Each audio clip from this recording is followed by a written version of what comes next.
Değerli izleyenler, kıymetli Distinguished guests, hello to everyone. It is the 90th International Fair of Izmir, and we are at the second day of Izmir Business Day. We are at our first webinar of today, and we are going to talk with you about the future of trade and current developments in EU and in Turkey. We are going to talk about these subjects in a detailed fashion.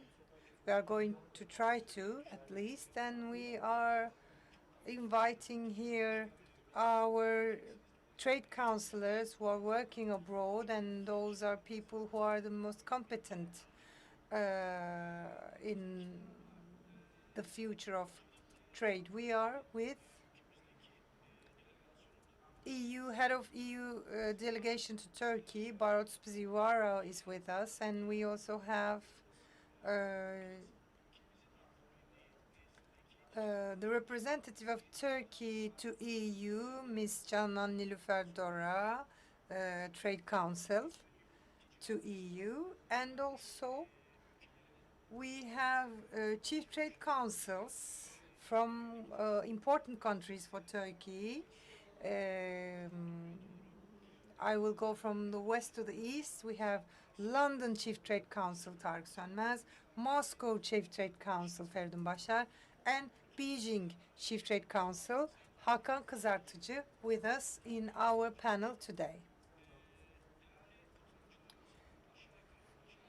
You will have 15 minutes each, and we will talk about the Green Deal and Green Deal's impacts in your countries, and we are going to share these informations with you. After an introduction, I will give the floor to Mr. Prizivara. As you know, the Green Deal is a deal on which we are working, about which we are talking in order to fight climate change, climate crisis, and also carbon at the border system is very important for a lot of countries and for a lot of European countries and European border countries.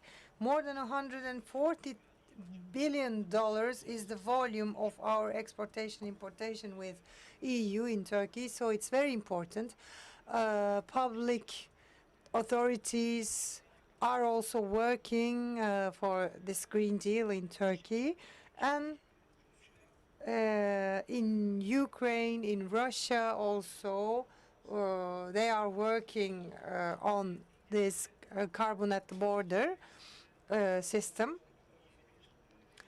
The UK, with Brexit, has a new way to follow, you know, as regards to trade. And there are also a lot of investments in order to protect the environment. And China also is working on environment and carbon emissions. We are going to hear about all these points. And in Asian Exportators Union, what are we doing in these subjects? In 2020, last year, we have declared 2021 the year of sustainability, and we started to work on this question.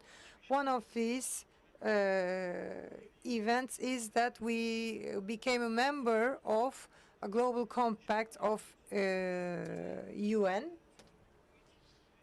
and sustainability and Green Deal are the subjects on which we are informing all the exporter companies. In agriculture also, we are following the rules of organic agriculture, and we are informing our farmers. We have two very important projects. And lastly, we created our URGE projects in order to develop competitivity in international arena, and we are working on that also. After this introduction, I would like to give the floor firstly to the head of EU delegation to Turkey, Barot Pritiwara. Mr. Pritiwara, you have 15 minutes. The floor is yours. Good morning. Thank you very much for the invitation to this very interesting seminar, and in particular to the important session on the future of the global trade in the post-COVID era. I see that I am the only foreign participant in this session, so the pleasure but also the responsibility is much higher on me. So I will try to present you the European Union's perspective on this very important topic, but let me first start with a few general remarks to put the European Union's policies and action into the overall global context. We live in a fast-changing world. The new global trends are emerging. The political, economic, technological, environmental, and social shifts are taking place at a dramatic pace. Excuse me, I have much noise in the 1 second. Excuse me.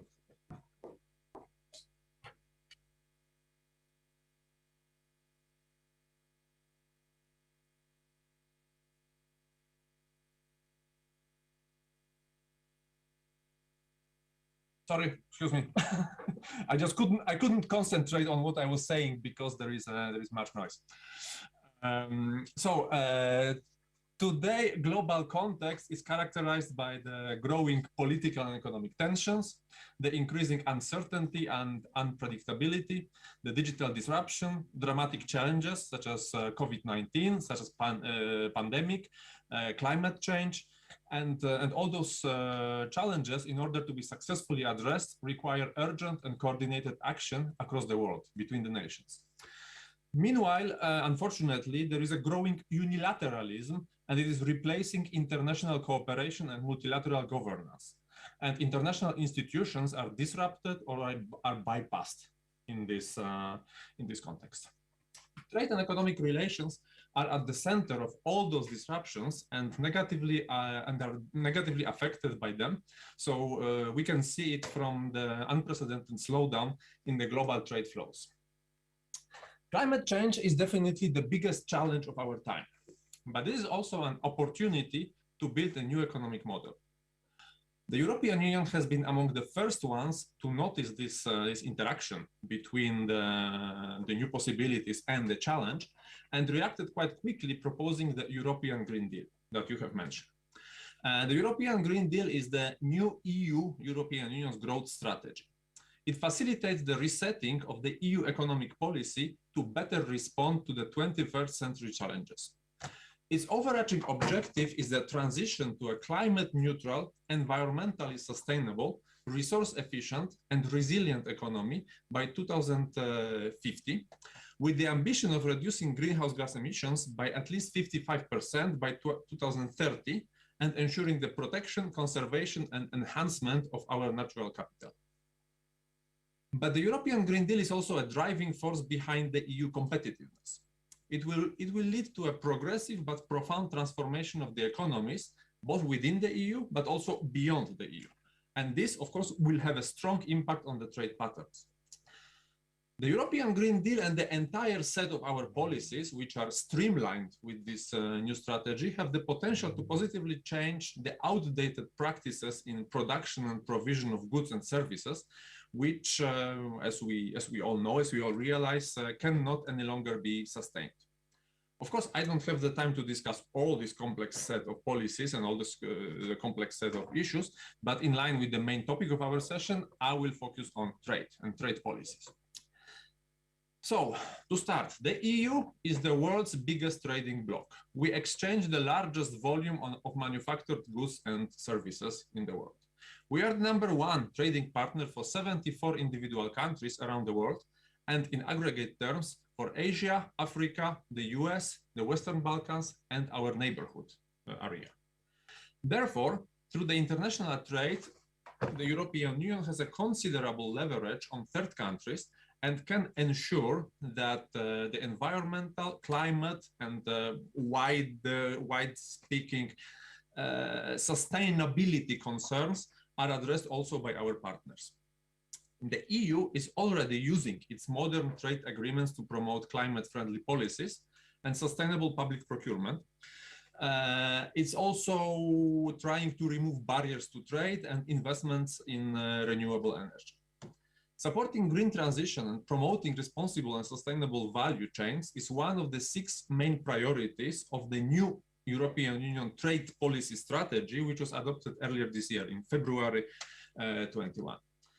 This new trade policy is based on the overarching concept of the open strategic autonomy. What exactly does this mean, open strategic autonomy? It means that the EU is definitely not renouncing to the principle of openness and global engagement, so open. We are still convinced that the free trade and unrestricted exchange between nations are the best way to produce maximum welfare for everybody. However, given the global trends which I mentioned at the beginning, so economic slowdown, pandemic, climate change, international tensions, unilateralism, given all those factors, the European Union definitely needs also tools to assertively defend its interests, both internally and externally. So, according to this new trade policy, the actions to promote and enforce the Green Deal principles will be undertaken at 3 different levels. So first of all, of course, we must act at the multilateral level, at the level of international organizations, in particular the WTO, where we will have several objectives, such as improving transparency, disciplining fossil fuel subsidies, making aid for trade greener. Greener means dependent on environmental and climate commitments. Then, at the bilateral level, in our relations with individual trade partners, we will negotiate more ambitious trade and sustainable development chapters in the new FTAs, in the new free trade agreements, and will make sure that respect of the Paris Agreement is also an essential element of those FTAs. Finally, only when it is absolutely necessary, we will also act autonomously. Here, a good example is the Carbon Border Adjustment Mechanism, you mentioned as well, introduced unilaterally, but it's fully consistent with the WTO principles, all our international commitments and obligations. The European Commission's vision for the next decade is to ensure that trade policy plays its part in supporting global transition towards a climate neutral economy and promotes value chains that are circular, responsible, and sustainable. This includes promoting responsible business conduct and respect of environmental, human rights, and labor standards. We remain convinced that the green and digital transitions will be best achieved through the global cooperation and engagement with the others. Following a long process of consultations, in July of this year, on 14 July 21, the Commission presented a set of legislative tools to deliver on the targets agreed in the European Climate Law. This package, which is known as Fit for 55, covers a wide range of sectors. And there's really practically everything. It's emission trading system, energy, agriculture, transport, tax systems, many others. And this package sets the EU on a path to reach the climate targets by 2030 in a fair, cost-effective, and competitive way.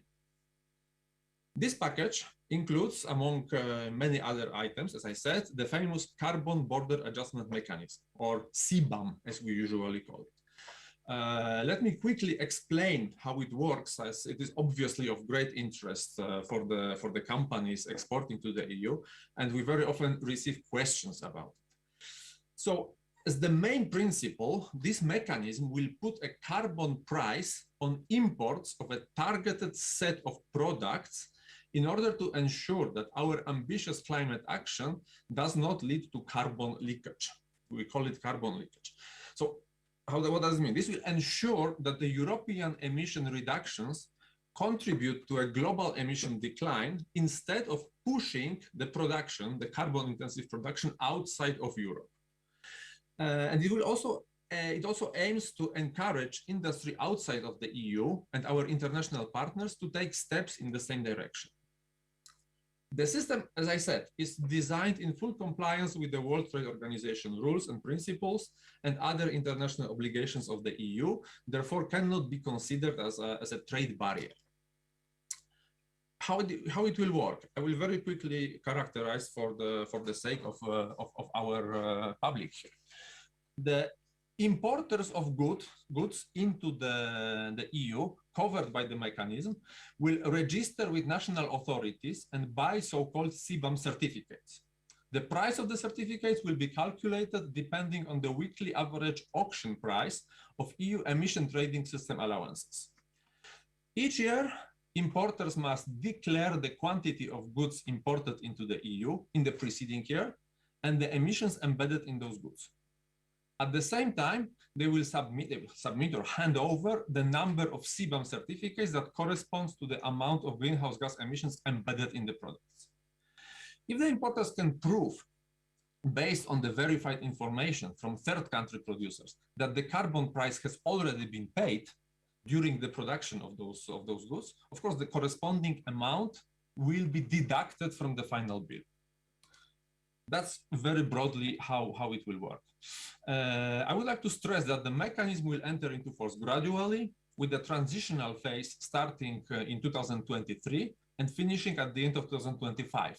So there will be a time for the economic operators to adjust to this new reality. Moreover, the CBAM will apply initially only to imports of goods with the highest carbon emissions and highest risk of carbon leakage. So those will be cement, iron and steel, aluminium, fertilizers, and electricity. For the moment, only those products.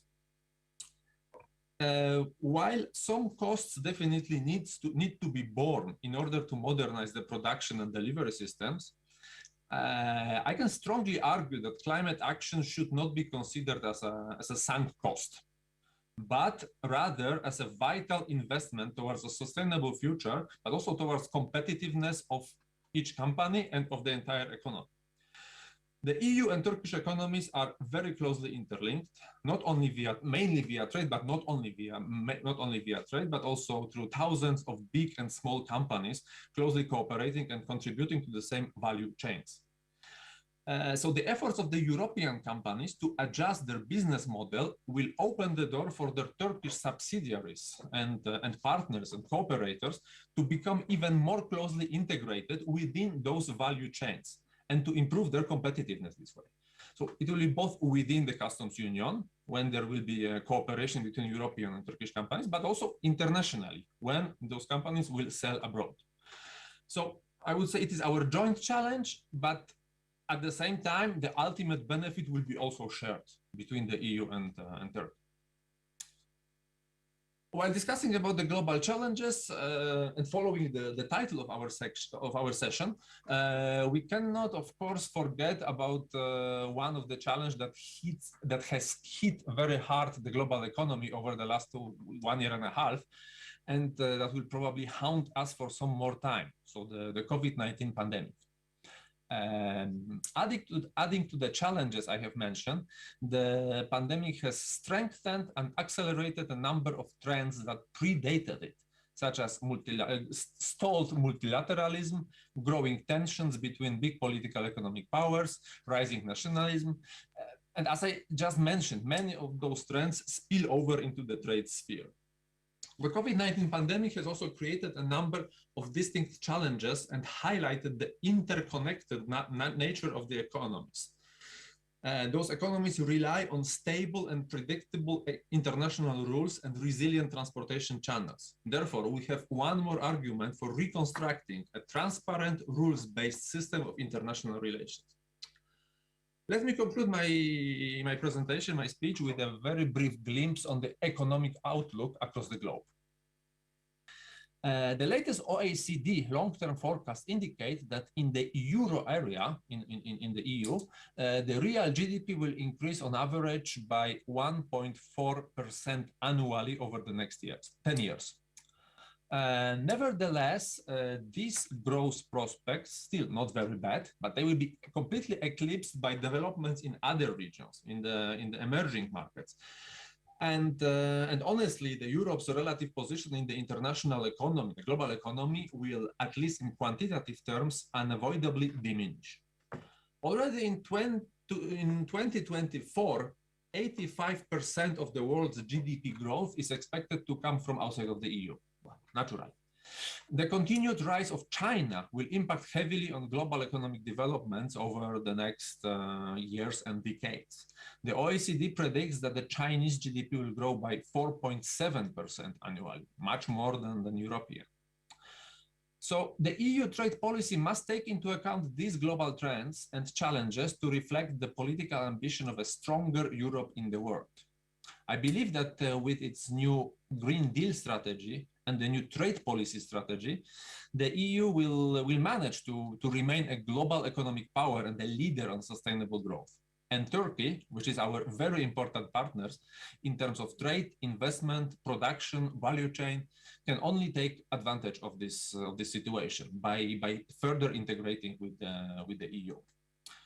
So I hope I have been positive. I have been optimistic at the end. Thank you very much for your attention, and I'm looking forward to listen to the other colleagues from the other capitals. Thank you very much. Sayın Prizviara. Thank you, Mr. Priziaro. You really used your time very beneficially. You gave a lot of great information, and now we are very happy that you are going to hear our other councils, trade councils.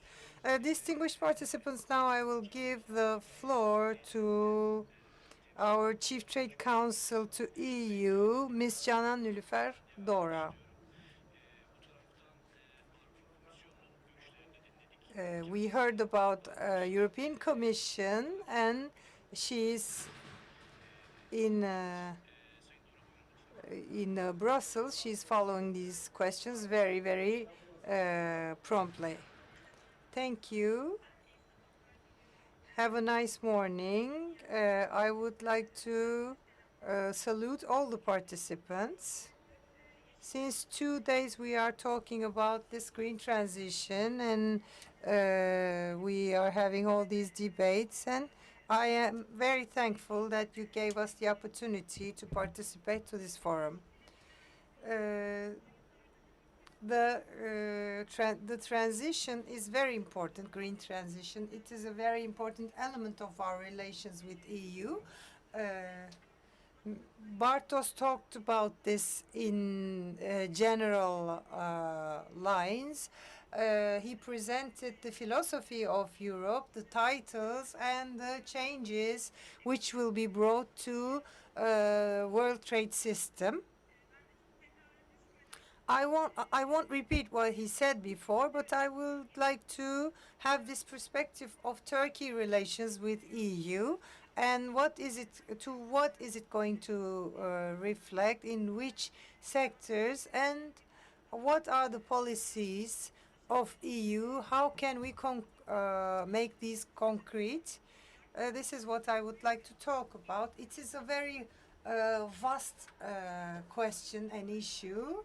It is a climate problem, but it is also a development transition project. It necessitates a huge transition. It's a production strategy, so all the phases of the production should be covered. I hope that I will be able to present to you the main lines. I have a presentation also. If you allow me, I will share it with you. Can you see it? Yes.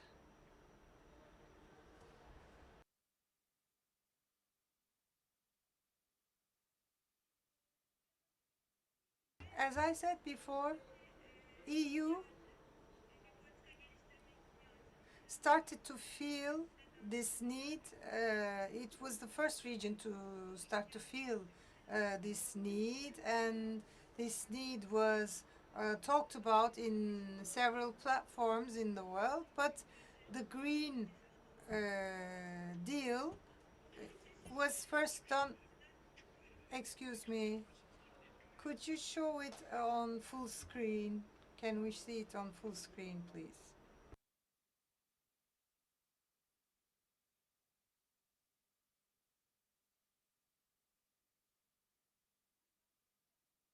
I hope that it is full screen.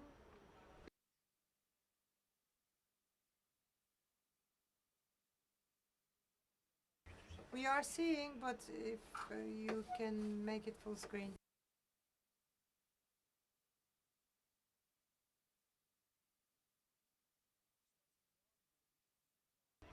Let's continue.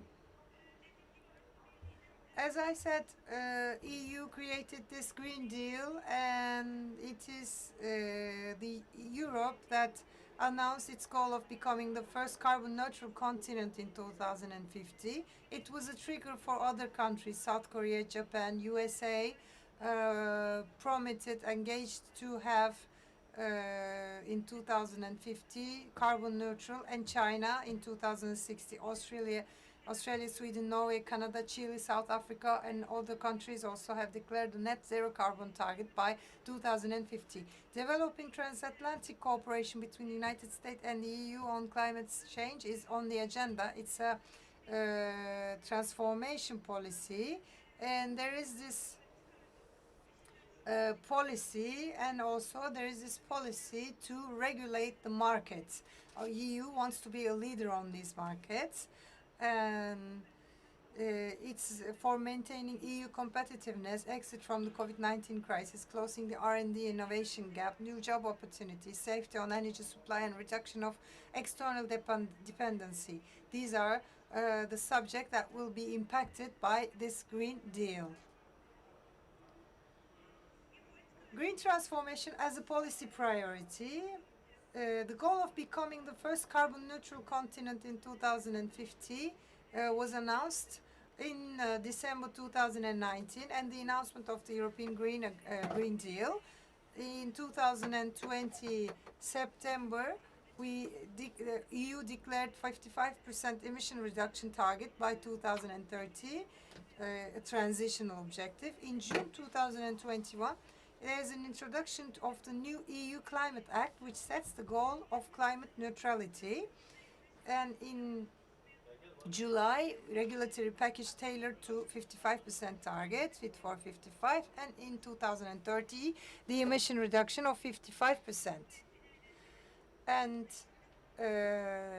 these 10 years to come are going to be the conception and the put into practice of European Green Deal. These 10 years, next 10 years are very important for 2050 objectives. The scope of the European Green Deal can be presented as such. We have carbon regulation mechanism at the border. Basically, we have new industrial strategy, green and sustainable agriculture, clean energy, sustainable and smart transport strategy, European Green Agreement diplomacy, the global cooperation. We've talked about that already, and there is a need for financing, of course, for this transformation.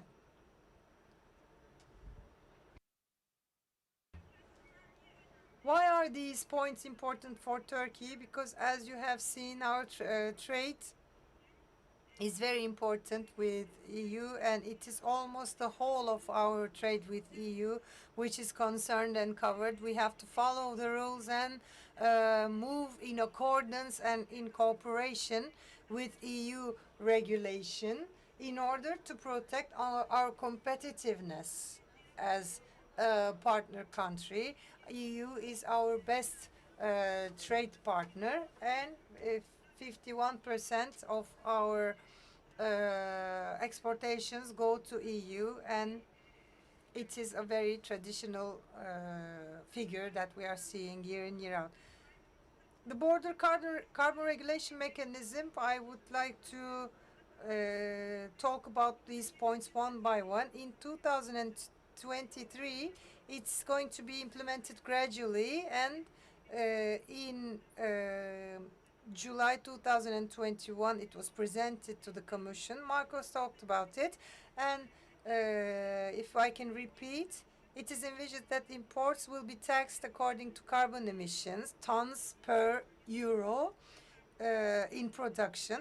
We have to reduce the risk of carbon leakage. The objective is to reduce the risk of carbon leakage. Highly carbon release steel, aluminum, cement, fertilizer, and electricity are the main sectors that are targeted.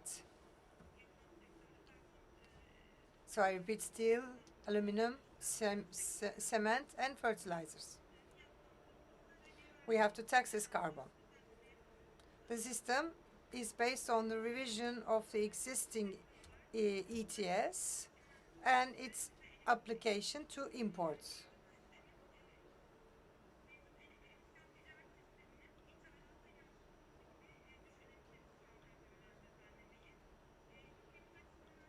For our country, it has, of course, huge impact because the sectors that are covered are very important for our country's EU exports, and also for EU imports. Turkey is one of the leader countries in these sectors, not only for the exportations of Turkey but importations of Europe also, is steel, aluminum, cement, and fertilizer.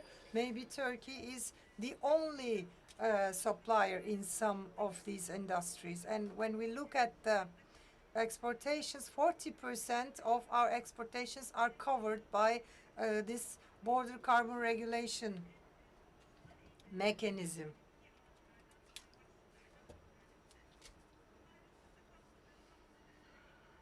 I talked about the industries that are covered, and in the future, what is it going to be like in sectors? What are the other sectors to which it may be applied in the future? White goods, plastic, chemicals, construction materials, textile, automobile can be impacted. But for now, these sectors are not covered. It is in order to give an idea for the years to come. Bu olası These possible impacts, depending on their intensity, carbon at the border mechanism is an important point when it comes to our contact with the EU. Now, we of course support the EU's efforts to protect the environment, but on the other hand, these measures, these mechanisms should be in line with the customs laws. They have to be transparent and fair. And of course, these areas require great transformation and changes to areas like cement and steel production. So when it comes to access to financing, we want to be in collaboration with the EU. So I can summarize the outline like this. New industry strategy and green and digital transformation are the most important two aspects of EU industry strategy. EU is targeting a greener, more circular and more digital industry. And within the scope of this action, electronics, textile, plastics, batteries, packaging, and construction goods are the areas in which we aim to reduce environmental footprints. So the products that will be supplied to the EU market will have to meet stricter criteria for environmental standards. So when we take a look at our export spectrum, some basic changes can be summarized as follows. We will develop a sustainable product initiative focusing on resource-intensive sectors, and we aim to decarbonize the energy intensive areas. So complete value chain have to be channeled into a sustainable economical model. We have to prevent harmful products from entering into EU market, and also we have to redesign consumer preferences around sustainability. When we take a look at circular action plan, in the coming days, we are expecting the announcement of a inclusive EU industry strategy, and it will have criteria geared towards reducing the environmental footprint. The highlighted industries are automobile, electricity, textile, ready garment, chemicals, etc. They are important areas for our exports. Therefore, when we take a look at this, automobile is around 7%, textile is 20. the automobile is around 20%, textile is around 50%. Therefore,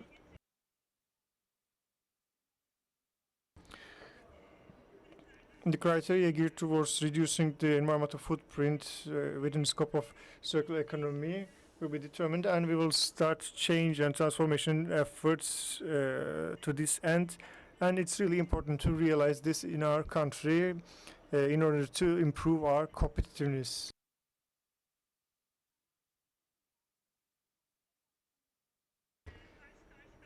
I've talked about two policies, and what are the fundamental issues that we might say? For example, basic needs. For example, for green transformation, access to relevant financing is really important. Environmentally friendly technologies, access to that is really important. Green, clean energy is really important. Manufacturing processes are really shaped by this criteria. In addition to that, when we enter the market, measurement of carbon emissions, certification, verification of carbon footprint will be issues. Reusing, recycling waste will be important. When it comes to chemicals, it's our compliance with EU regulation is at a high level already, and we will have to improve that. We will have to meet the requirements of eco-labeling criteria. We are really in line with European regulation. We are really integrated with the European market. The important thing is this we don't use the rhythm of this collaboration and this harmony, and we have to make sure this continues. And these comprehensive requirements, in fact, have their places in the existing regulations of the customs, and this can be an opportunity for us. It's possible to say that also, but of course the industry's need for transformation will be important in the coming days. This is a really important area with regard to our trade with EU and with regard to the Asian region. Green and sustainable agriculture is really important in the Green Deal. So the goal is the transformation of the EU agriculture policy to create a sustainable food system, taking measures to significantly reduce the use of chemical pesticides, fertilizers, and antibiotics, increasing the organic farming. And this is, from our view, if you take required steps with regard to regulation, it will be an opportunity for us. Also, developing a digital monitoring system and making sure that the consumers are able to monitor all the processes if food item went through from farm to table. Of course, when it comes to our agriculture export to EU, it's around $5 billion in the last year. So it will also bring title health and plant health measurements. As I said, we are close to the EU policies, and we are fulfilling most of the regulations as a candidate. So taking required steps, staying in line with the regulation, and Europe also providing necessary collaboration will contribute to our success, in my opinion. If you can please finish your speech in 2 minutes, I would be glad. Yes, of course. So basically what I wanted to highlight were these. If I have to talk about other areas of Green Deal, clean energy is an important issue. Moving towards renewable energy is really important. Smart transportation strategy, It's really important to develop our own transportation opportunities. So it's important to include that in Green Deal, green transformation. And also when it comes to transporting goods we are exporting to EU, the rules around that are also being updated. EU has really ambitious goals. In 2035, they aim to stop production of fossil fuel vehicles. Automobile parts is an important export item for us, and transportation logistics is an important area for us. So developing in these areas is really important. Diplomacy is another heading we can talk about. There's an initiative towards global collaboration within the scope of Green Deal, green transformation, and they have put this in the center of their trade policy. They are including rules regarding the Paris Climate Agreement in their agreement. So this is an important point for our country. Financing, I try to briefly summarize it in here. Financing is a really important aspect, and a serious amount of resources are being channeled into green transformation. There's a new investment device, and they are planning to have additional 260 billion euro additional investment to make possible green transformation. Finally, the goals determined in all these strategies, all these measures will be included in the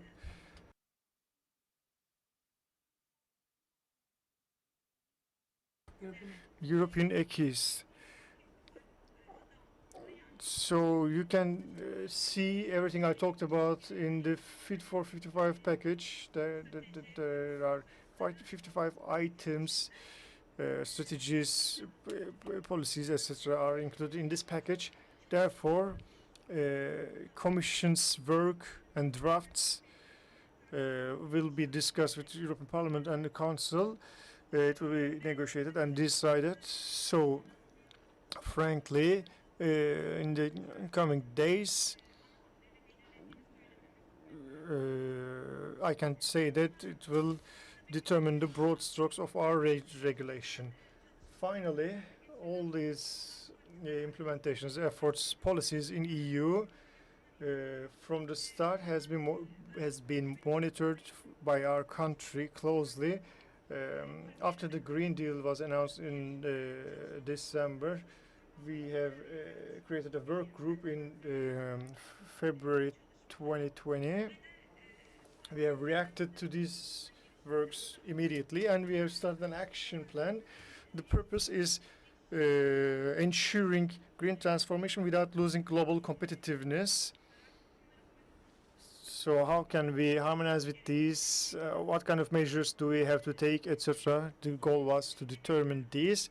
Therefore, under these main goals, we have created an action plan. All the ministries have duties in different areas in this action plan. The action plan was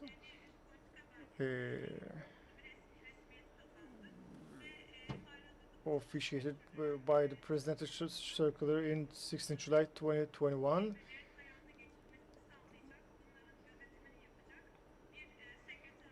And a secretariat will ensure implementation of these measures. Finally, there are really comprehensive studies regarding Green Deal. It's really important to implement some of these efforts in our country also. Green financing, green access to green technology, cheap and clean energy supply, carbon at the border, etc. And on the other hand, we are deeply integrated, we are deeply harmonized with the EU, we have much practice in this area, we have a lot of economic and political relationship with this region. Therefore, with close relationship, with close dialogue, with the support from the EU, this process will improve a pre-existing close relationship between the companies, and this difficult process will have positive results within the scope of this action plan, and this action plan will have positive results. I'm really sorry if I have exceeded my given time. I just tried to briefly summarize. These were the things I wanted to share with you. Thank you very much. Thank you. You have provided really important information. If you can share our presentation with us, we can give them to our participants, attendees, and the members of the Exporters Union. As far as we can understand, from your point of view, monitoring these issues is really important. And on this side, public and private sector have to implement these. And the process regarding the Green Deal is really important. I hope without any problems we'll solve all these issues and take all these measures. Now, if you'll allow me, we will move on to chief trade councils in other countries. And I want to start with the United Kingdom. Londra And I will leave the floor to our Chief Trade Counsel in London, Mr. Tarık Sönmez. Hello, thank you very much to Asian Exporters Union, and I would like to salute all the participants by this occasion.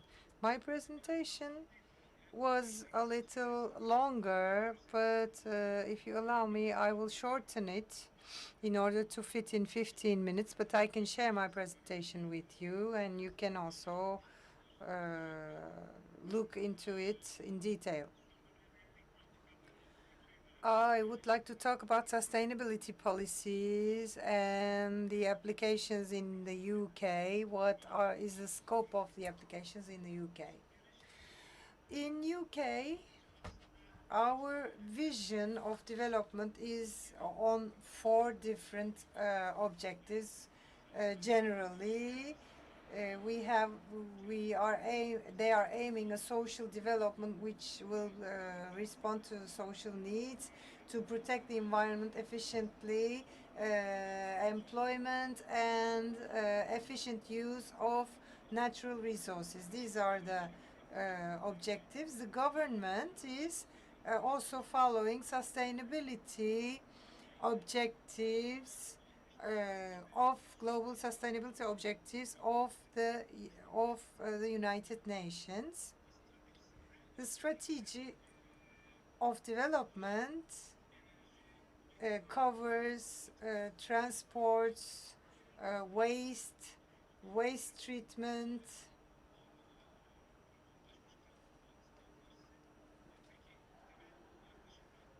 and what is the difference? It is that in order to develop, in order to have growth, we need investments, but we also have to ensure social justice and cost, and there shouldn't be an injustice in cost. When we are doing this, we have to create a justice in the distribution of these costs. And the principles are the human is at the center, to have a vision in the long term, and to have a healthy economical system, fight against social exclusion and poverty, environmental sensibility, transparency, participation, and justice. These are the philosophies. And when we look at the performance of the UK, we see that the government is doing a lot. They are creating the basis, and they don't say they say that we say that they say that they are in the beginning, but they already created some added values, and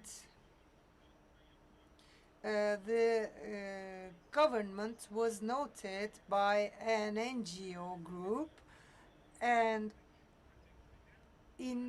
143 categories, only 24%, 24% the government was deemed successful. In the rest, they are not performant enough. This is the evaluation of a group of NGOs. And also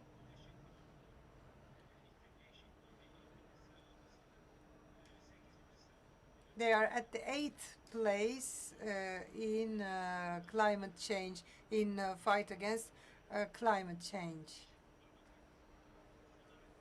This Green Deal, how is UK approaching the Green Deal? What are they doing?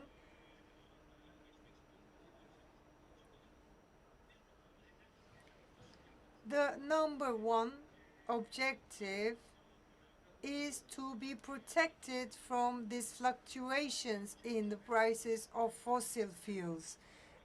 As it was before, as it was the case before, the industry will be protected and the energy will be more productive in the resources, which will create added value for the industry.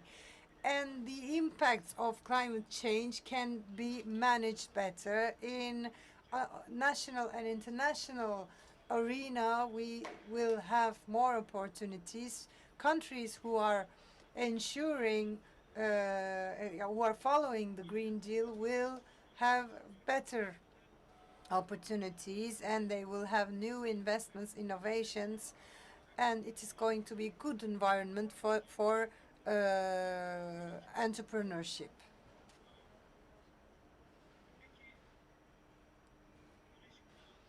In the UK, when we talk about this, why a green economy, why the Green Deal, what is said is that in 2050, if we don't do anything until 2050, in 2050, we are going to have a cost that will cover from 1 to 20 to 50% of the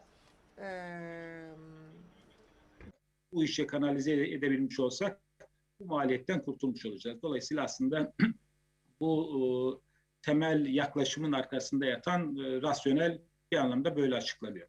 Bu çerçevede de Birleşik Krallık 10 maddelik bir plan hazırlamış durumda. 10 point plan dedikleri husus bu. Hükümet bu konuyla ilgili olarak kendisi bizatihi 12 milyar pound civarında bir değerde bir yatırım yapmayı öngörüyor. Kendisine en azından bu miktarda bir yatırım yapma ihtiyacı doğacağını düşünüyor hükümet kanalından ve bunun da 250 bin civarında bir istihdam yaratacağını aynı zamanda. They are going to create 250,000 new employment, and UK is already a powerful country, but thanks to green technology, they are going to be the center of this green financing. And until 2050, it's the first big economy in the world which engages itself to have zero carbon emission in 2050. In 2030, they are predicting they have an objective of 68% of reduction and zero carbon in 2050. And also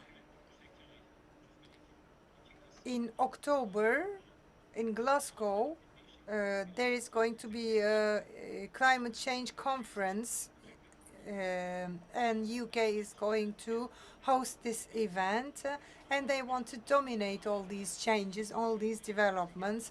They want to be a leader country in this development. This summit will be also important. So Green Deal, what is Green Deal? What is this 10-point plan? First, it's the wind energy. They want to use more wind energy. They want to multiply it by 4 until 2030 and have 40 gigawatts. In Europe, the objective of the Europe for 2030 is 110 gigawatts, so 40 gigawatts UK is predicting to cover it. So they are going to really invest in this sector. And they are some critics say that they need 50 billion pound of investment, not only the public but also private sector, and it is not going to happen, they say, these critics. And low carbon hydrogen investments also are aimed until 2030, 5 gigawatts of low carbon hydrogen production. And new and developed nuclear power in 2050, electric consumption will be multiplied, what will be doubled. So nuclear energy is very safe and low carbon alternative. And acceleration of the transition to zero emission vehicles in 2030, 43% of vehicles will be electrical vehicles, and until 2030, it was planned for 2040, but they brought it to 2030. New fuel automobiles will not be sold. Only 5 years after 5 years transition, only hybrids vehicles will be sold. This is the transition. So this means 2.8 billion to bring to automobile industry for this transition. And green collective transport, bicycles and walking, 4.2 billion sterling will be invested for buses, bicycles, and for walking 5 billion sterling will be invested, and also to trains. Green sixth point is jet zero and green ships. Here the government is going to support R&D activities. 12 billion pounds is the amount of investments. Greener buildings is the seventh point. Houses, offices, schools, hospitals will become more energy efficient in 2030, and this will create 50,000 employment and investment in order to catch and use and stock carbon. And ninth point is the protection of the natural environment. 50,000 employments will create for to fight against inundations.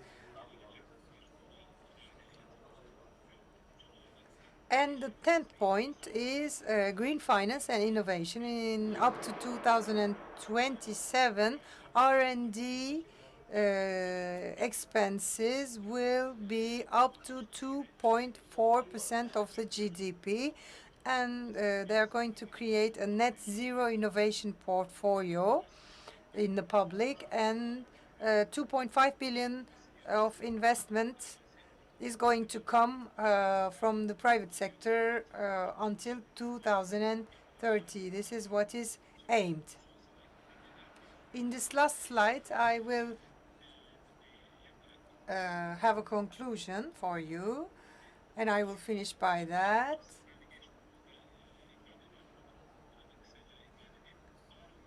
As you know, UK left the European Union. It is another economy, another country, and they are creating their own policies. And in green economy, as Ms. Canan talked about this,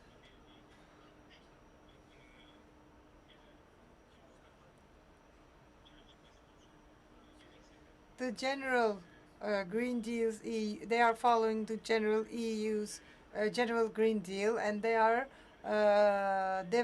developing their policies in parallel with the EU.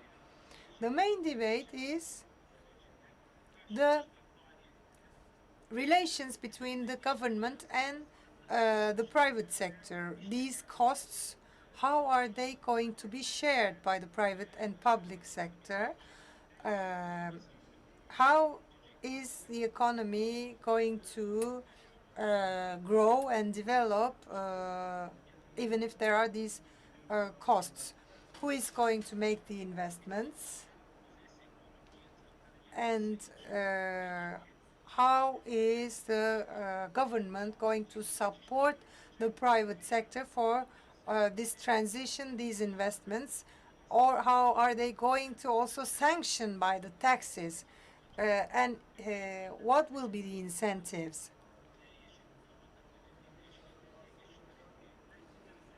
In the UK, this is the main debate when we talk about green economy and green transition. When we look at the government, we see that the government is going to support the private sector, the companies, but without disturbing the competitiveness and without disturbing the creation of employment. And an international level, they are going to find a way in order to support the competitiveness of their own companies, the companies of the United Kingdom. And in financement, the UKEF, United Kingdom financing institution, is going to finance this transition, and they have reserved £2 billion for these growth projects, green growth projects. Cost üzerinde. Ancak söylenen cost and benefits, it is that this is going to be the green transition's costs and benefits, and at the end there is going to be benefits. They say that they are going to have added values if they become the leader of this green transition, especially through exports and through green energy exports. What are going to be the reflections outside? UK is going to have an impact in the international trade. A good example, for example, is the plastic sector. Plastic sector in UK, after 2022, April 2022, the plastic products are going to be controlled. At least 30% of these products should be recycled plastics. This is what they are going to impose on their importations. So after April 2022, if we have from our country companies who are, I know that they are very aware of this fact and they already started working on that, but they will have to, for the packaging, they will have to follow this rule of at least 30% of recycled plastics. Otherwise, they will not be able to sell their products in the UK after April 2022. These are the important points. I would like to thank you. If you have questions, I would be happy to answer your questions. Teşekkür ediyorum. Çok değerli bir Thank you very much for the valuable information. If you can also share your presentation, we will provide them to our participants, attendees, and export companies. Now, I would like to give the floor to talk about Green Deal and carbon emission mechanism. Russia, which will be really impacted. So I will give the floor to Feridun Bashar. Dear Secretary General, the speakers and participants. I would like to greet you from Moscow. First of all, of course, Asian Exporters Union. I would like to congratulate the union for being a leader in this point. It's really important to make sure all efforts to make the world a better place are valuable, in my opinion. However, as far as you know from history, economic benefits are also a factor in these issues, and we will see how these economic benefits will shape these efforts. We'll see this in the near future. I have a written speech I will share you, and my speech will stay in the scope set out by you. So what's happening in Russia? 2020, Russian economy shrank by 3%. The expected reduction was larger, but the result was a bit more optimistic. In the beginning of 2021, the economy also reduced in 0.0%, but in second quarter, it grew by 10%. As you all know, the Russian economy is focused on petrol, focused on oil. So, depending on the price fluctuations, the growth numbers change. Unemployment was a problem. However, financial and social policies due to COVID, I think they have fixed this problem. And problems with regard to inflation, they brought tax to exported agricultural products, and they solved it to some extent. And the indicator of interest was 4.5%, and it was gradually increased to 6.5% by Russian Central Bank, and they've solved that issue also. Due to COVID, exports reduced by 20%, imports reduced by 5%. In 2021, both import and export in the first half of 2021, they were both increased, and it seems that they will go beyond the 2020 levels, 2019 levels. Generally, Russia requires negative PCR test in the last 72 hours upon arrival. And with regard to COVID, the numbers are a bit under control. The number of daily cases is around 70,000 per day. Russia seems to be less affected by COVID. The economy is still working, and I think economic growth will be better in the future. Of course, relationship between Turkey and Russia is really important. In 2020, despite the pandemic, we had the opportunity to increase our exports. In the first 7 months of 2021, our exports have increased by 29.5%. This is a really good thing for us, and our businessmen are aware of this, and we hope that they keep their mid and long-term plans unchanged.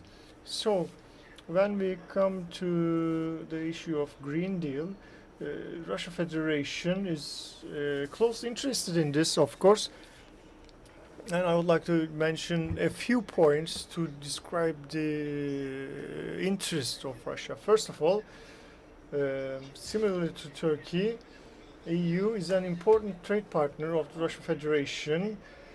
Around 35% of its exports and imports are with EU, but its exports are almost twice as large as its imports. So the value of Russia's exports is higher. On the other hand, share of energy is really high in Russian exports. In 2013, 71% of total exports was related to energy. In 2020, it decreased to 42%. So they are trying to reduce dependency on this commodity, the energy. But I cannot say that this reduction is due to these efforts. Mostly oil prices affected these ratios. But what I'm trying to say is that energy has a really important share in Russia's exports. In 2021, this energy's share in total export reduced to 42%. The exports 50% and 45% of these exports were done to EU countries in 2013 and 2020 respectively.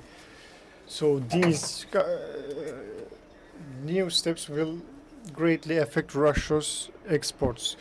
As far as I can see, coal seems to be important.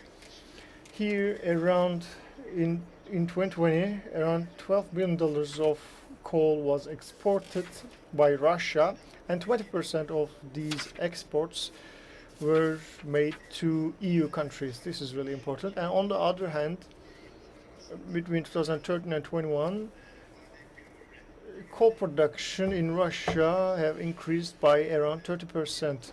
And on the other hand, production of other fossil fuels have also increased, maybe not by that much, but they also increased. So when it comes to carbon production, Russia is growing, we might say.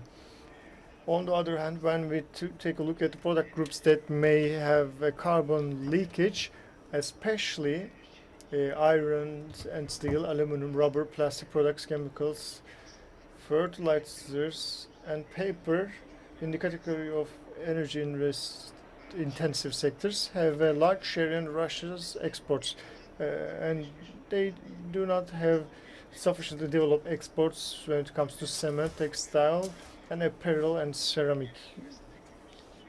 So from a general perspective, impact seems to be really high.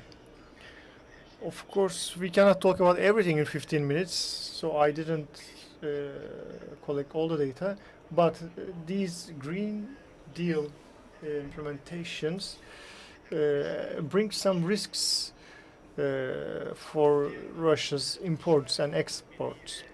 And on the other hand, if the Green Deal is not limited to EU, and if other countries will implement similar policies,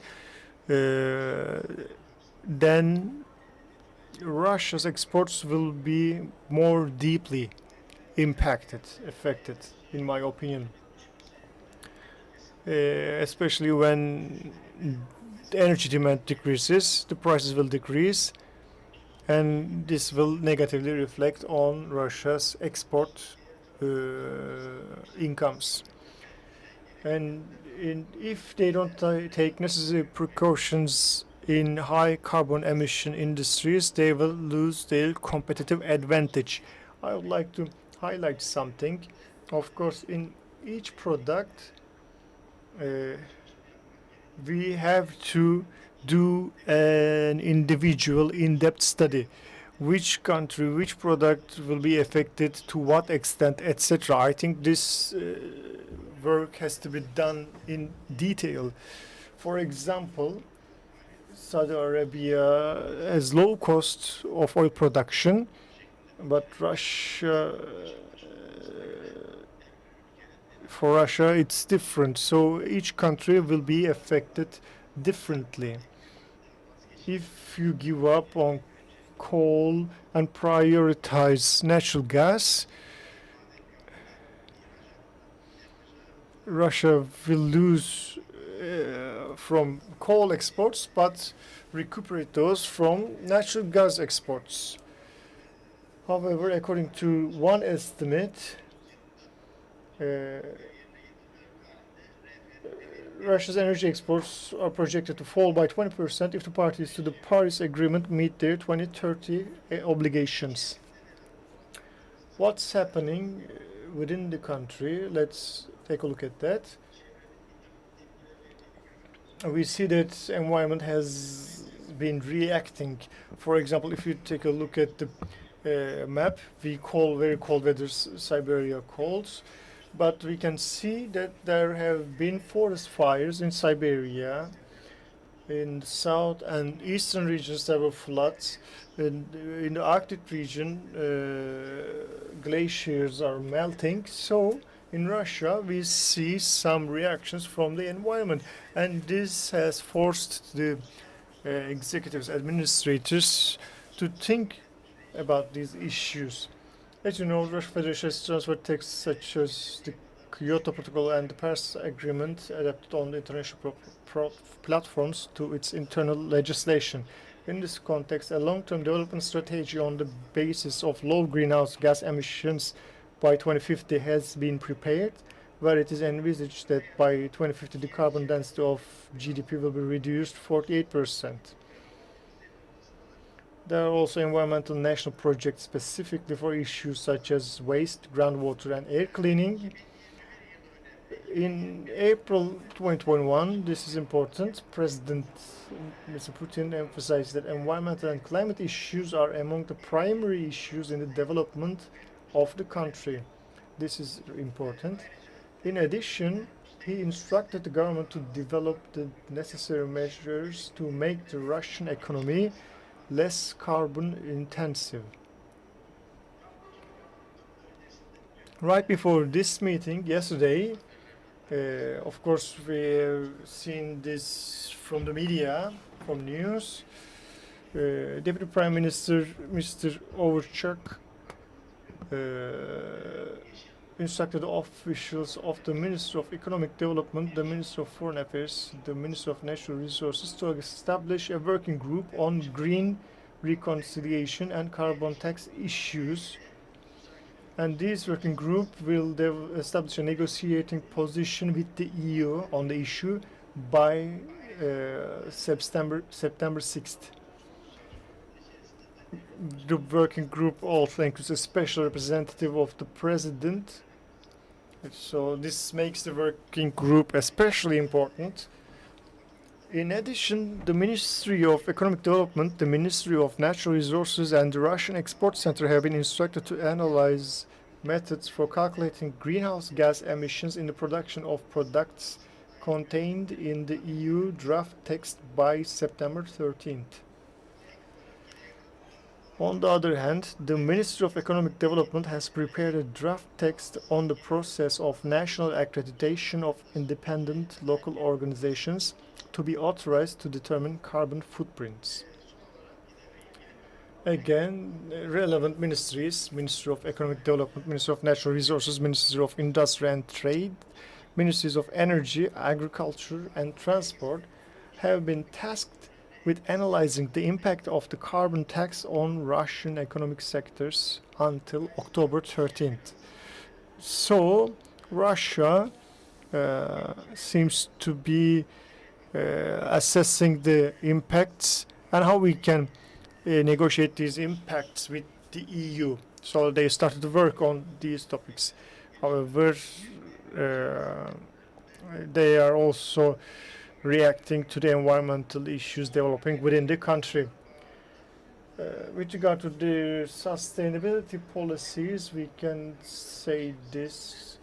Under the umbrella of the Ministry of Economic Development of the Russian Federation, the Sustainable Development Expert Council was established in December 2020 to exchange views between the ministry and the business community on the sustainability agenda.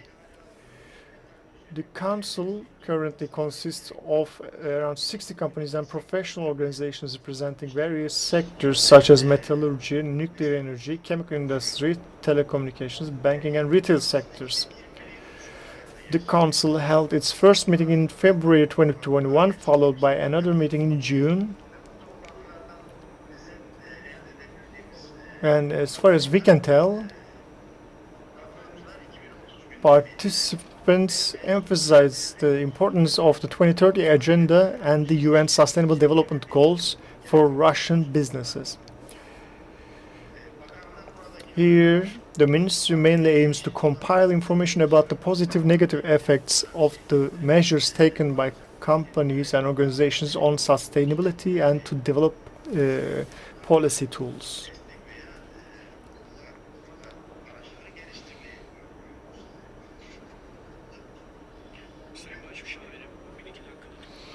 Please, if you can finish in 1 or 2 minutes.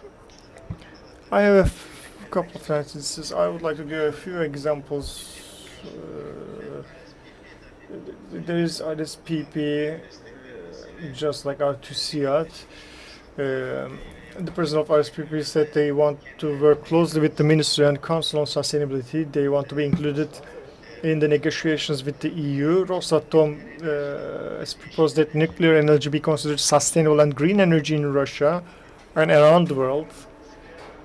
Sberbank is Russia's largest bank, and they are also active in many economic industries.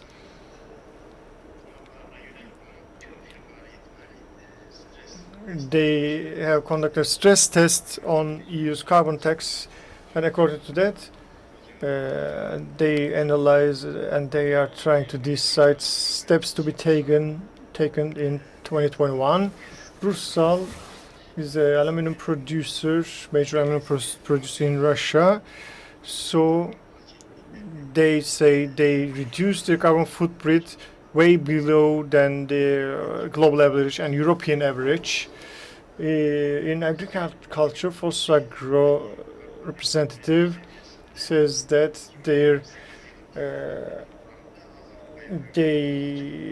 will reduce their CO2 emissions by 14% in 2028 compared to 2018.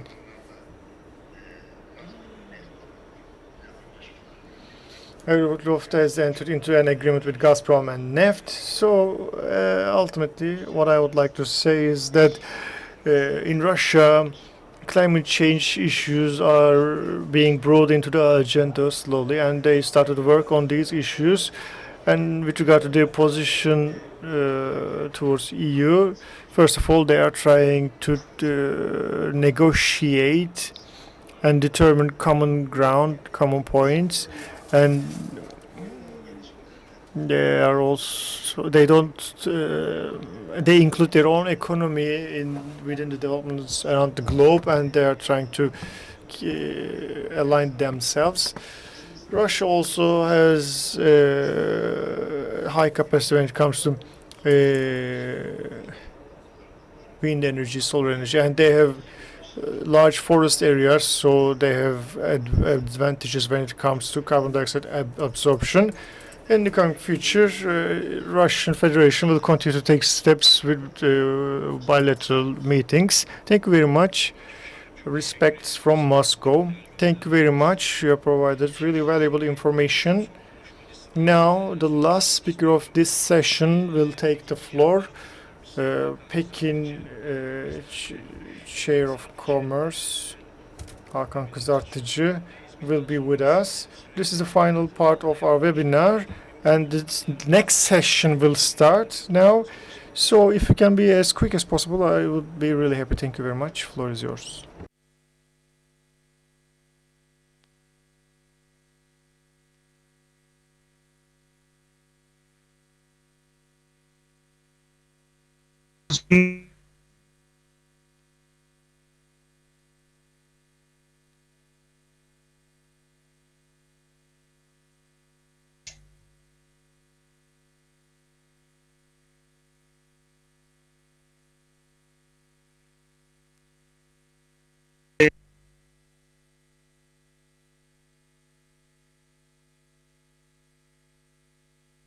Sayın Başmüşavirin, Mr. Chief Counsel, we can't have your image, neither your sound.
Sayın Başmüşavirim, sesiniz geldi. Chief Counsel, we can't hear you.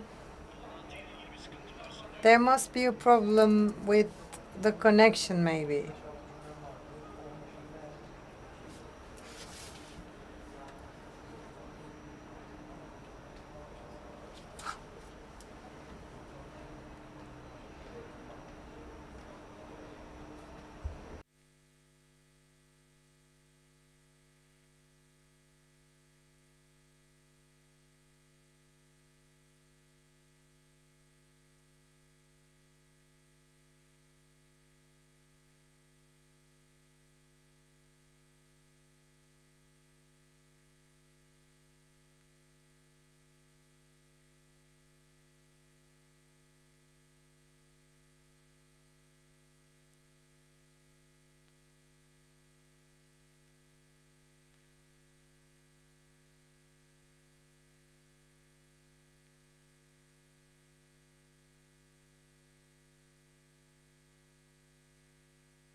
Değerli katılımcılar, Distinguished participants, we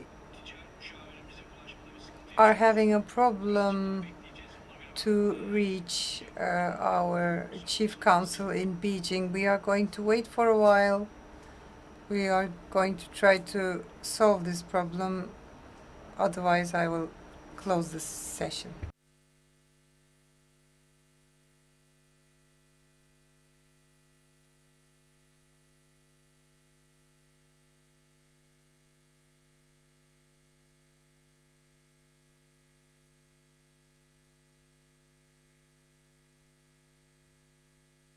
değerli katılımcılar, Distinguished participants, we are unfortunately unable to have a connection with Beijing, to establish connection, so we hope to hear Mr. Chief Counsel in another session. I would like to present my excuses, and I will now close this session. It was a very good session.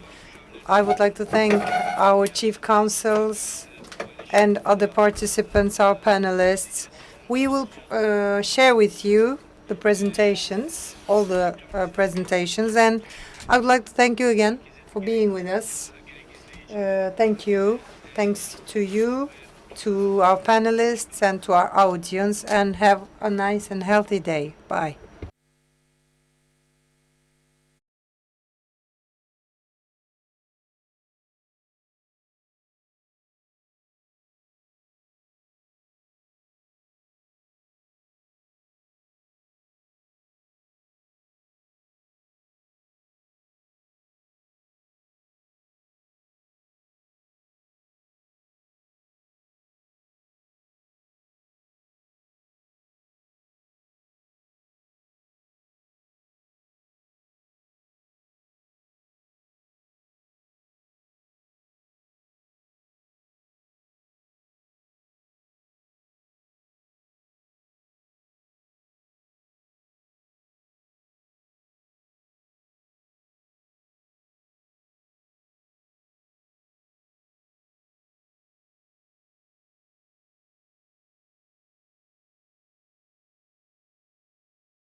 Evet, sanırım hazırız.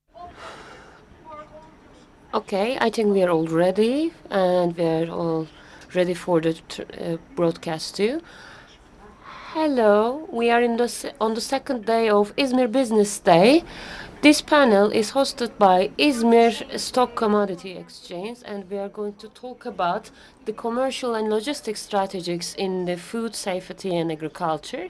Today we will have an hour and 15 minutes on about very important topics. We will talk about the different topics because I'm also very excited about that.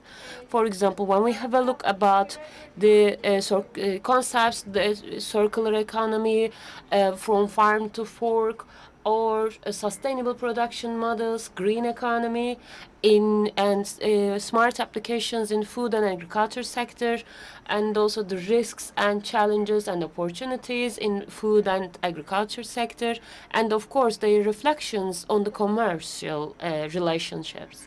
And of course, we will listen different approaches and perspectives on that. And the main point, of course, is the global climate change, and the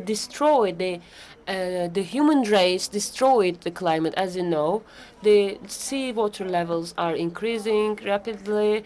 We are losing our soils with erosion, and also the thing we have on our hands is in organic matters is poor. We also pollute water and air, and all of them actually, we can say, are the challenges to grow the economy and to increase the prosperity. We do it for an excuse for growth, but we know that now this is not sustainable, and because we consume all the resources of the nature, we are in this looking to this picture right now. So for carbon emission topic, while I am summarizing the thing, I am saying that human race is actually are making an excuse, are doing all the things they which is invading their own nature. In global sense, the food and agriculture sector having an interesting milestone, we can say, and pandemic, climate change, they're all having impact on all these sectors, of course. And we for the demand, and of course there isn't a demand challenge, but it creates a pressure, of course, again the producers, like the FAO's index was released yesterday, for example, and TÜİK, Turkish Statistic Institute, announced the food inflation is around 27% higher than last year. It is just not important only for Turkey, but all the world is talking about the inflation in food sector. And we also see some different tax applications and the delays in the supply chains. When they are all added and taken into consideration, we need to talk about food safety, food pricing, and in every country has a hot topic about these things. And all in the light of all these developments, the agriculture is, of course, the most became one of the most important instruments also of the policies of the countries. We are all talking about sustainability and other points, but it is not only important for food safety, but we also have the other rings in the value chain on this sector.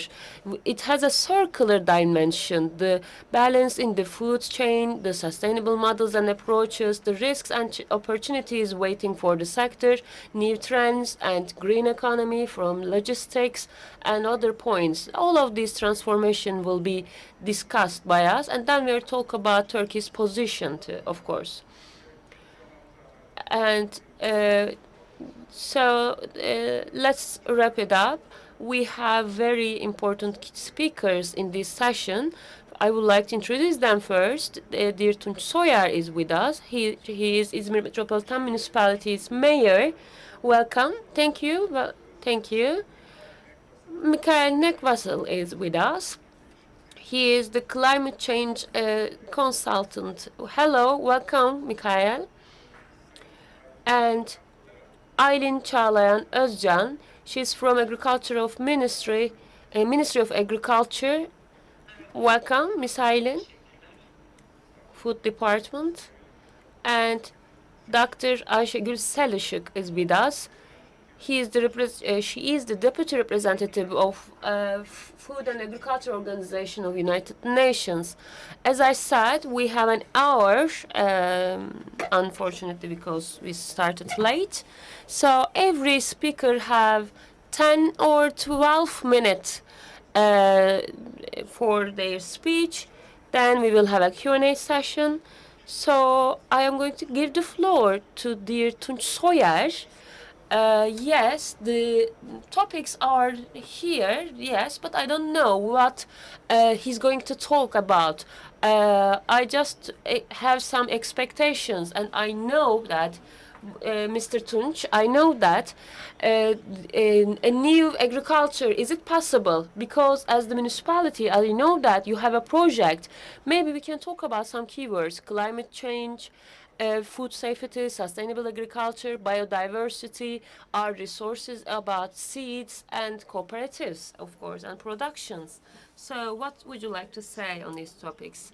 Yes, your expectations are right. A different agriculture is important, and climate change, food safety, and food is important, and I am very happy to be with all of you. The climate change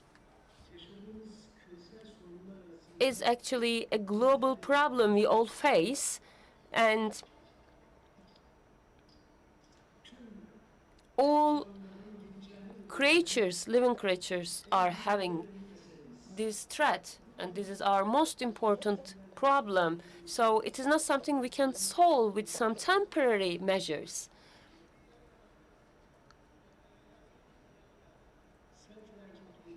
The floods, fires, pandemics, drought, all of them are increasing day by day. And of course, we have to move in solidarity to take some actions. And of course, the Green Deal actually is something which will help us to have a new sectors all included for having a green economy. And its purpose is to have zero carbon emissions in Europe as a continent in 2050. And it also foresees some new regulations for these purposes, and also encourages and guides the managers of the countries. And our metropolitan municipality has a purpose to strengthen the local producers. So it is actually overlapping with the proposals of these same documents. Our main aim is about struggling against drought and poverty, of course. The water consumption, 77% water consumption is made for agriculture. So for struggling against drought is something we are coping with to limit the excessive water usage for irrigation. Izmir's purpose is to find some agricultural approaches where no need for irrigation or less irrigation is used, to have some product patterns. For example, husbandry, olives, seeds, grapes, and figs, which do not need irrigation.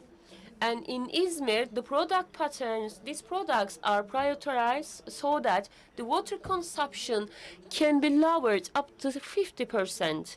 So for that reason, Izmir's climate and nature allows us to get all these products to these areas, and so that we also guarantee them about the purchase and demand. So we are planning the struggling against poverty, and we do not leave small farmers to their fate. So the Izmir is a place where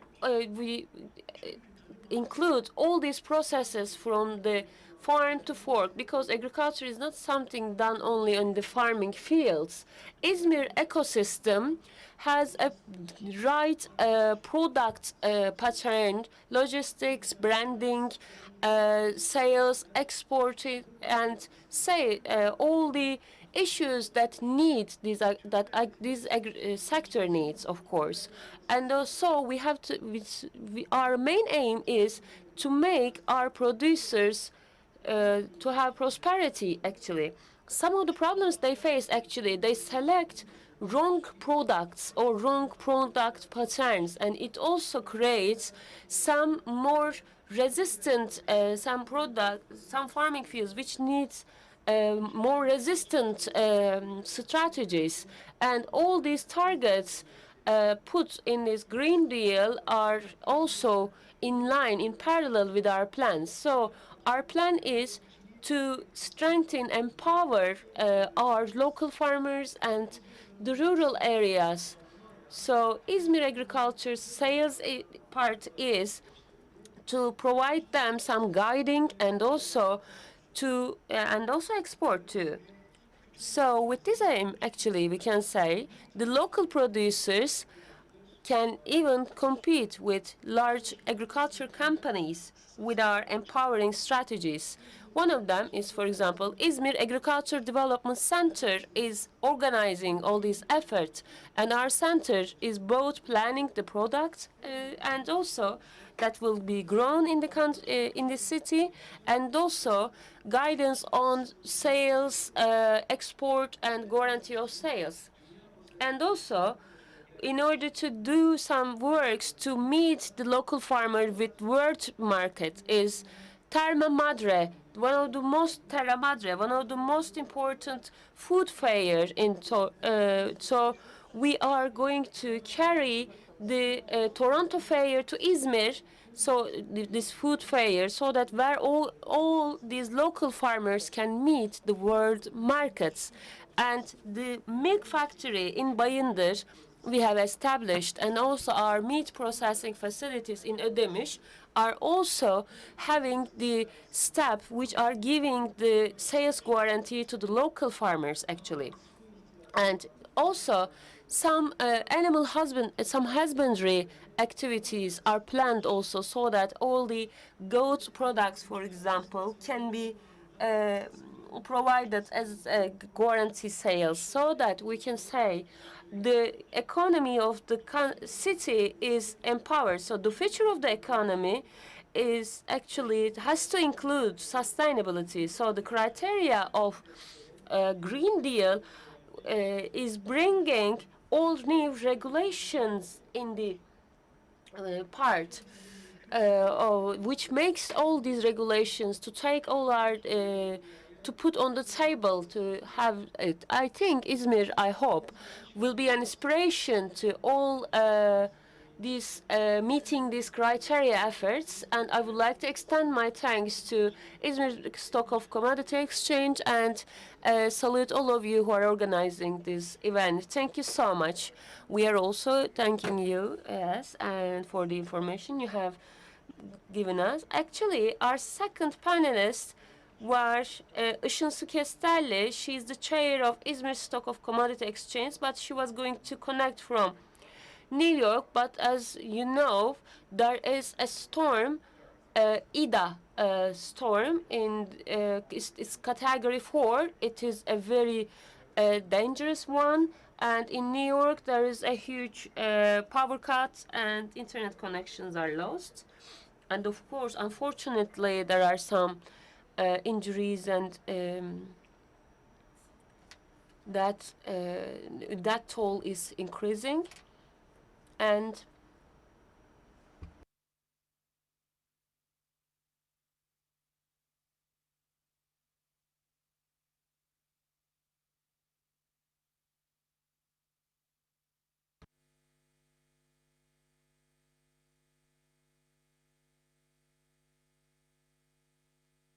Koptu mu bağlantı?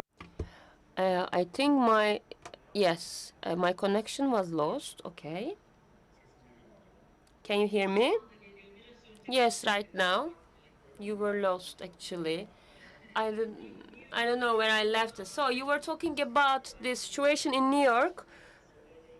So unfortunately, it is a huge natural disaster. Power cuts and internet connections are lost. It is a real crisis, actually, and a state of emergency is announced, and 44 people unfortunately lost their lives.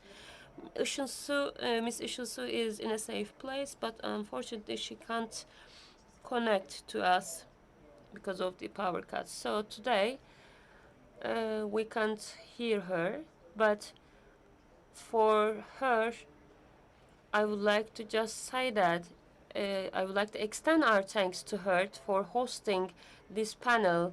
Izmir Stock of Commodity Exchange are one of the most hardworking institutions, I can say, who creates a lot of effort for that. They also helped and provided their support to meet the agriculture and science together by establishing the Agriculture Development Center, as Mr. Mayor also mentioned. So then let's talk. Let's give the floor to foreign relations officer from European Union Food Safety Departments, and we have also some podcasts with her. They were very informative.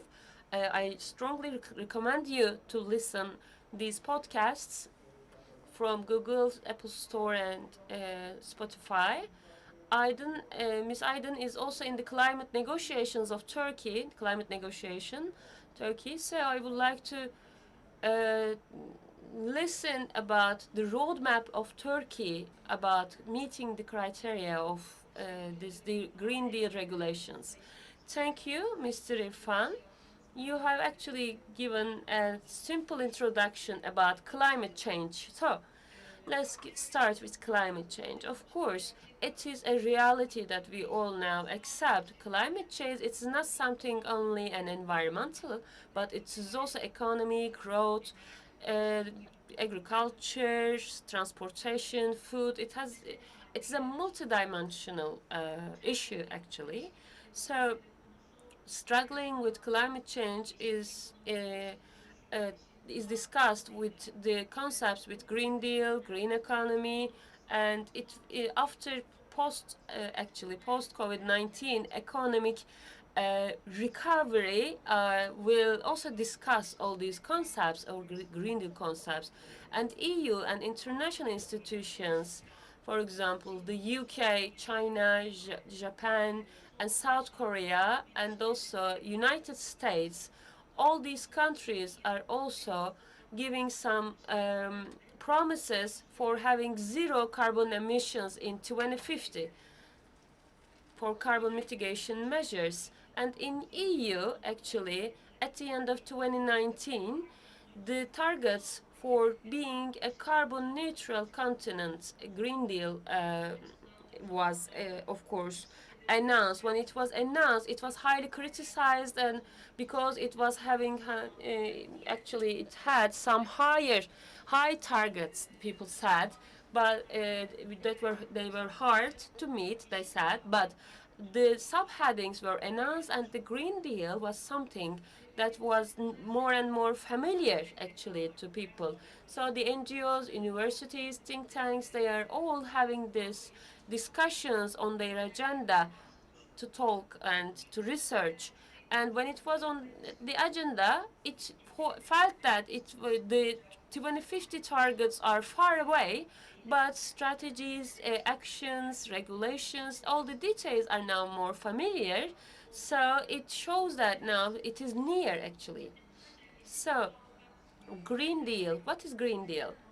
The main aim is the struggle against climate change. The strategic vision is to make Europe as a continent which will be zero carbon emission continent in the world. So it is a very hard target. Energy, transportation, building, aluminium, cement, chemicals, all sectors of economy are engaged into these legislations and measures, and of course, it is actually a roadmap. And within this roadmap, to meet these needs, the new also Green Deal investment plan is also announced to meet all these investment needs for this, for meeting these measures, of course. And so 1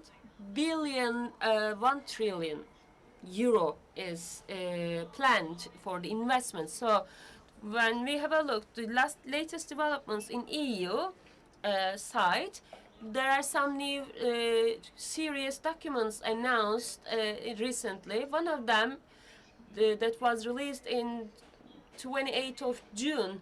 What are the European climate law actually? And after the another purpose was to take to talk about the comparison between 1990 carbon emission targets and 2030 carbon emission targets, and to have it 50% less, because the calculations are made when the first climate negotiations in 1990 started. It was planned to have 50% lower carbon emissions. So to make all the European institutions, they have announced Fit for 2055. It is a legislation package about how to meet these targets. And of course, the energy, building, land usage, and forestry sectors are also included in about the recommendations of these legislations. And one of the most discussed points of Green Deal is to have a carbon pricing or carbon tax for the products which are releasing high carbon emissions. And the Commission recommendation is also included in this package. So within this scope, the carbon regulation mechanism for it to start, it's going to start in 2023 and then until 27. And the start of it will be foreseen in 2027. But the construction sector, the energy-intensive sectors were prioritized, and agriculture sector seems to be exempted or to be separated, but I think it's a high possibility that it's going to start. So for Green Deal, about this, I would like to talk about the climate change that leads to Green Deal. And Irfan Bey, you mentioned New York, the hurricane in New York, and I would like to talk about a report. The panel, IPCC, the fifth evaluation assessment report, and it was announced like a short time ago. And what kind of report is it? 195 countries contributed to this report, and 5 to 7 years of time periods it has been repeated. And the climate change is being intensified and it's becoming hazardous. And the greenhouse gases mitigation should be realized.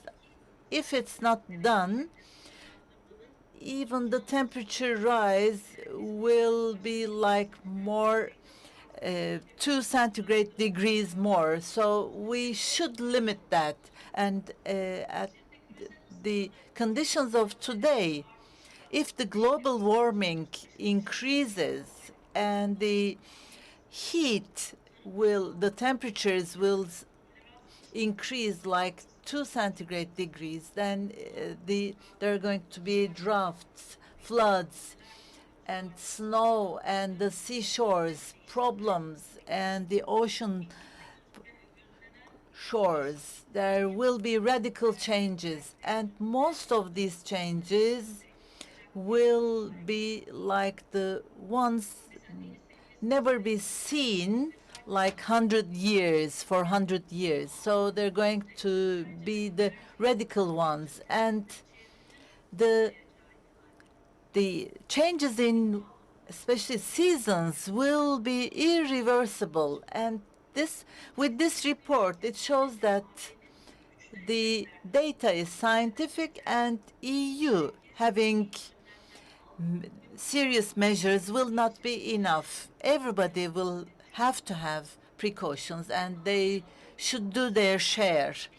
And we are a candidate member of EU, and Green Deal application is not an option for Turkey. It's a liability, it's a necessity, it's an obligation, and this is really important. So the EU Green Deal in the near future will have its reflections in the near future, as I said, and EU Green Deal environmental effects will not be reached only by EU. So international works should be done, and EU is having an active role in these works.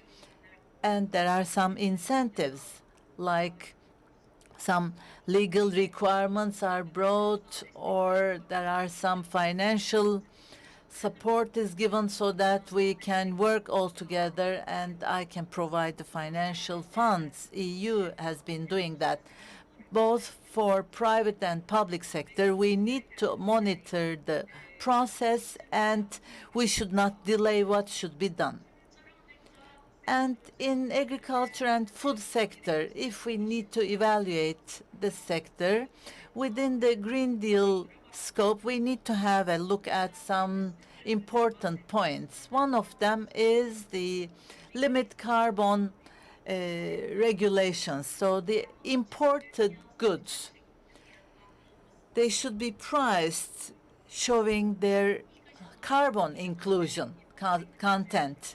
And in agriculture, I mean, within this mechanism, agriculture is not included, but emission trade system, if this is included, then there should be more work to be done about agriculture. And also, within this deal for our sector, and until 2030, there are some objectives. This is the strategy of farm to fork. And this is a comprehensive strategy: transportation, storing, packaging, and waste management and food waste management. All of them will be included to mitigate their environmental effect. And at the level of EU, in order to strengthen the implementation mechanism is also included. And within this strategy, there are some concrete objectives that are planned to be realized for 2030. The use of insecticides and pesticides should be mitigated like 50%, and the fertilizer use will be 20% decreased, and also antimicrobial sales will be decreased as 50%, so that the 25% of the areas will have organic agriculture. These are the objectives. But how to reach these objectives? There are no interim legislations, but within 10 years, they have been planning to realize these objectives. And in these strategies, there is an action plan. And in this action plan, the legislation is having a calendar. It is being planned and dated. And there is a list done. For example, the materials in contact with food, they are going to be in the fourth quarter of the year.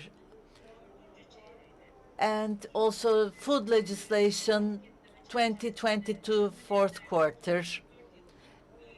And some other legislation changes, amendments in legislation, are planned to be realized at the last quarter of 2024. Of course, we have talked about the challenges.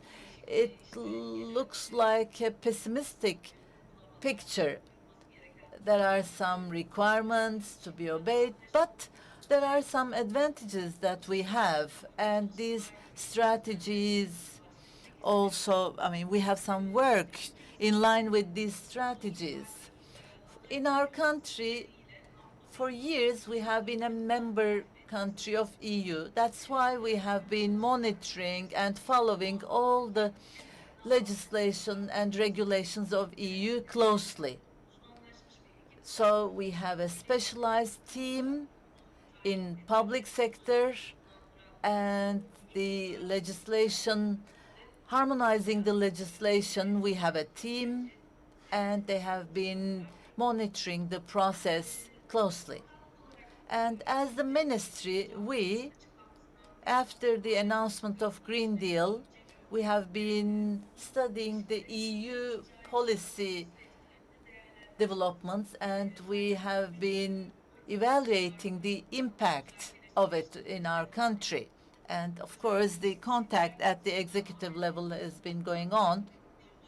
And pesticide, insecticide legislations have been still studied, and chemical fertilizer mitigating, I mean, decreasing the amount of chemical fertilizers and use of organomineral fertilizers. The studies and the works have been going on. You have little time. So in many fields, the requirements of these strategies are still being going on.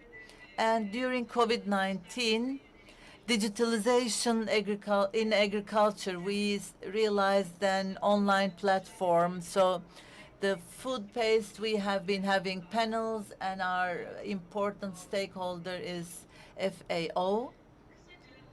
In short, we started to take actions, and with private sector and NGOs, we started to work within this process, and we are open to new cooperations. And the coordination in our country for Green Deal, the Ministry of Trade has been working on that, and the Green Deal action plan was published on the 16th of July, and last year there was a meeting organized by the Ministry of Trade, and there was a start for the process, and the information was given during that meeting.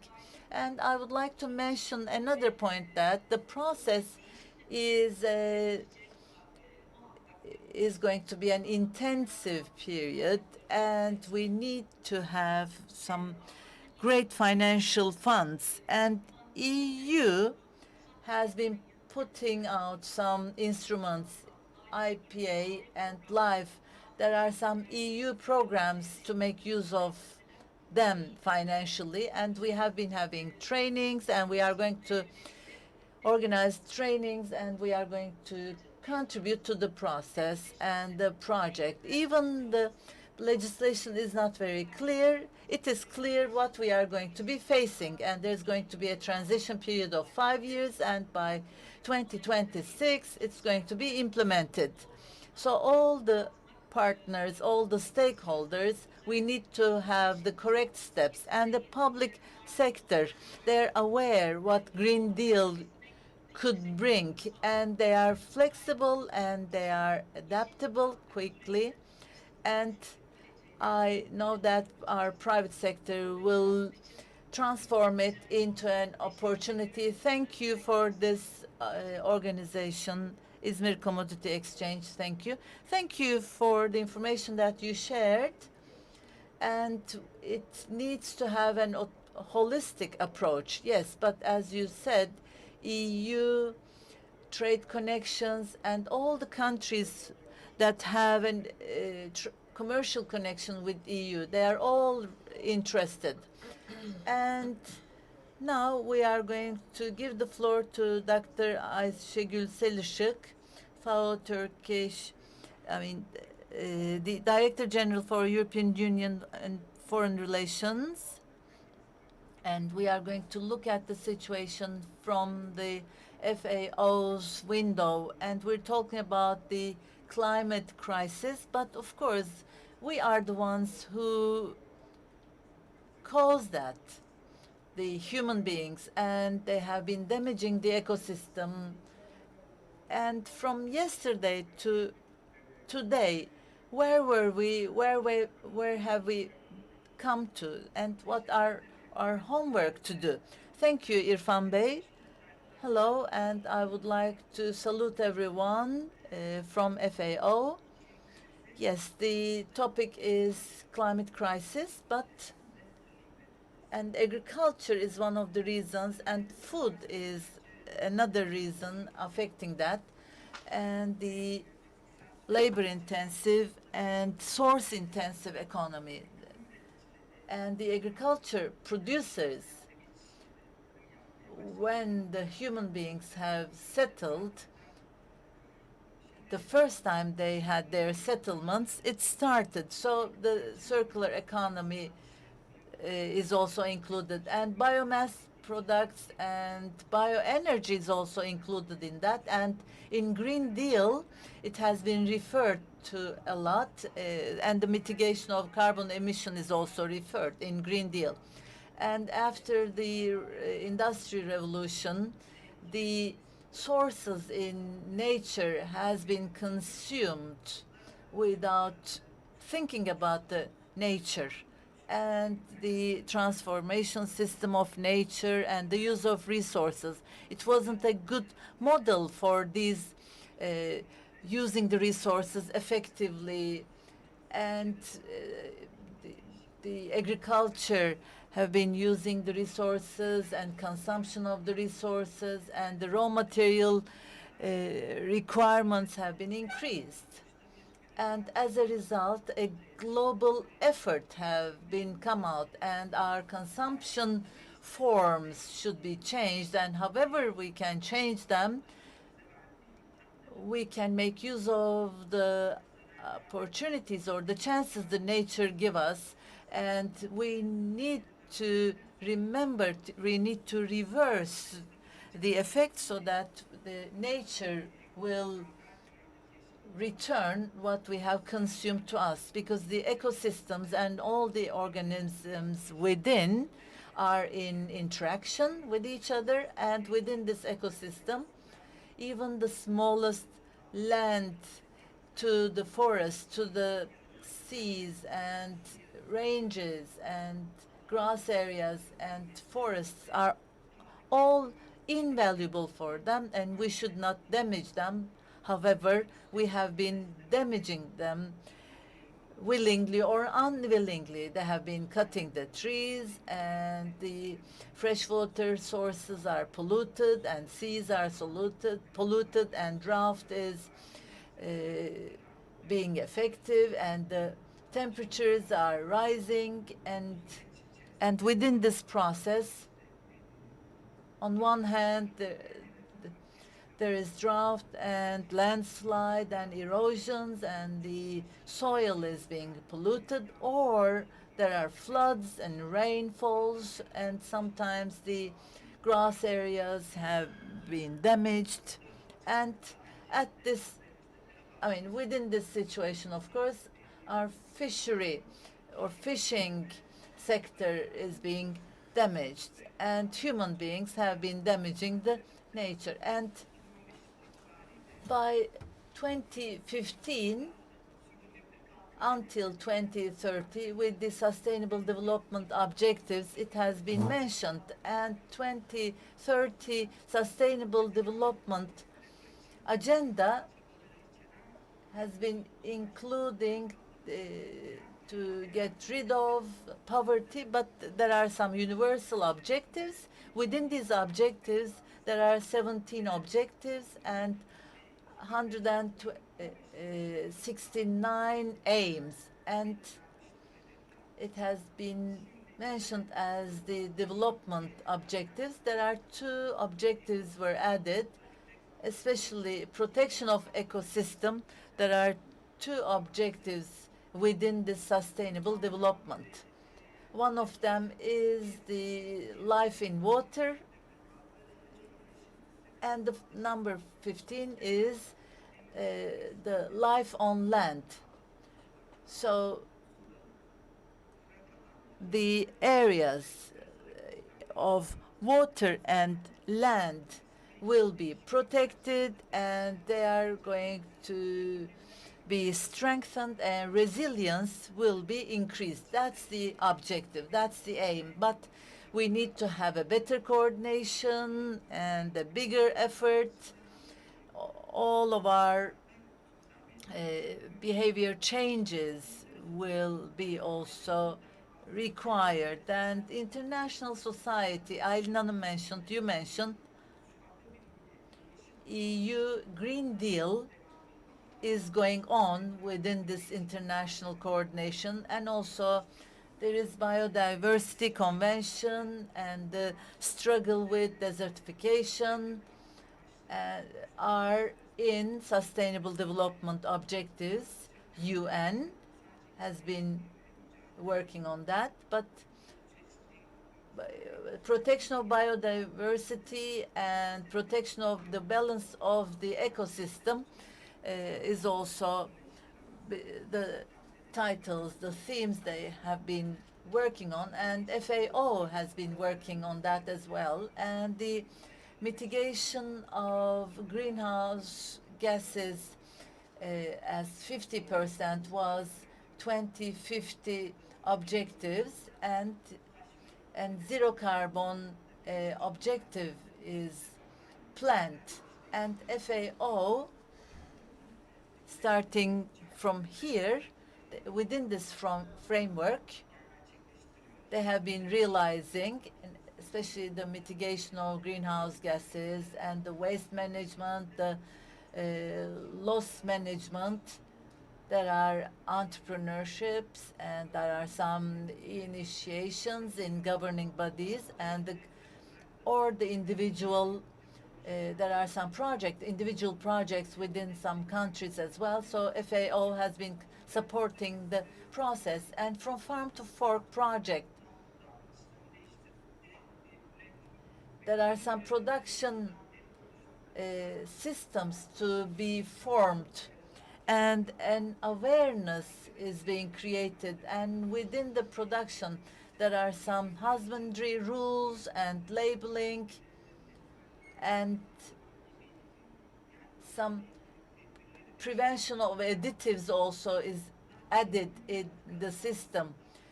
So decreasing the waste are also focused on, and FAO has been working within this farm to fork process in order to decrease the losses as much as possible, and the awareness, the informing the farmers, and also integration of technology within this process, or within farming, within agriculture, is being worked on. So the carbon emission, mitigation of carbon emission is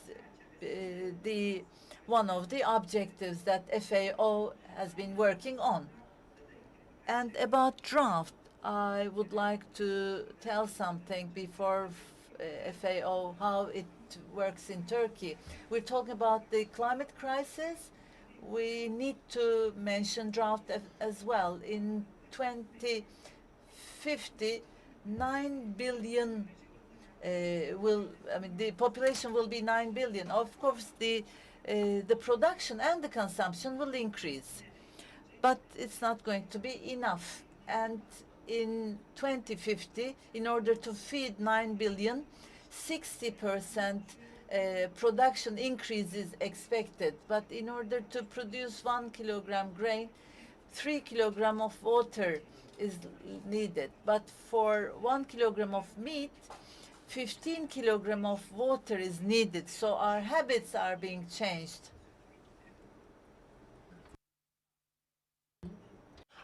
Because the speaker is having some poor connection, we cannot translate thoroughly. Sorry for that. So when we are facing with climate crisis, there are also a decrease on water resources, and we need to create a common awareness so that we can do whatever we can for water consumption, because we know that water consumption will increase, and we will also have to discuss what we can do with limited irrigation, because the irrigation application shall be empowered too. And also, thanks to these measures, maybe this problematic days or in the future too, we will use water in a more conscious way. And also, the impact of climate change crisis can be minimized on water.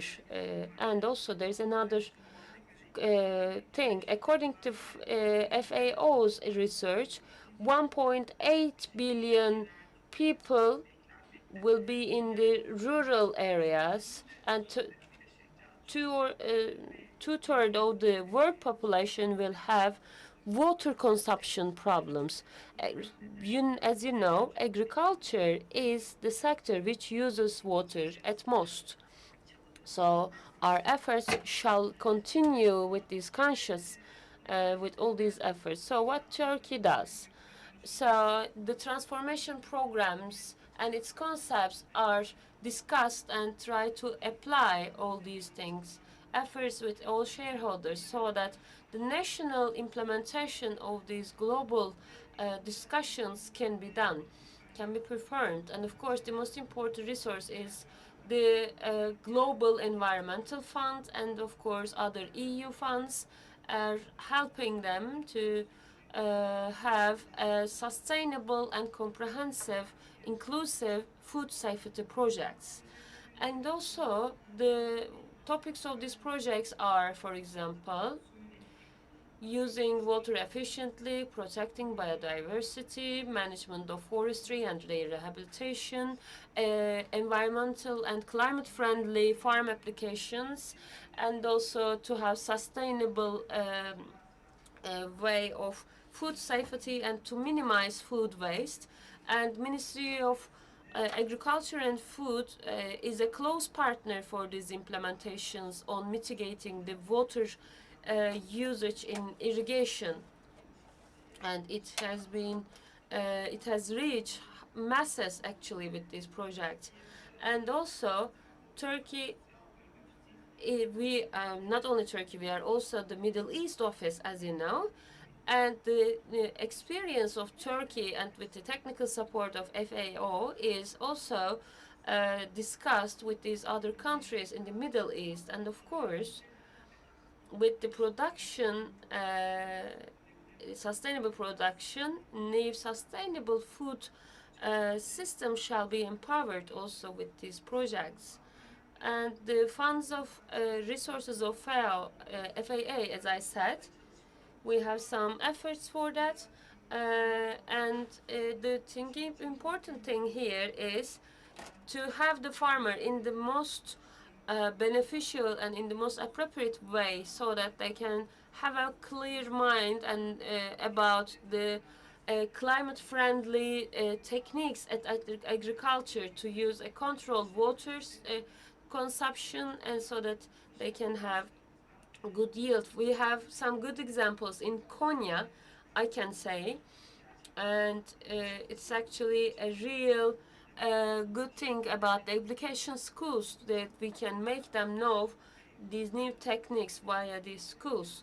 And this is something we can also say, because all the local authorities, of course the headquarters are included in this process, but our climate change is always in our agenda, but sustainable production and circular economy is something the agriculture both have some positive and negative outputs, and we are aware of that, and our efforts are continuing on this axis, I can say. Thank you again.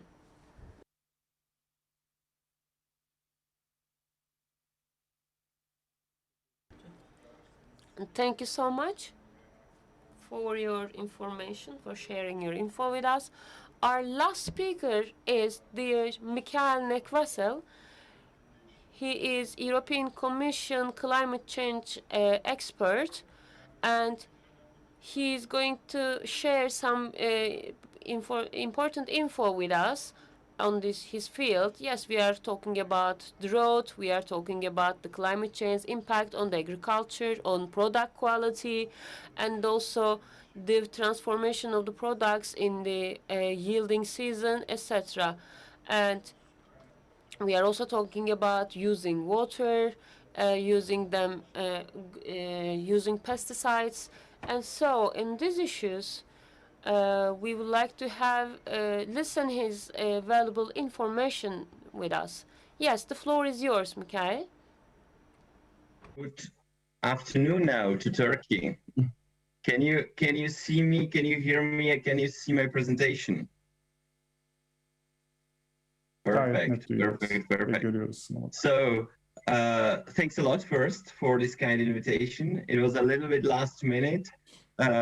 Plus, there is no electricity at the place where I'm talking from, so I had to do a lot of improvisation. But it's until my computer crashes. I hope you'll be able to hear me and see me.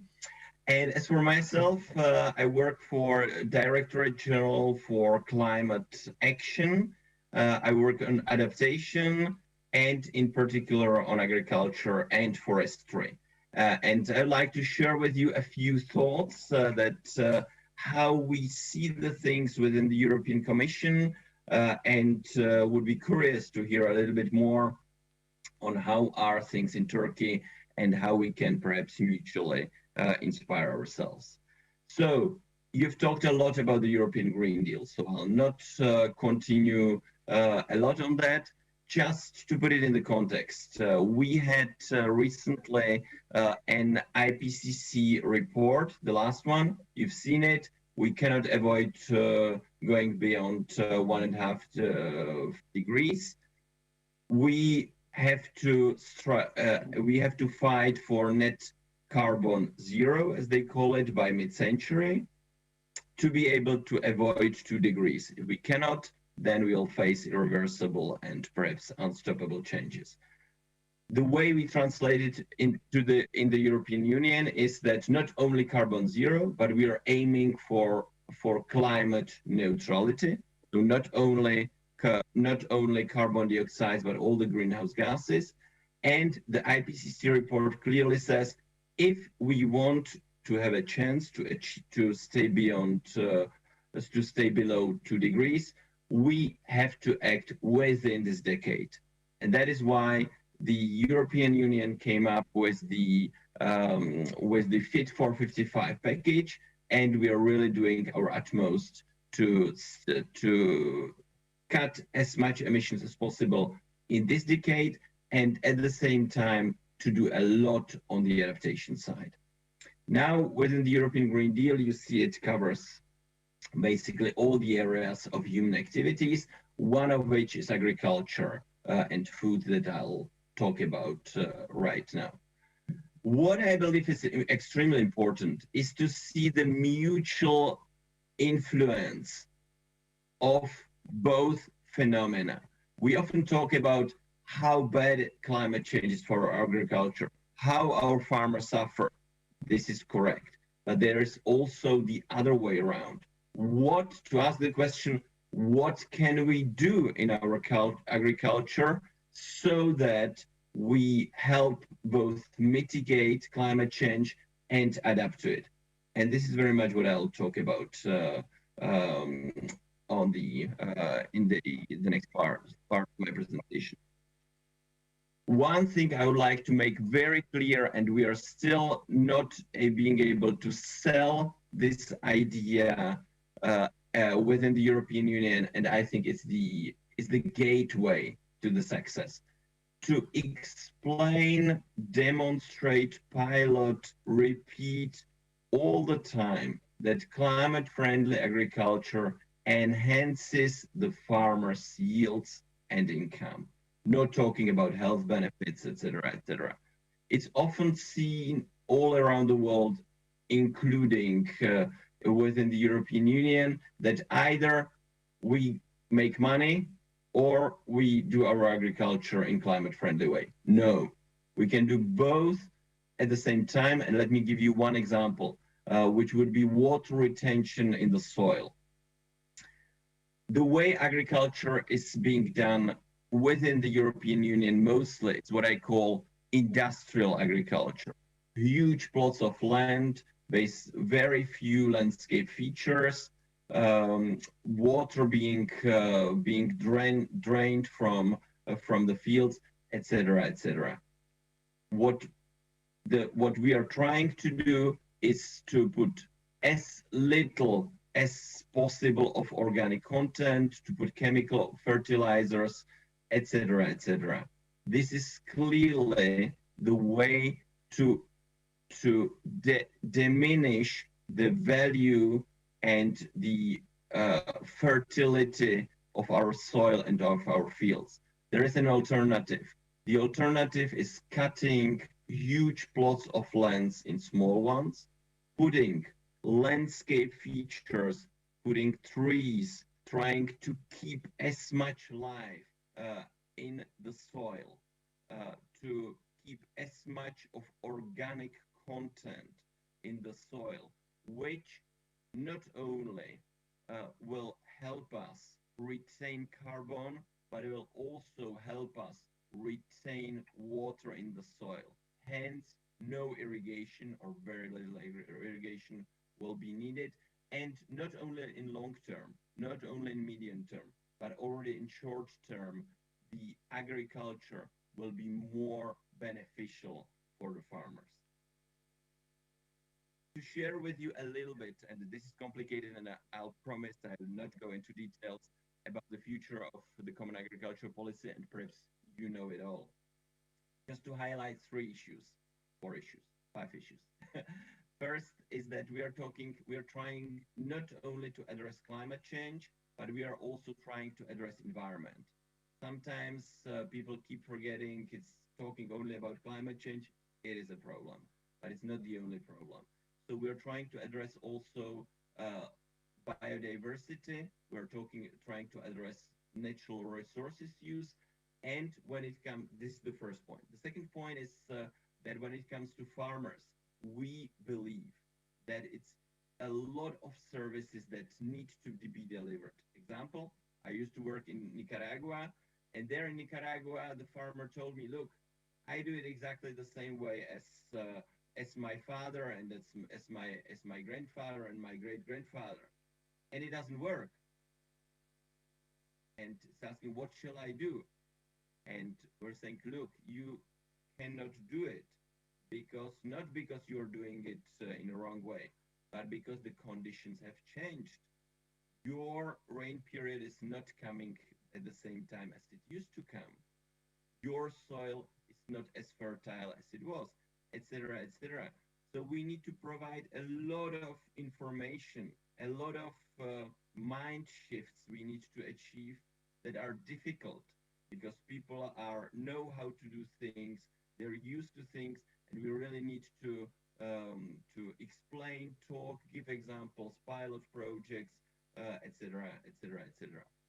The third point relates to the way how we are trying to green the Common Agriculture Policy. And don't take me wrong, we are very far from ideal. Yeah? There is a strong lobby that we have of farmers. We're not able, at least we working at DG Klima, to win on all the points we would like. So it's still very far from ideal, the future Common Agriculture Policy. But it's incomparably better as compared to the current period when it comes to its climate and environmental friendliness. It's much, much better. And there are 3 most important elements to it. One is eco schemes, second is conditionality, and third is budget. Yeah? And I'll briefly address these ones. Conditionality, to simplify a little bit, if you're a farmer, you want to get EU funds, you need to fulfill some of the conditions. And again, they relate not only to climate change, but also to natural resources and biodiversity. And it's not something like rocket science. These are, again, conditions aiming at helping the farmers and at the same time helping the climate. Yeah. So, for instance, we are talking about crop rotation here. We're talking about wetlands and peatlands, about permanent grassland, about water retention, etc., etc., etc. Second are so-called eco schemes. I picked up 4 of them. So eco schemes stand for ways of doing agriculture in a way that is climate friendly. And for that, if the farmers decide to do it, then they benefit more from the funding. Yeah, so the 4 I selected are organic farming. So you imagine it's for me the opposite of what I call industrial farming. So everything I talked about, increasing organic content in the soil is the most important phenomena. Agroforestry, you're the experts, you know perfectly what I'm talking about. And the latest studies clearly showed that if there is a plot of land and a part of it is used to plant trees, so that the overall yield they get from the field when they plant the trees is still superior to the situation if there were no trees there. What I'm saying that part of the fields you use for trees, but as they retain the life in the soil, as they retain water in soil, as they provide shadow, etc., etc., hence you do not need to put. Dolayısıyla kimyasal gübre koymaya gerek yok belki.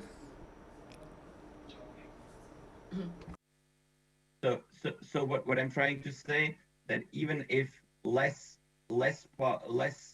area, a smaller area is used for agriculture, the yields are higher. Carbon farming, these are all the measures that can be done to retain carbon in the soil. And precision farming, these are all the measures that you know very well in Turkey, how to adapt to warm, hot weather, like, you know, the drop irrigation, providing just what the plants need, etc., etc. I understand I'm running a little bit out of my time, so just the last point is on budget.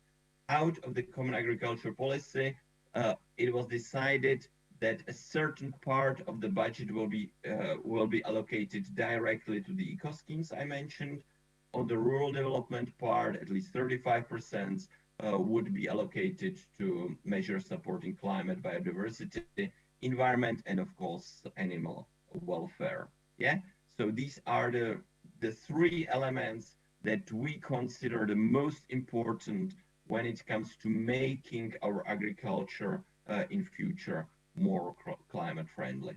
And of course, I provided my presentation, so the organizers are more than welcome to share it with everybody. If anybody wants to see the examples, possible examples of agriculture practices that we believe are both beneficial for agriculture and climate, and also the condition, these practices, which areas these practices are addressing in terms of climate and environmental positive impact. So that's about it. So thank you very much for your attention. I'm happy that both my connection and the battery of my computer sustained, and I'm happy to reply any kind of questions you may have. Thank you.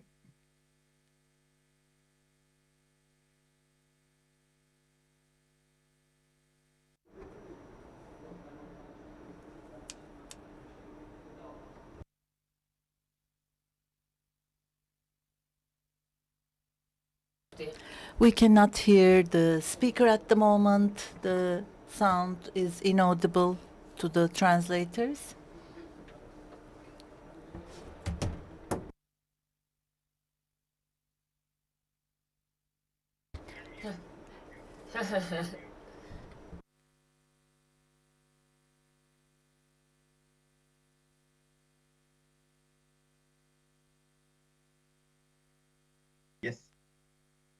Şu anda geliyor mu? Can you hear me now? All right, sorry, all right. Thank you very much for all the information that you shared.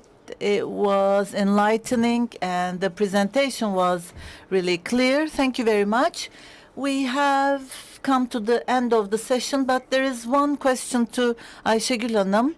She has mentioned about the climate change and draft process for FAO. And we're talking about the food safety, and the food prices are on the agenda of the world. So there's a question about that, about food safety and the food pricing. What do you think?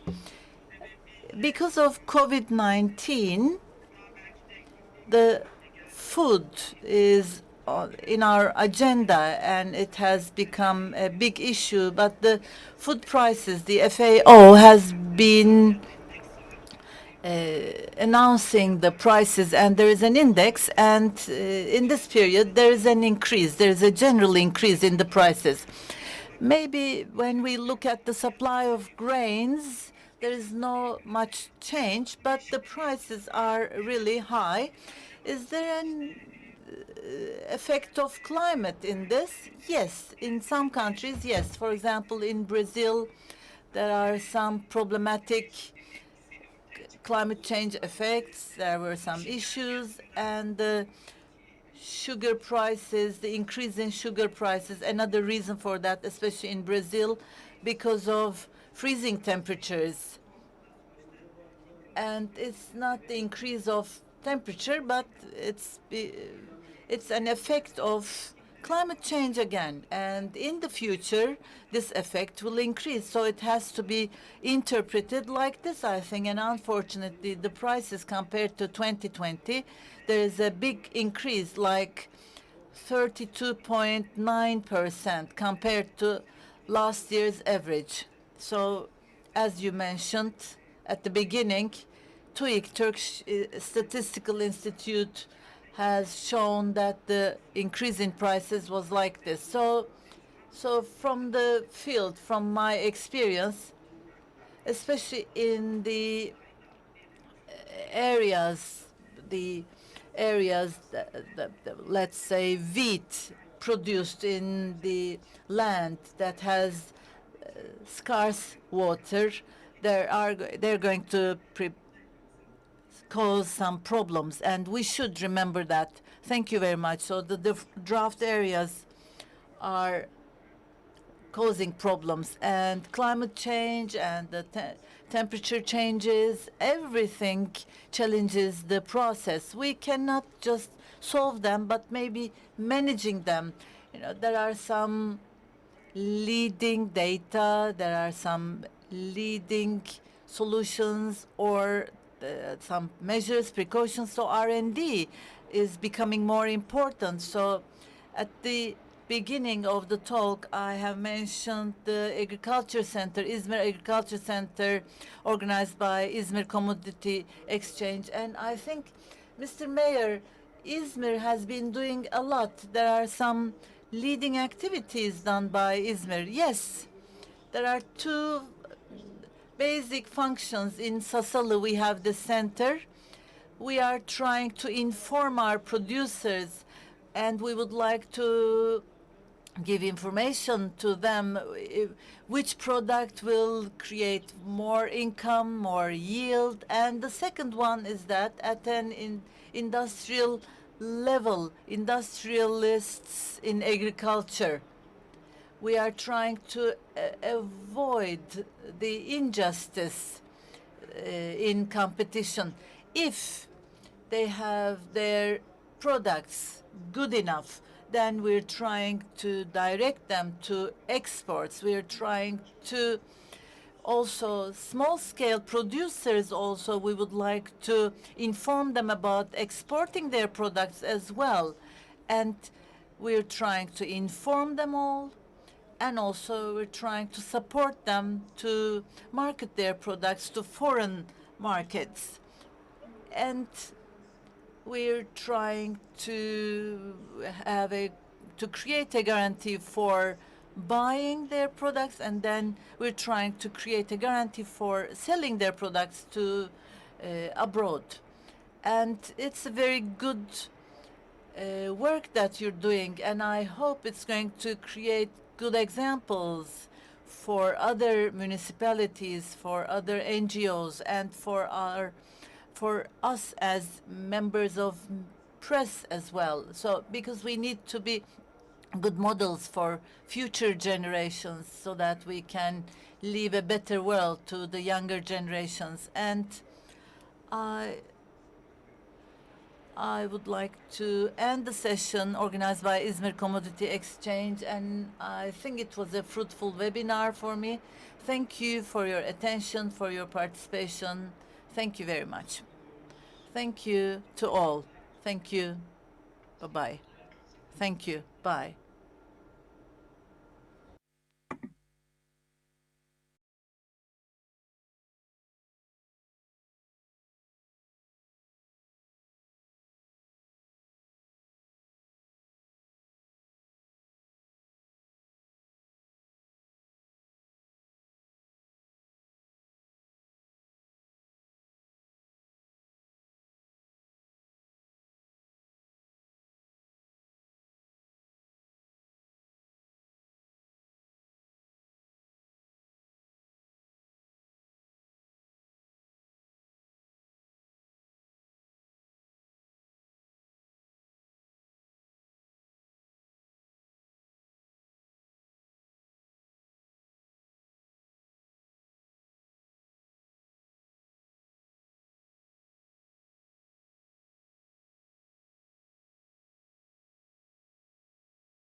Çok değerli izleyiciler, İzmir İş Günleri kapsamında İzmir Büyükşehir Belediyesi, İzmir Ticaret Odası ve İzmir Vakfı ile ortaklaşa düzenlediğimiz iklim krizinde ekonomi, iletişim, kentler arası ilişkiler ve üretimde yenilikçi yaklaşımlar konulu webinara hepiniz hoş geldiniz. Welcome. I would like to salute you in the name of, on behalf of Izmir Chamber of Commerce. Yesterday there were very important and fruitful panels here. And at this session also we will talk about the climate crisis. I'm sure that our speakers will inspire us with their contributions. And I would like to start by saying that our distinguished panelists will have 10 minutes each in the beginning, in the first tour. And the second tour, we will be able to add some words, and we will also answer the questions if there are any. Instead of climate change, we started using climate crisis as a term because it is really not negligible. We shouldn't underestimate this crisis. Since 200 years, we are living a lot of crises, and some passed in the midterm. But now we are really against a crisis that is threatening our future, and it's unlike any other crisis, and we are feeling the impacts of it. Climate crisis does not allow for lulling or for negliging it, because in industry and human life it has a very negative impact. In order to create solutions for the climate crisis, we have to have a change, a very important structural change in agriculture, in carbon footprint measures. All those elements are important. And lastly, we have seen these fires, wildfires that started in the 28th of July in our country. Maybe it's going to be an opportunity for us to open our eyes. Climate specialists are saying that it is because of the global warming, but also because of other impacts, human impacts, and they say they are warning us since years and years. And the increase in global warming, in global heat, is going to be very harsh. We are going to live 1 to 2 degree increase in the temperatures, and so we have this very negative future. In order to limit this increase to 1.5 degrees, we have to do a lot. In November, 198 countries will participate to this climate summit in Glasgow. Some things have to be done. This is a last chance for us, I think. Glasgow is a last chance for us. There has to be a leadership, and there has to be coordination between countries and nations, and actions should be put into practice.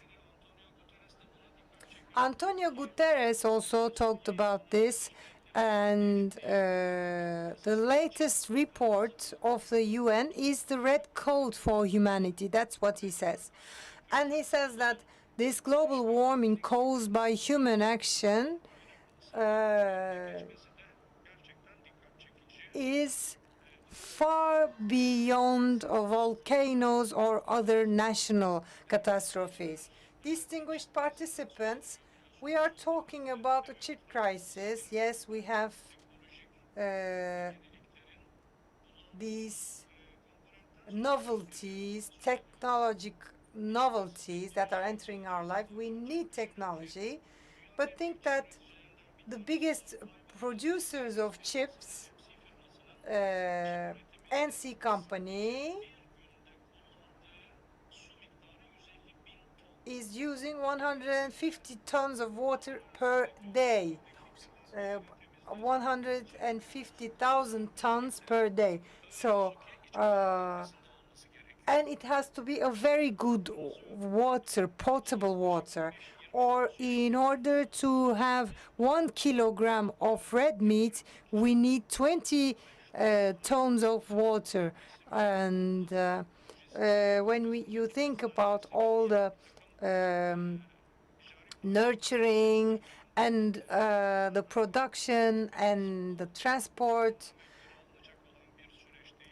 we can't inverse this process totally, of course, but we can develop some better solutions, I think. In the beginning of August, The Guardian published an article, and in this article, it says that it is impossible to go back. What we can do is to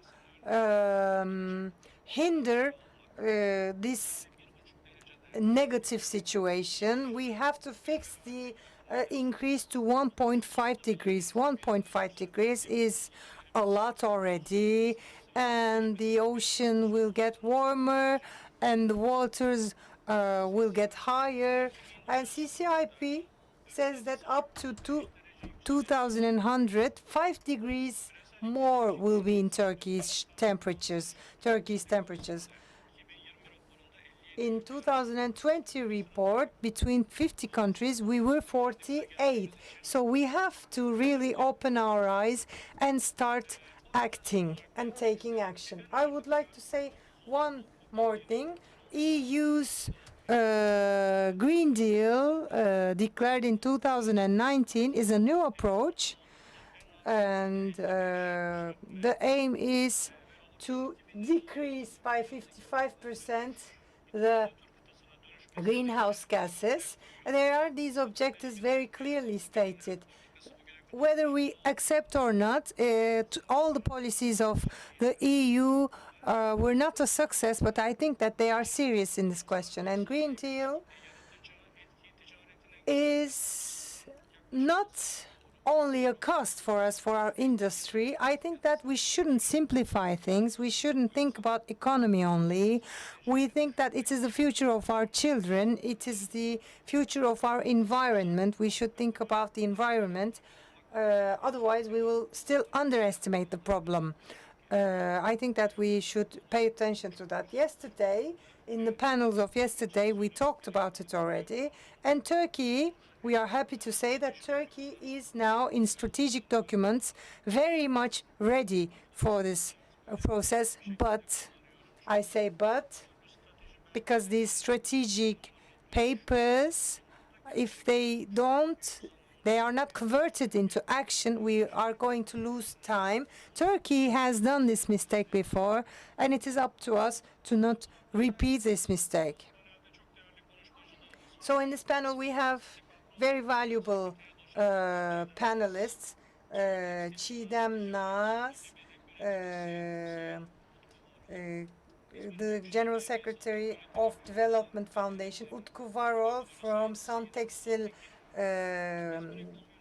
Company, Sinem Savtekin from İzmir Municipality, Gözde Çevikakçınar from İzmir Economy University, who is also a consultant for İzmir Foundation, and Ferdi Akarsu, who is an expert in sustainability, environmental sustainability, and sectoral sustainability. What are we going to talk about? We are going to talk about the economic impact of the climate crisis, and we are going to talk about waste management and innovative approaches in waste management. And we are going to talk about the relationship between industries and climate management. How can we manage this crisis in the cities and municipalities? As I said before, if we have time, we are going to take your questions also. We are going to have a debate.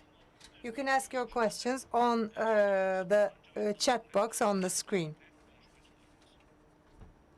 Evet, İktisadi Kalkınma Vakfı Yes, Development Foundation, Turkey-EU relationship. Uh, this institution had long experience in the region. Their research guided Turkish industry and informed Turkish society for many years now. It's an expert professional NGO. Associate Professor Çiğdem Naz from that institution is our first speaker. If you allow me, I'll give the floor to Associate Professor Çiğdem Naz. Thank you very much for your wonderful introduction, wonderful words. And I would also like to thank to all institutions and persons who were involved in the realization of this organization. As you have mentioned, I am focusing a bit more on the economic dimension. Let me quickly share my presentation with you. Of course, we focus mostly on the EU dimension, but it's in the end a global issue, and EU has assumed a leader position in this to some extent. So I'll briefly talk about its economical effects, and I will talk about Green Deal as much as our time allows. Now, of course, as you already mentioned, it's on the agenda, climate change, climate crisis. We are feeling its effects more and more every day, and these effects will are now at an extent that hinders day-to-day life. And here, European Commission did a study. They have researched climate changes in different regions of Europe and in the Mediterranean region, which also includes Turkey. And they have mentioned different effects of the climate crisis. Among those, the Mediterranean region is a region that deserves special attention because they will face increased temperatures, decreased rainfall, and the decreased flow in rivers, and there will be issues regarding drought and lack of water. And also we see increase in the number of forest fires, we see decreased yields, etc. And these are the developments we are already living currently. Of course, in the past, climate change was considered as mostly an environmental issue. It was about protecting the environment for the next generations. It was considered from an ethical perspective. Of course, these all are still applicable, but its economic dimension is getting more and more important because when we talk about climate change, if we don't take any measures and precautions, if we don't take comprehensive actions, then we will see that economic losses will continue to increase. There are many studies on this. For example, last April, on average, the temperature is, if the temperature is kept below 2 degrees, if it's 3.2 degrees, if it's below 1.5 degrees, etc. They have assessed many different scenarios. When we take a look at their research, they predict a large amount of GDP losses. They provide numbers for the globe and for regions and countries. If we keep the temperature increase below 2.2 degrees, if we can keep it at 1.5, we will see 4.2% reduction, decrease. But if we can't do anything, and if we see a temperature increase more than 3 degrees, the decrease will be 3.8% or more. So economic costs of climate change is increasing every day, and this cost will continue to increase as long as we don't take comprehensive action. When we take a look at the effects of climate change, there are some effects that cannot be foreseen, some effects that we are able to see, and some things maybe will affect different industries indirectly. Of course, extreme climate events especially are the primary causes of these economic effects. Increase in average temperature, maybe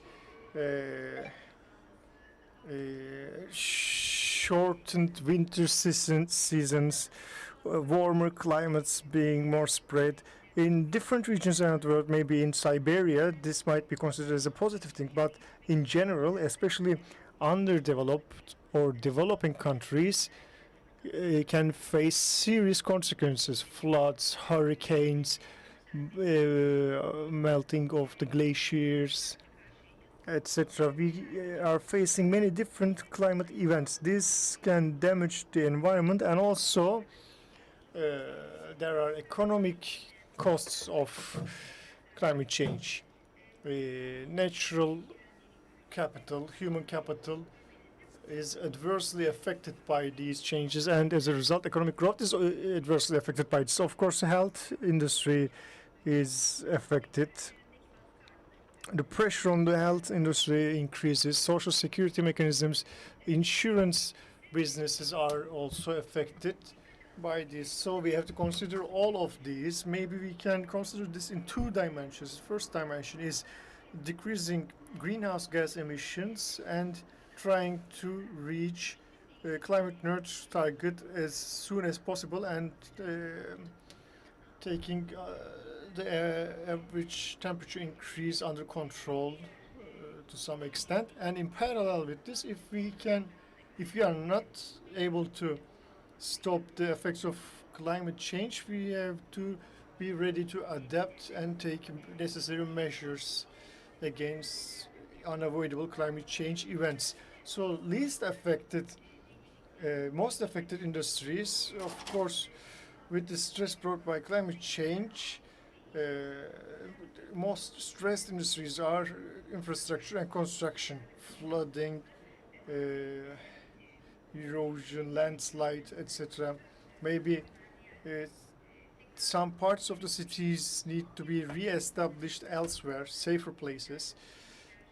Maybe infrastructure mechanisms that might not be enough to sustain a city there. Of course, energy is highly affected by this because at the heart of this struggle against climate change is leaving hydrocarbons behind and moving towards renewable energies. But of course, what kind of mixture of renewable energies are we going to use? What kind of mechanisms are we going to use that will complement each other? This is really important. For example, if you use a biomass, that can also have negative effects. All energy sources might have some negative impacts, so we have to focus on this. Forestry and agriculture are two important industries. We see a reduction in yield, maybe due to the effect of climate change. Maybe in some places we are going to have to change the types of products we are trying to cultivate. Maybe we can introduce some plants, vegetables, fruits that are more suitable for the changed climate in certain regions. Also, different pests may arise as a problem once again, and increase in food prices, decrease in food quality might be among their effects, and we see that it will also affect healthcare and insurance industry, and it directly affects humans and plants also, and animals' health. Especially these natural disasters will create an important, significant pressure on the insurance industry, And with regard to tourism, there might be a change in potential. Maybe if certain regions are too hot, the tourism season might change, or in some areas that used to be a ski resort might not be a ski resort anymore because of the increased temperature and no snow at the mountain. So there's a certain report that there are really important reports on climate change. There are a few of them are really important. One of the most important reports is the Stern report from 2006, and it assesses economic effects of climate change, and it was able to explain these effects to a broad section of society. And William Nordhaus, who received the Nobel Award, did some research on the economical effects of climate change. Again, briefly, what does Stern report remind us? What does it highlight? It highlights climate change effects on global economy, and if it's not taken under control, what may be the cost of climate change. So reducing carbon emission to 450 to 550 ppm band, yearly GDP loss will be around 1%, the report says. If we do not take any precautions, this loss might reach the levels of 20%, the report says. Also, they have important findings with regard to carbon emission prices. It was determined around $85 instead of $40, which was the price at the time. Again, Stern report emphasized that we have to act now, and all around the world, globally, the report said measures have to be taken, and it's possible to reduce emissions. And the most important factor in this is the political power. Now, when we take a look at William Nordhaus' findings, he makes an analogy between the climate crisis and the giant in this painting. And no region, no people, no society is able to escape from it. It's a great problem, according to him. And he focused on the concentration of greenhouse gases, and he said that we have to introduce emission reduction policies as soon as possible. And in order for these policies to be effective, he suggested carbon pricing policy. In fact, today, the carbon net border regulation, which is trying to be implemented by EU, this was based maybe on this study. What's the purpose of carbon tax, especially as consumers and as producers, as manufacturers? This signals that we have to move away from carbon-dense products. We shouldn't prefer products that use a lot of carbon. We have to prefer recycled products that use recycled carbon, and manufacturers should prefer low carbon materials during manufacture, and they have to move towards low carbon green investments and energy and raw materials. So to this end, such a mechanism might be effective according to this study. Again, another finding provided by Nordhaus is the fact that this is a global issue. For example, climate change framework agreement, etc., and similar global documents might be involved in the solution of this problem. But we might see a problem that we call free riding in these situations. Some participants from some member states might abstain from taking this burden. So there has to be some penalties to the countries who does not fulfill these targets, or maybe awarded for fulfilling targets. And this idea is called climate clubs. And what EU is doing is they are trying to create a climate club. And Turkey and other countries are also members of these clubs. And carbon tax and similar disincentivizing precautions might help us reach our goals more realistically. Again, a recent report, McKinsey Climate Risk Report, counts industries that are most impacted by the climate change. And as we cross some thresholds, effects of climate change will accelerate in a chain reaction, and we can see these already today. And the report says countries with the lowest GDP will be most affected by this effect, especially some countries in Africa and Asia will be negatively affected by these changes. Lastly, as my professor said, in the 6th assessment report, it stated that this is even more urgent now. We are in code red now, and in the next 20 years, global temperature increase will be around 1.5 degrees or more, and we have to take really comprehensive actions, precautions, and we have to reach our goal of being carbon neutral until the end of 2050. Let me talk about European Green Deal, climate club ideas, carbon at the border regulations. We can see this in this agreement. Something I need to highlight is that this new development model is an economic growth strategy. But one of the most important things here is that separating economic growth from resource use by using more cost-effective natural resources and ensuring economic growth. By breaking this vicious circle, by using recycling waste, using recycled products, renewable energies, etc., these will become more centralized economic policy issues.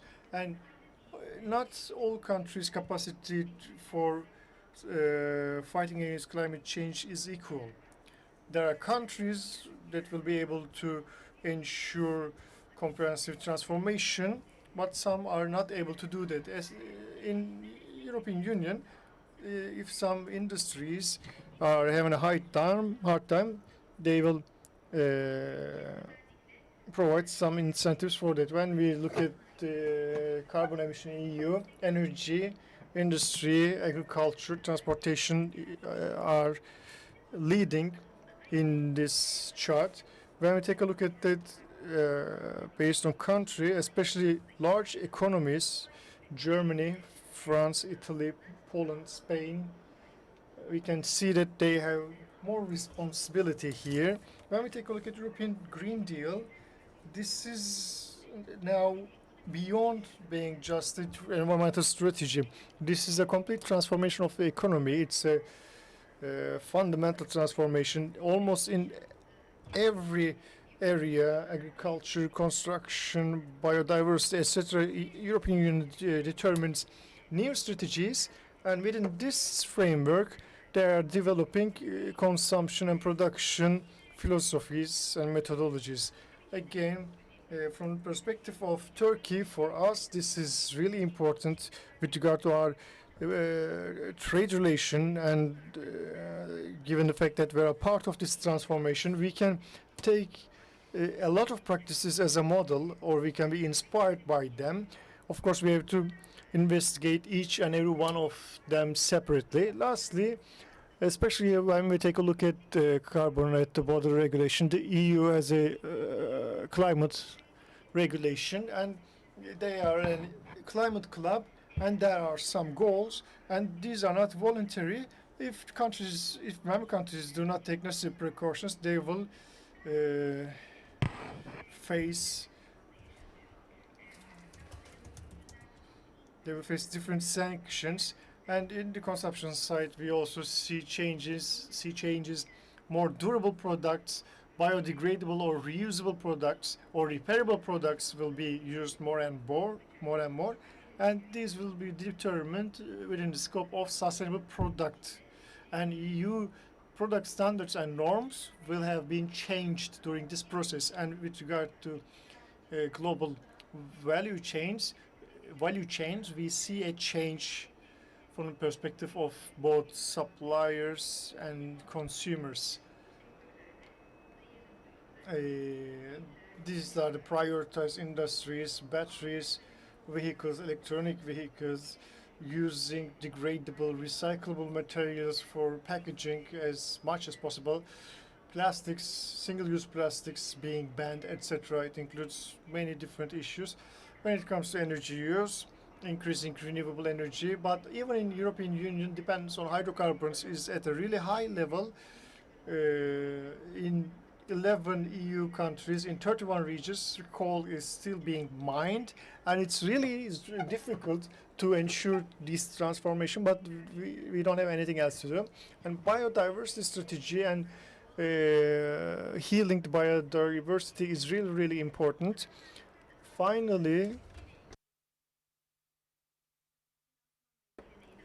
about financing, EU is doing some works. When looking for resources, credits for new investments, new criteria will be included regarding carbon emission and compliance with this Green Deal. Carbon at the border regulation is a limited part of this deal, but it directly affects exporters, and the draft was announced by EU Commission in July. And if we do not take necessary precautions, necessary measures, we might have reduced competition capacity from our perspective in Turkey. The industries that will be affected for now is cement, steel, aluminum, fertilizer, electricity. Here, if you export these products to EU, they will need to be in compliance with limited carbon emission, and their carbon emissions will have to be certified. And transition period emission values will be around 10% of the worst performers in the EU.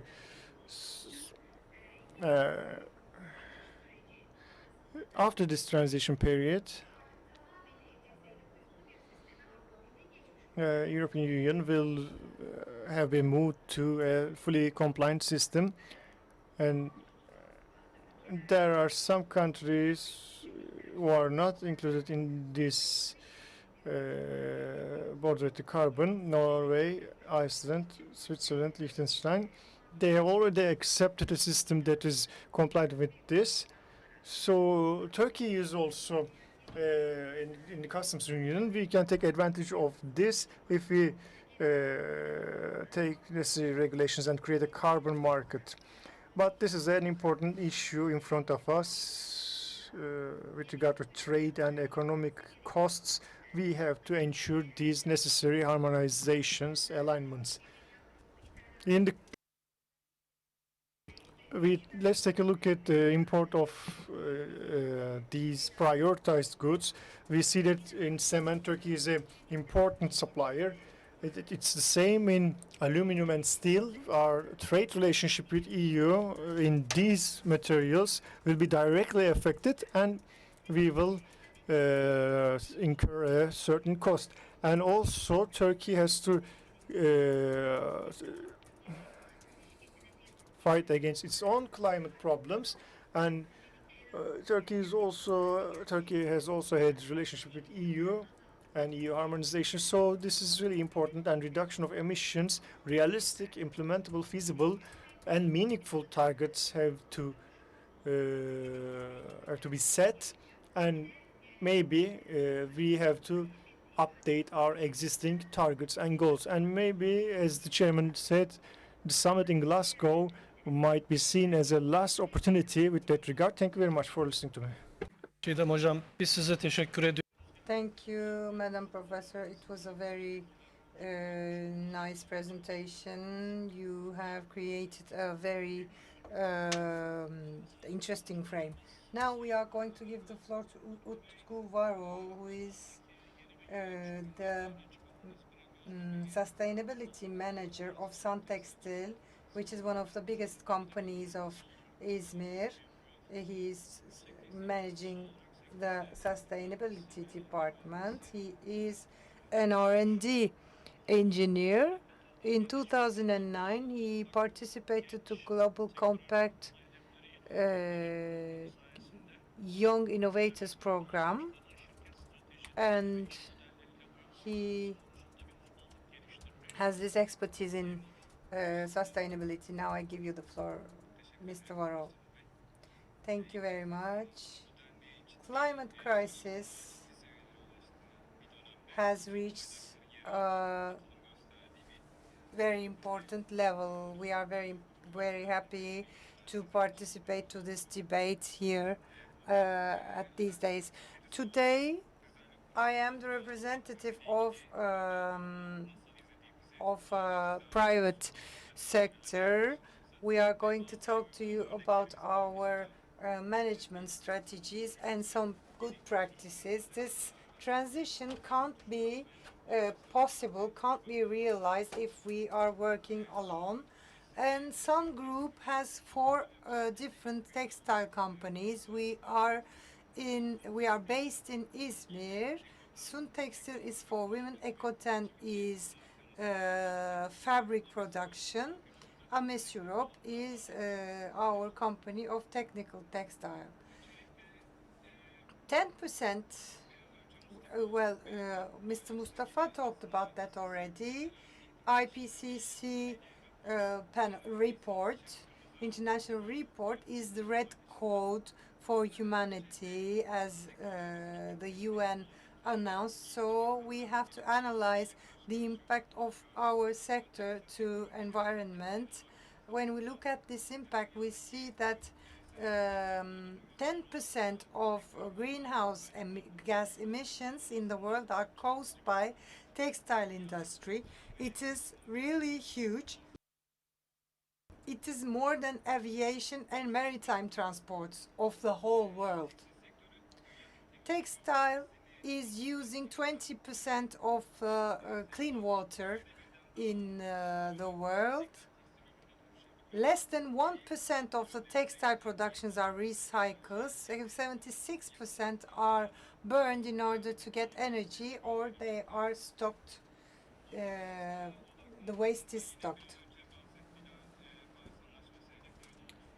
Paris Agreement's objectives are 1.5 degrees. So up to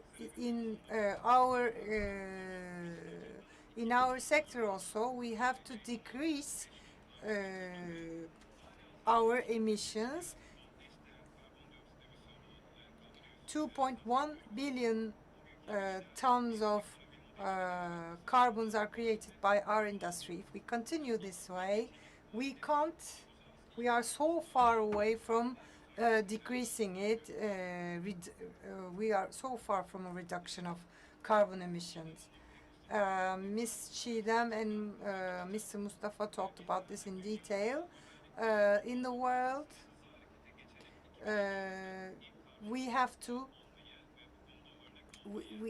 seen that Europe has this aim to become in 2050 a zero carbon continent. We are following the EU in this sense. We have the European Industrial Strategy, European Green Deal, and Circular Economy Action Plan.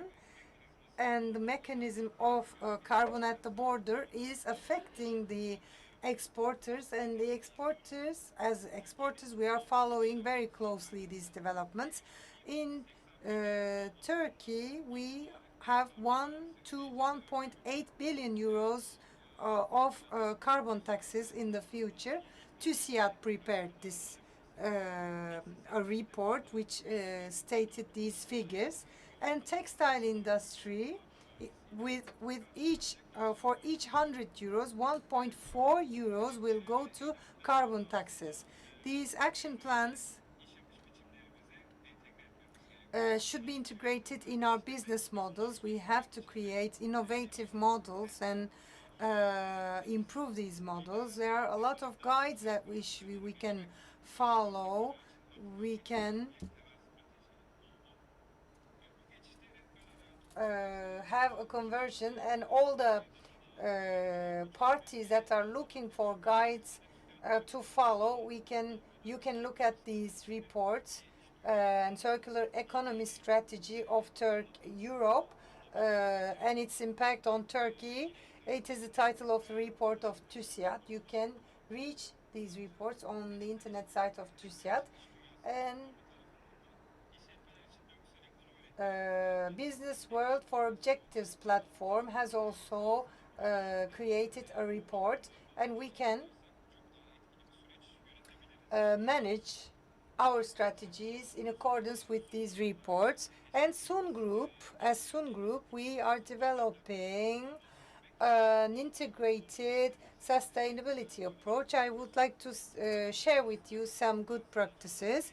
Our main strategy is is to be in accordance with Green Deal and Paris Agreement, and we have created circular business models. In the big picture, we have seen our emissions and all the consumptions, and it is directly eco-productivity in the production. This is how we have started to work from the beginning until the end.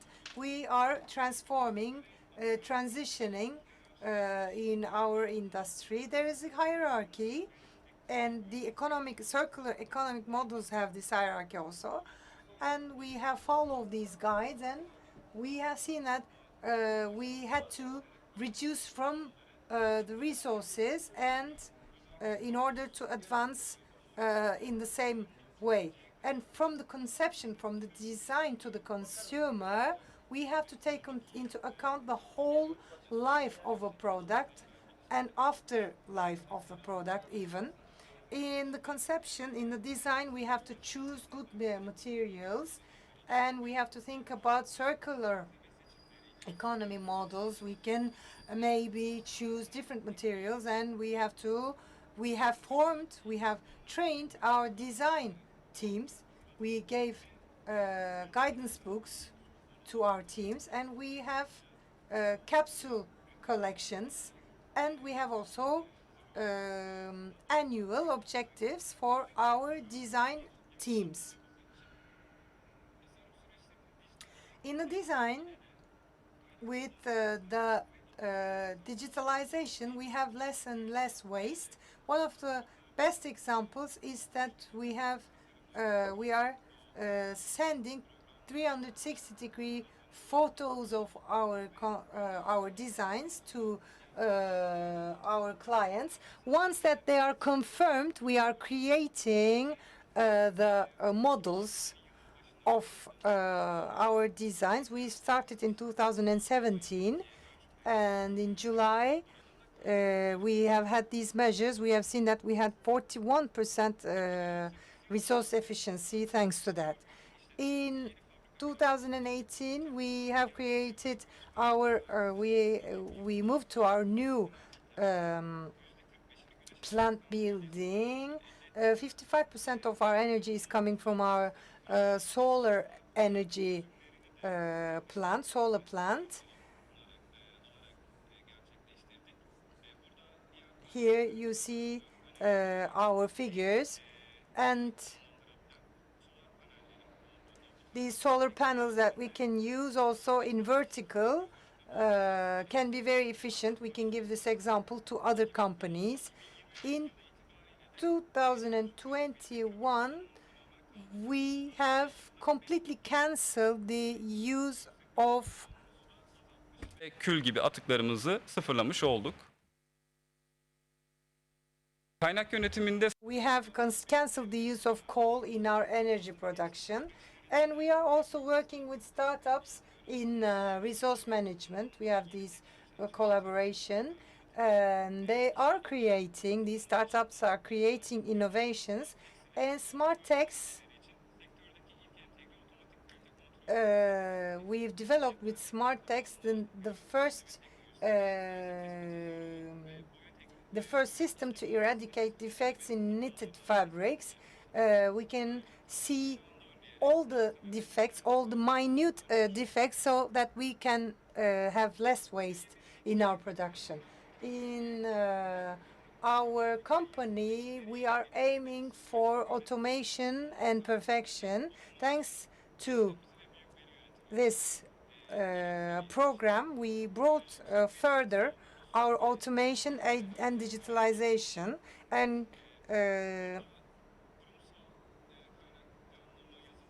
we have the integration of our program of institutional resource planification, and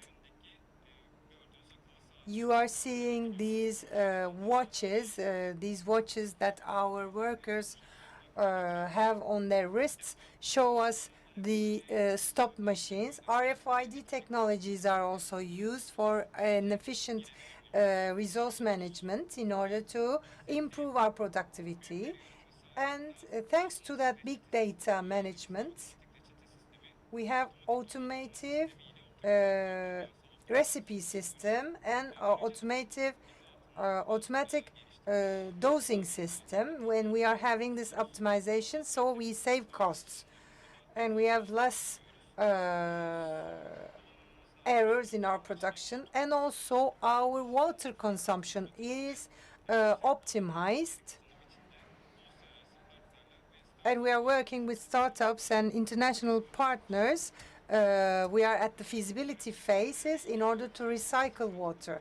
We have zero waste management in our offices. In 2021, we've had our certificate, zero waste certificate. In textile, we only have 1% of recycled products, so we have to increase this amount, this 1%. In order to develop the systems, we have created a new system. We are also having feasibility meetings with our partners. Our aim is to create a good model and to create a good guidance for our industry and for other industries in the world, in order to motivate also our colleagues in the world.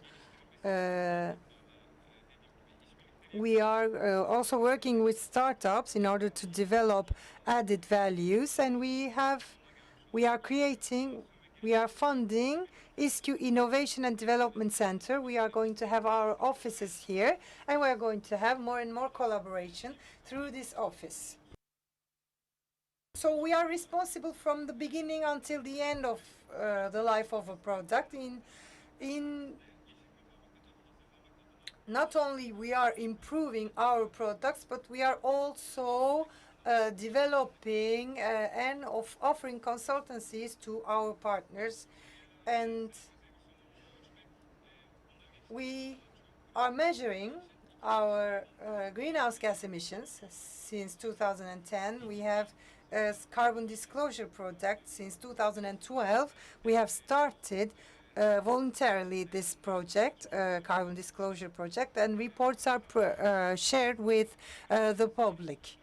And according to the results of these projects, we are developing our systems, improving our systems. Thank you. Thank you very much, Utku. All the points are very important. All the developments are very important. You've talked about good practices. The public, the municipalities, and the private sectors and different industries have to work together. This is how we are going to reach our objectives. Thank you very much. You showed us the initiatives of the private sector in real life. Thank you. Our third speaker is coming From Izmir Metropolitan Municipality, Ms. Sinem Savtekin, who is at the head of Waste Management Planification and Control Directorate, and she has a presentation for us also. Ms. Sinem. Thank you very much.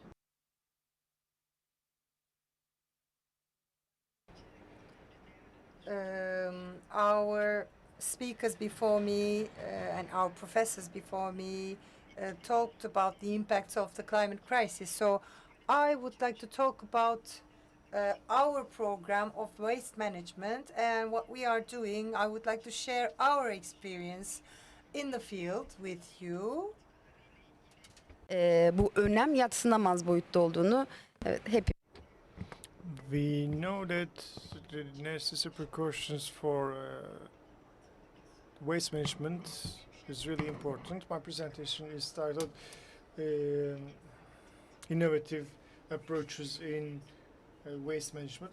As you know, domestic solid waste is managed by the Metropolitan Municipality, and we are installing an energy production facility. Firstly, our integrated solid waste management plan was presented to the Ministry of Environment and Urban Planning. We assessed valued waste as resources, not wastes, and we have integrated waste management facilities. What is this? The waste is put into a mechanical dispersion machine.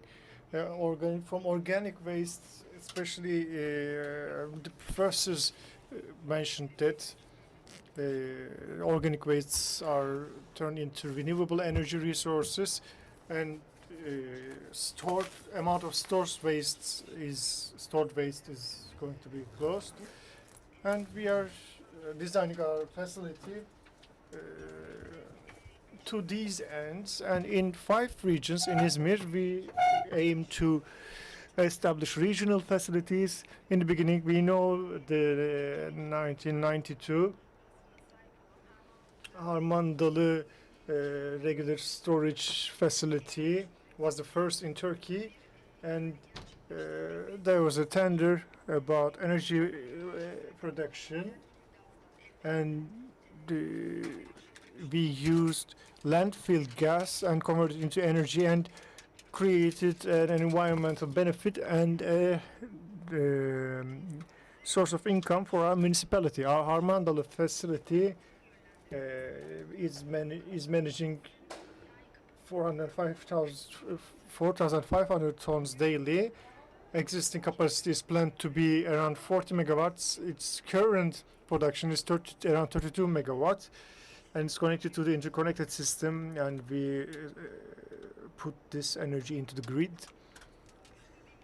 Of course, I would like to highlight something here about this facility.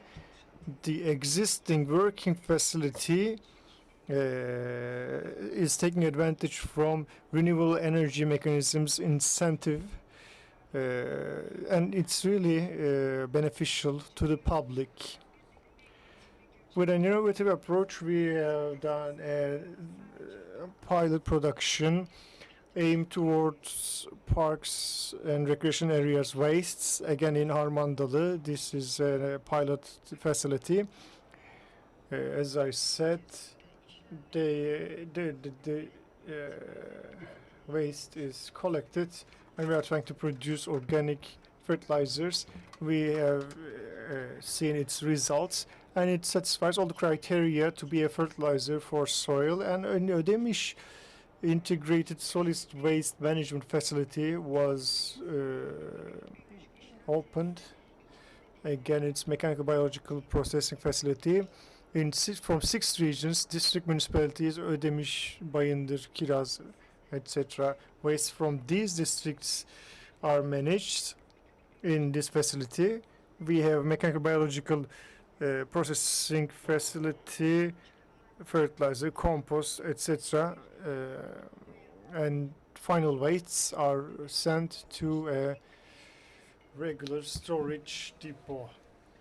It's around 1,200 tons per day capacity. I will skip over these details. Again, here we with an innovative approach, we are going to produce fertilizer. Now we have received some of our orders, and we will start working full capacity soon. This is a component of our South 1 region integrated thesis, and within the scope of zero waste. Of course, we have to need 20%, 30% regular waste storage, and there used to be an irregular storage area, and we will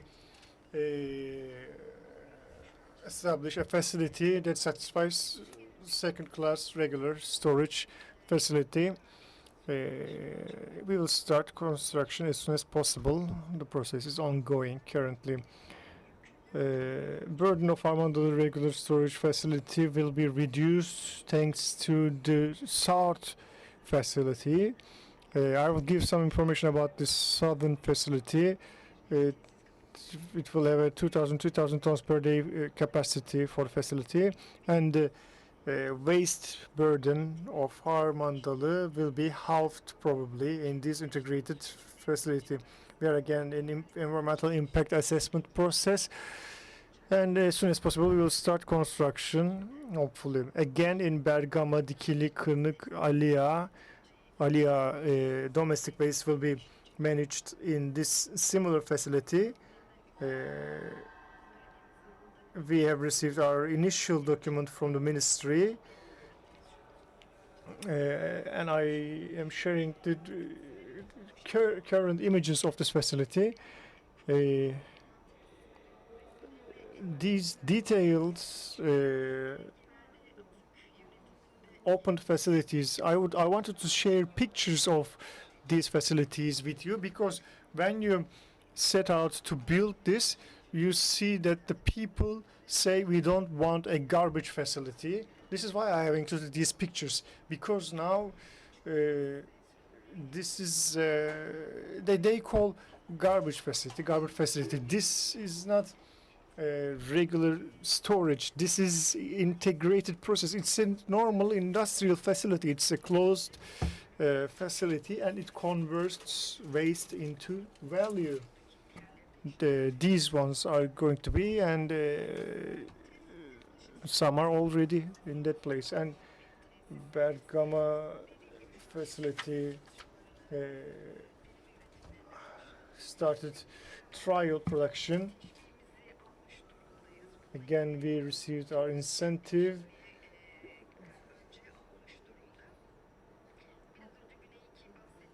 I talked about Southern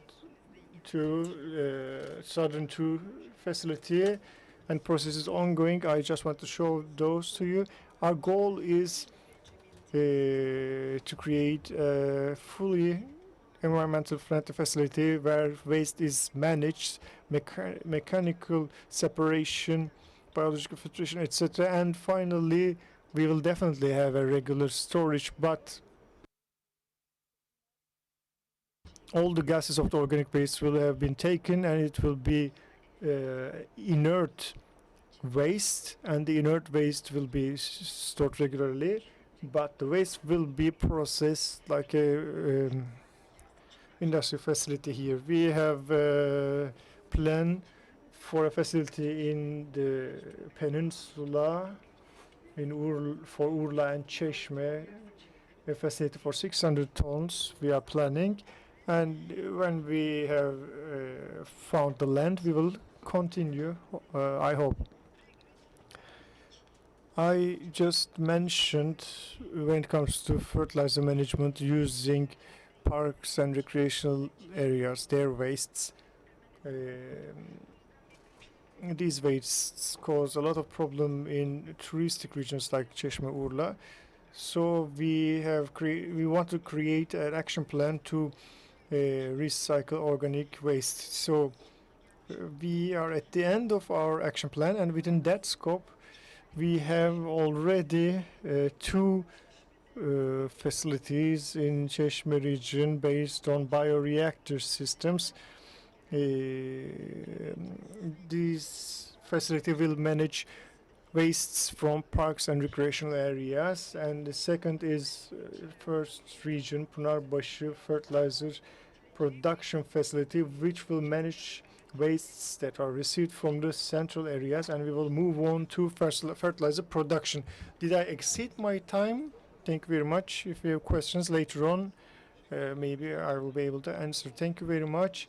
To allow preparation time for the next session, I would like to have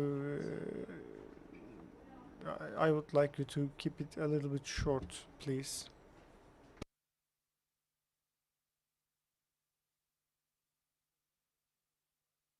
Now we will talk about the communication aspect of the issue, because if we cannot internalize, if we cannot raise awareness in the society, we cannot succeed. Next, our fourth speaker, Ms. Gözde Çevikçınar from İzmir Economy University, Public Relations and Advertisement Department professor, and she is communication consultant of İzmir Foundation, and we see wonderful works of her there, especially when it comes to communication with the public, when it comes to explaining the situation to the public. What can we do? Please enlighten us. Thank you very much. Thank you. Well, I guess today we will talk about the importance of this subject, its effects, what companies, institutions should do, and what they are doing. We have heard important information on these topics from other professors, other speakers. Now, I'll talk about how you should communicate what you are doing and what you have to do to your consumers, to the public, to your employees, to your business partners, or how you can explain what you are doing to those stakeholders. The title is in the climate agenda, responsible communication strategies for the business world. So, how can you communicate what you are doing to the person in front of you? So you have to use an integrated, unified approach. What do we mean when we say communication strategy?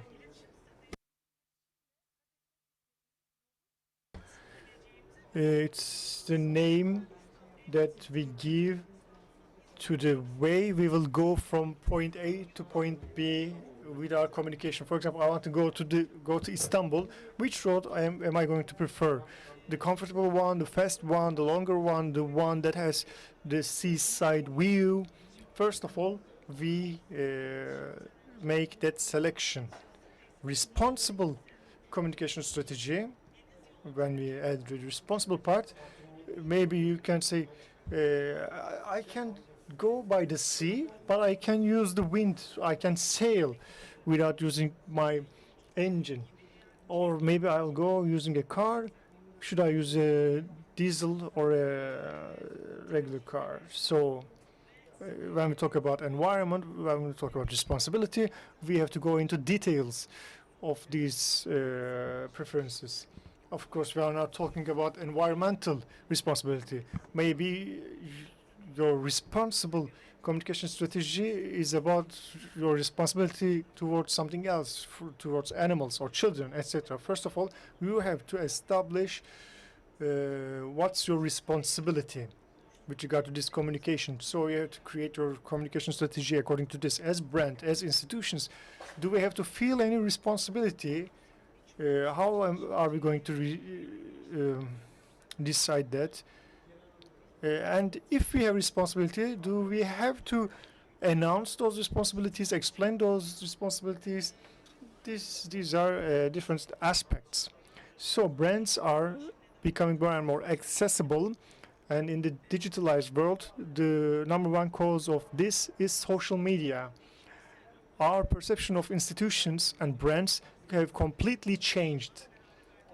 A brand, when they decide to open an Instagram account, it might seem simple, but in the perspective of the consumer, this completely changes the perception of the brand. It becomes one of my friends, my cousin, that company, and Metropolitan Municipality, and my friend are on the same timeline. So that brand or company or institution is not only someone that provides me services or goods or etc.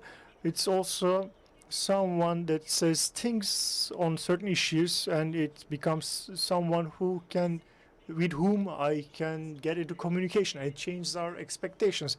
In the past, consumers had different expectations from institutions also, but these were about social responsibility. This company earns a lot of money, does a lot of business. They should send children to school or plant trees or contribute to the society. But now, consumer expectation changed its form. We are expecting different things. What do we expect?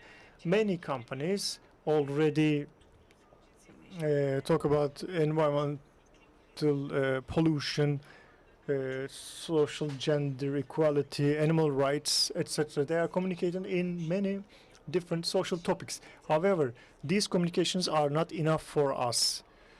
We have a concept now, it's called the doing brand, the doer brand. We want brands to do something. In addition to donating trees after forest fire, they have to prevent forest fire beforehand. And of course, we have brands that are doing this around the world, especially in the communication field. We see many examples of this. Coca-Cola is trying to convince the consumer, instead of putting its message into a billboard, they put plants on the billboard to clean the air, and they collaborate with WWF. They take concrete actions, but this company produces the most waste plastic, so the consumer has greater expectations. So in time, Coca-Cola has to move to 100% recyclable materials and specialized production techniques, and they also have to incentivize people to recycle, and the people are expecting the Coca-Cola to complete this cycle. We see many examples in international companies. We have seen textile companies in brands around the world. For example, Adidas is collecting plastics from the ocean and making a shoe from this. H&M expects you to bring your old clothes, and they give you a discount coupon, and there are many different examples. How can we take these one step further? How can we determine correct communication strategies in the long term? If we ask these questions today, brands must have a great ideal and purpose about the world. We have called this the great ideal. But brand purpose, big ideal, etc., different terminologies. But the important thing is the brand must have a purpose now, and it must have good standing, good foundations.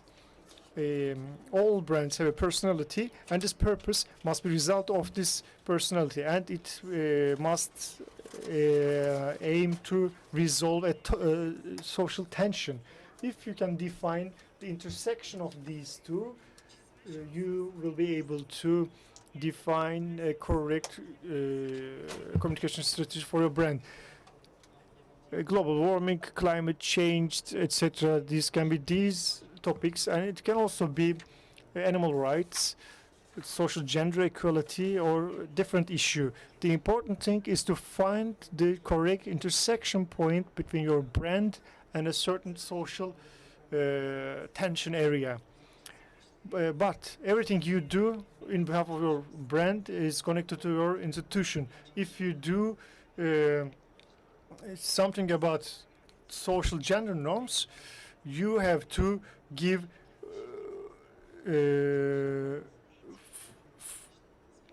paternal leave to your employees. If you are trying to reduce waste, you have to educate your employees also, because consumers are much more interested in this. You have to be transparent, real, honest, and smart towards your consumer. I have already exceeded my time, but starting from this common ground, if you define a right ideal and if you start to work towards this, you will be able to establish a long-term communication strategy. I would like to share an example for this. Finish as a communication called Tomorrow's Water, and clearly invites people to act. And today they have adopted water safety as a topic for themselves, and they start working towards tomorrow's waters and tomorrow's water, and they are calling upon people to work together with them. They have concrete projects, they have education projects. They did something in the bird paradise, and they had a awareness raising campaign about the water problems in South Africa, and they bring this issue to a concrete stage for the long term, and they are able to connect this problem with their product and their brand, because people are wasting water before putting their dishes into the dishwashers. They rinse their dishes before putting into the water, and they say, if you use my brand, you don't have to rinse your dishes before putting them into the dishwashers, and you will save water. So we can increase the numbers of these examples. For example, using completely recycled materials in your packaging. Ferry is an example. They have used plastics collected from the ocean, but in the long term, probably we are going to see 100% recycled packaging materials all around. There are serious regulations and laws regarding this, but we are moving towards a different dimension. Walmart is using corn-based packaging material instead of plastic. They are composting unsold food items. Doing this and communicating this is also really important. If you call upon shopping spree from your consumers, then you will be conflicting with yourself. If you do correct communication, people are willing to pay more for environmental friendly products. And when you have a six-pack from the market, if you know on one hand this six-pack plastic is killing fishes, then if you learn the other material is food for living beings in the ocean, and it's an edible packaging material. If you know that as a consumer, you will have different view of the product and money. Now we are not talking about cost economy, we are talking about value economy. Keeping that in mind, as institutions, we have to create this awareness, and we have to convince the consumers. This is compulsory by the government. We have to sell plastic bags for 25 cents. That's not the thing. We have to explain the reasons for this, explain this to the consumers, and make the consumers stand with the institutions. This is really important. We have talked about Green Deal yesterday. We have to see this as an opportunity, and with the right moves, we will be able to create opportunities for ourselves. We talked about it yesterday's sessions. When it comes to business, if we establish our communication strategies on this, if we take this as a foundation, this will bring serious opportunities to us, and we will go to different places in the world. With correct communication strategies, we can make this attractive for the consumer, and we can share large costs with the consumer. Scaring, we are dying, the world is dying, is a way. As brands and institutions, being educational, incentivizing, moving together. It's a different road. Preferences made by the brands will determine their future roadmaps. I would like to finish my presentation with an example. 80% of electricity is still being generated from coal. If we want to change the world, we have to keep in mind the importance of children. Lego did something. They have they are selling a plane kit or a coal mine kit, but there are green instructions. Instead of making a plane, you can make an electric train. Instead of making a coal mine, you can make a wind generator using the second set of green instructions. So Lego is trying to teach the impact to the children, and in the coming years we will see more and more examples of this. Thank you very much for listening to me.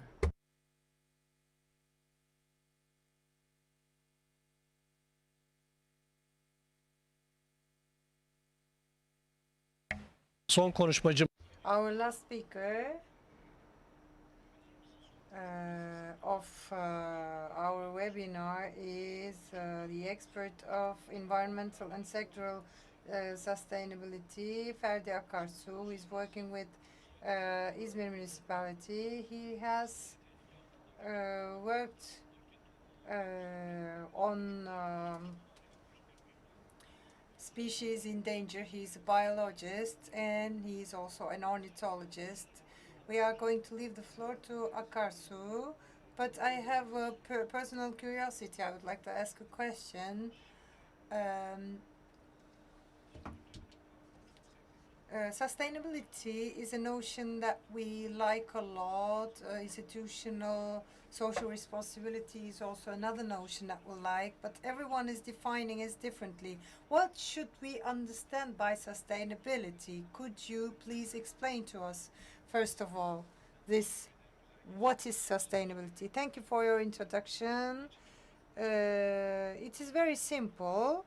In our world, the resources are really defined. We have more and more human beings and we have more and more consumption. And after a while, these resources, this equality, this equilibrium is going to be disrupted. And we have seen that it can't be sustainable in the long run. And this is how sustainability was developed. Mathematics showed us it is really very simple arithmetics. If you can't have this equality, we can't have these natural resources, enough of these natural resources. This is what sustainability is about. There are a lot of factors, of course, but if we can't have two planets, Earth, we are not going to sustain this way of living.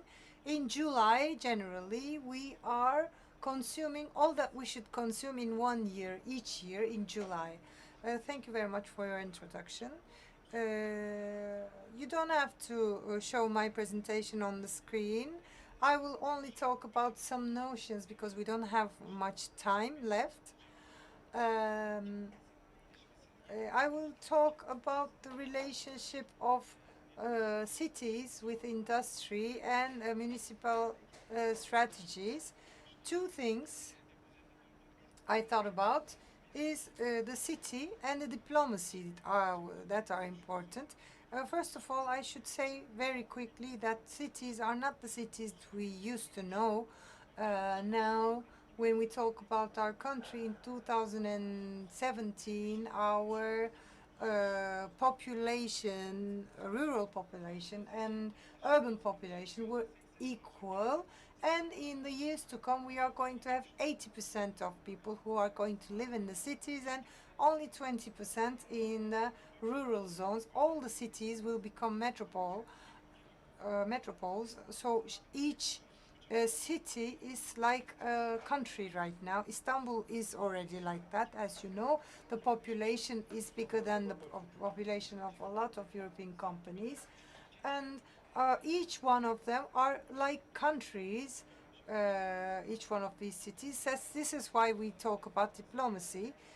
Diplomacy is, according to Turkish dictionary, it is international treaties and relations. So as the cities become countries, the relationship between industry and city becomes a relationship between industry and diplomacy and countries. A lot of the experts talked about this today. In Izmir, what does it represent? As I said, diplomacy is the city relationships, the urban relationships, as it is the case with Green Deal. I will not detail that. It has been explained before. Since 2 years, I live in Izmir, and I've seen that Izmir is a little bit different than Istanbul. I come from Istanbul, and I worked in other organizations and other cities. Izmir is different because they are able to resolve this diplomacy. Izmir Foundation is one of the examples. There is the Chamber of Commerce, the Chamber of Industry, Tursap, other foundations, a lot of different parties up to the prefectorate. There are different stakeholders that are in this diplomacy. And this is what we are aiming for, because industries are looking for this also from the prefectorate, from the municipalities. That's what they are expecting from the public authorities. As Professor Gözde talked about it, if we can't improve, we can't live. So Izmir is in a special situation. Another point is that I've been following very closely Paris. We have signed the Paris Agreement. It was not ratified by our National Assembly. In some years, countries are going to be accredited, and we are not represented in these meetings. So we are, I would like to remind this, we shouldn't lose this opportunity. I think that commerce, trade, I'm in the trade business, so we have to create our own Green Deal as Turkey, because if we are following something that is already created, this is what we have done, we are going to deploy a lot of efforts in order to catch up with it, and then we create something else. That's why I think that we should have our own Green Deal, green tags. We should, as Izmir, as Turkey, we should create our own Green Deal. But the important thing is that the Green Deal that we create should be accredited with European Green Deal. It should be at a level which would allow us to be accredited by European Union. We should take it even further. That's how we can benefit from this opportunity. There are these treaties, there are these agreements. That's what I would like to talk about. So our Ministry of Economy has this entrepreneurship. It is very important. At the end, the Green Deal, the sustainability objectives of the UN, they are all about environment. So we have to think about the environment. The Ministry of Forestry, the Ministry of Environment, and the Ministry of Economy should create plans and they have to work on these roadmaps. If we do all that, we can seize these opportunities every professor, every speaker talked about. Otherwise, we are only going to talk about opportunities, but we are going to follow European countries and European countries' Green Deal. I think that it is a huge opportunity. I agree with you. In the last 20 years, some industries were created, like the game industry. And in Turkey, in Istanbul especially, there was this industry. Peak Game was sold and it became a billion-dollar company. We have seen that these game companies could mean a lot. So Green Deal will be like that for us. It will allow us to enter other industries and markets to which we didn't have access up to now. And this chance can only be seized if we are responding to these conditions. It's very important. Thank you for giving me the floor, and thank you for thanks to all the speakers and experts for their speeches and contributions. Thank you. Thank you very much. I would like to add one thing. In the beginning of the panel, I had taken some notes, and you talked about it also. I think that it is important to plan cities according to environment, according to sustainability, with all the dimensions of sustainability. Cities are like a laboratory for us, I think. In this sense, Izmir and Izmir's international Izmir is a good example, good laboratory in which we can develop local strategies in accordance with international strategies and planification. All these are very valuable, and I wish we had more time in order to debate more on these questions, but we don't. There is going to be another meeting, another session after us. This is why I'm going to close this session. We don't have time for Q&A. Only one or two sentences to Professor Chidem, because she was not here with us. She joined us on Zoom. If she would like to add some last words. Thank you very much. Thanks for the invitation, and thanks to all the speakers for their contributions. Maybe I can underline this as a last word. It is a very important subject, and in these years to come, these 3-4 years to come are very, very important, are crucial for the future of our children. So the central government, international organizations, and municipalities, they should all really take into account this importance of these years to come. All the authorities, all the institutions are really important and have a very important role to play. And we have to influence the politicians. We have to use diplomacy. We have to use Paris Agreement, and we have to accelerate our work in this field. Thank you very much for this opportunity. Thanks, Miss Professor. Thanks to all the participants who joined us here and on Zoom. I would like to thank our speakers, expert speakers, for their contributions. They really did very valuable contributions. I wish you a very good day, and I hope that we will live in the future in a clean and healthy environment. Thank you.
Saygıdeğer konuklar, Distinguished guests and participants,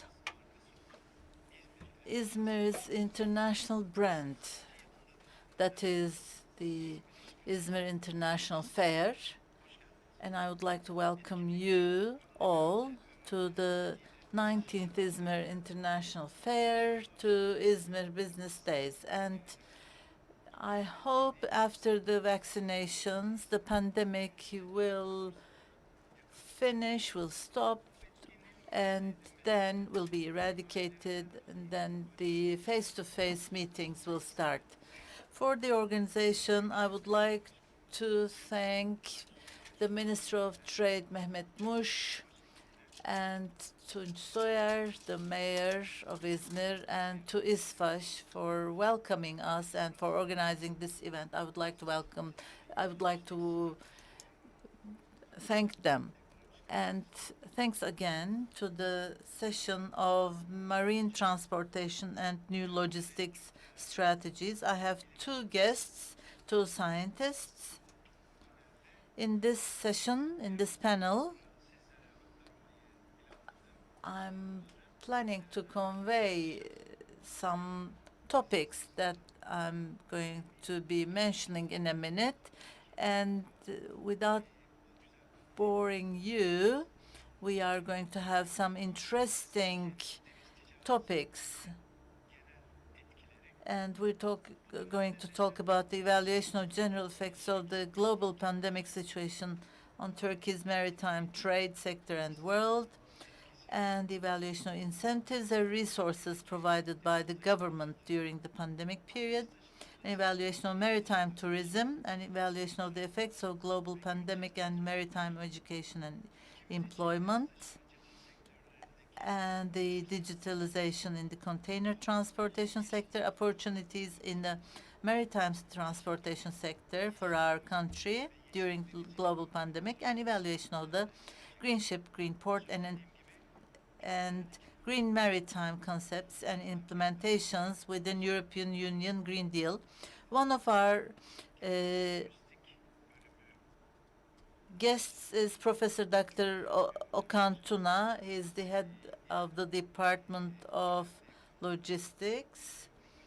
And our other guest is Professor Dr. Durmuş Ali Deveci. He's the Dean of 9 Eylül University Maritime Faculty. He's the Deputy Dean. And I would like to welcome you all. And I'd like to give the floor to Okan Tuna. So the panel's topic is the pandemic, what we have been through the process, and especially in logistics about global trends. You have been studying those. And if you could just make an entrance to them, that would be very good. And then we're going to wrap up. Thank you, Mr. Moderator. Today, with Butikat, one of the NGOs, I would like to talk about one research that we have been doing every year, and I'm going to be touching upon the results of that. And we questioned 2020 within this study. And also, if you would let me, I will also talk about an ongoing study that we are trying to collect the data, the green transportation, and how the users have been thinking about this green shipping. And I cannot hear the sound. Yeah. With Utikat, in logistics sectors, the trends of logistics sectors, we have worked on this project. Utikat is one of the representatives of the logistics institutions. It's an NGO. And we wanted them to evaluate the previous years and the following years. And we realize it every year. And this year, as always, we asked them to evaluate, to assess the logistics sector, the financial situation, human resources, digitalization, Industry 4.0, and the public sector relations. We wanted to get their previews about that. And also, we asked them about the effects of COVID-19 pandemic as well. And what we have gotten at the end of this study, for example, we asked the institutions, the facilities, what kind of changes, what kind of impacts the pandemic caused. Three variables, they said, that logistics management, process management, and then human relations management, and shipping management. So for human resources, because people started to work online from home, so in customer relations and logistics management, they have seen a different view. So it's a very different experience for them. And logistics sector, and it is valid for Turkey and for the world, but especially if we assess the companies in Turkey, they are really good in flexibility. They have flexible muscles, I would say, and they have high adaptation skills, and I would like to emphasize that. And also we asked about the COVID pandemic, how how COVID pandemic impacted your investments, and what kind of investments have you made, have you realized, and what investments facilitated the adjustment of the COVID-19 conditions, and technical infrastructure facilitated, they said, and also customer relations and powerful financial structure, like around 60–70% was the result. And during this pandemic process, it showed us the precautions that they have taken, and also about the variables. Let me give you some more examples. To logistics sector, because when the pandemic started, we all had some fears. How are we going to be affected by that? That was the question. Are we going to go towards a negative direction, or are we going to be able to catch the good performance that we used to have? And we had some doubts. However, we found out that the doubts that we had, the suspicions that we had, were unnecessary, because and in the future, after being through the effects of pandemic, we had, news from Italy, the ports were closed, but an interesting result that we learned from the representatives, in the year after pandemic, they said that 77% of them said that they were planning to make investments, and this was a surprising result. And so what we have learned, that the logistics sector understood the pandemic period really well, and with investments, it meant a growth for them. It's an acceleration for them. Again, another determination is that with the growth, when we asked them about the growth, and 43% said that yes, there's going to be a growth. 46% said that there will be no changes, and 11% talked about the shrinkage of the market. So we have a clear view that, because when we did this study, it was the peak of the pandemic, the highest amount of pandemic, and we had a huge dark future we had in front of us. But the hopes for for them, for the future, were optimistic, and they had optimistic predictions. And my comment on that, and as a personal determination, because we asked them about the logistic ecosystem and their expectations from the public sector, but I have one determination. The logistics sector perceived the situation really well, and they managed the crisis really well, and especially about technology and customer relations, they adapted themselves really well. And still, from the field, we can see the reflections. They have their hopes, and they have been going on with their investments. And after the pandemic, this is the summary of the logistics sector after pandemic. Thank you very much. Thank you for the information that you have given, and I can understand that it's a really analytical study. I would like to congratulate you and UTİKAT, because I know that UTİKAT members are in the kitchen, meaning on the field. They are active people. They are on the either side and both sides of the table. You know, they are carrying and being carried. So I would like to congratulate them all. And on one point, can we have a bottom-up approach? I mean, we know that transportation and supply chain and marines and seas are really important for transportation, but in the world, human beings exist as well. So the needs of the human beings, when we think of that in logistics, let alone failing, don't we see that we are going to go on folding, increasing in folds? Yes, we should be predicting that during these kinds of pandemics, they're going to be increasing, and they're going to be more sophisticated.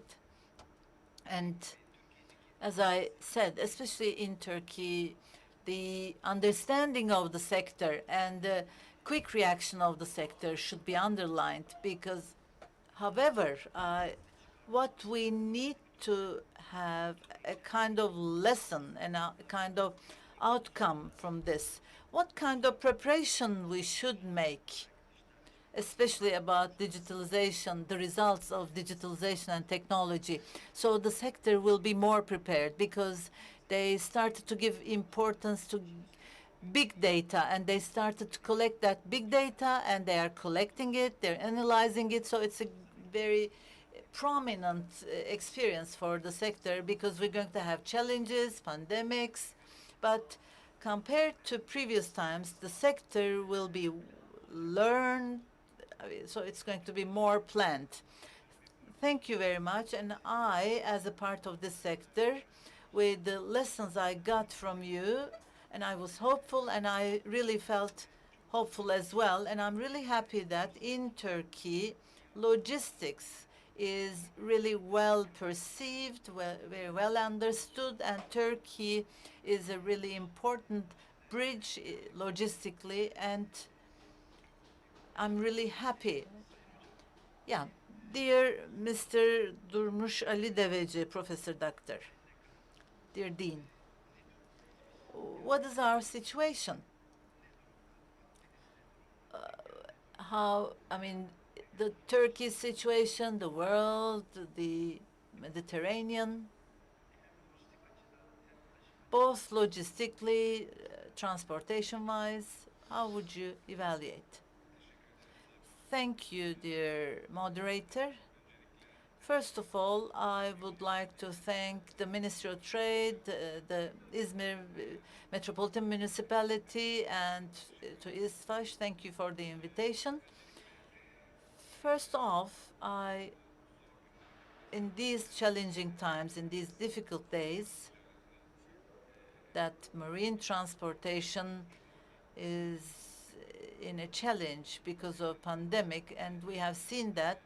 And we can see that from the e-trade in our homes and the products we have been using. So if we get them, we should remember that they arrive us thanks to marine transportation and the actors in supply chain. So we should thank them as well, because both in the world and in our country, marine transportation is inevitable, and it has been seen again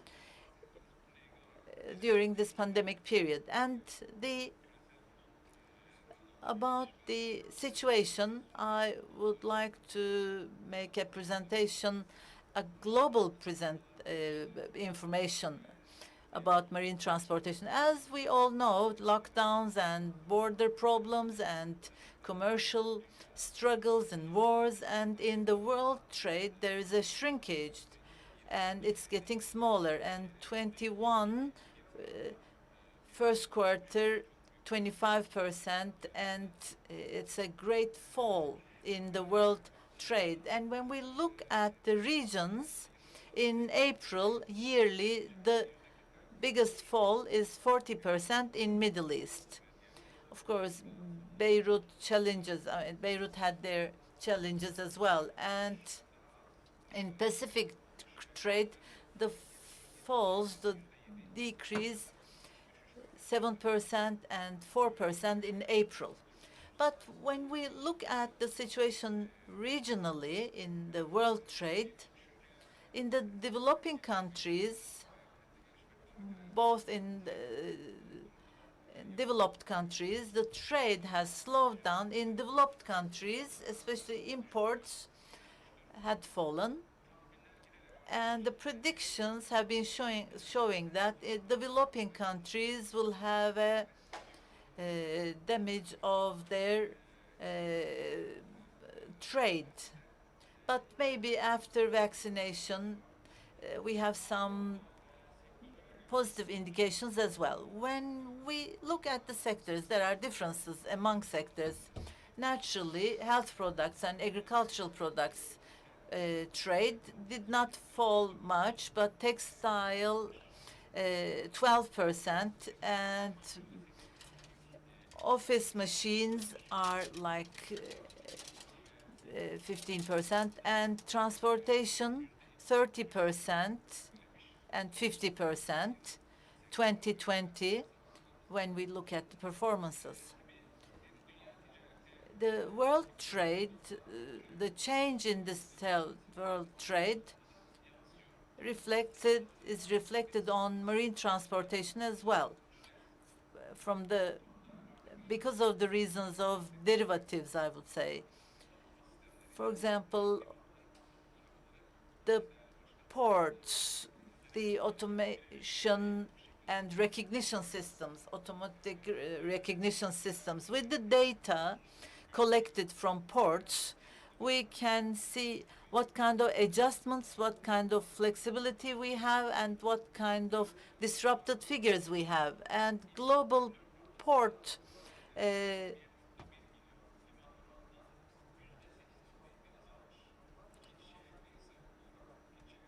the ports that the ships arrive, from 1.1 million, there was a decrease of 8%, and so there is a decrease in the ports. And when we look at the container ships, their frequented places and the ports in 22nd, third quarter, there is a decrease 3%, and LPG transportation was not affected much. It stayed at 3%, but Ro-Ro shipments had a great fall, like 22.8%. And during pandemic of COVID-19, passenger ships were affected a lot. and there are quarantines and the restrictions in travels and delays and suspended cruises, especially in Roro, and cruise ships, they had to stop their operations again. And it was just reflected on the cruise ships. And 13% fall, there was the ports visited, the ports visited. And compared to 2019, in 2020, 20% and 9%. In developed countries, 20%. In developing countries, 9% fall we had. And there was a similar study that Okan Bey had.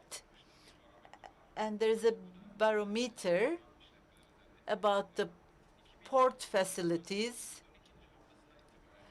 Starting with the 12th week of 2020, 45% of the ports, there was a fall of container ships, like 5% container falls.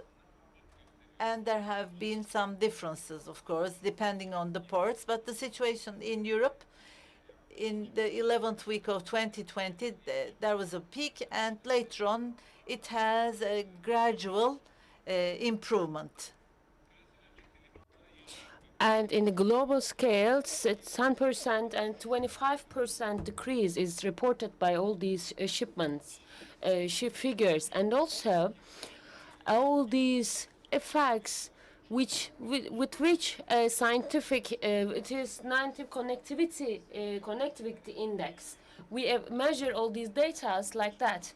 And so how they are connected to each other, in what scales they are, what are the ship numbers, the container capacities, maximum ship dimensions, service and direct connections, and sea road transportation, seaway transportations, of course. So when we have a look at these indicators,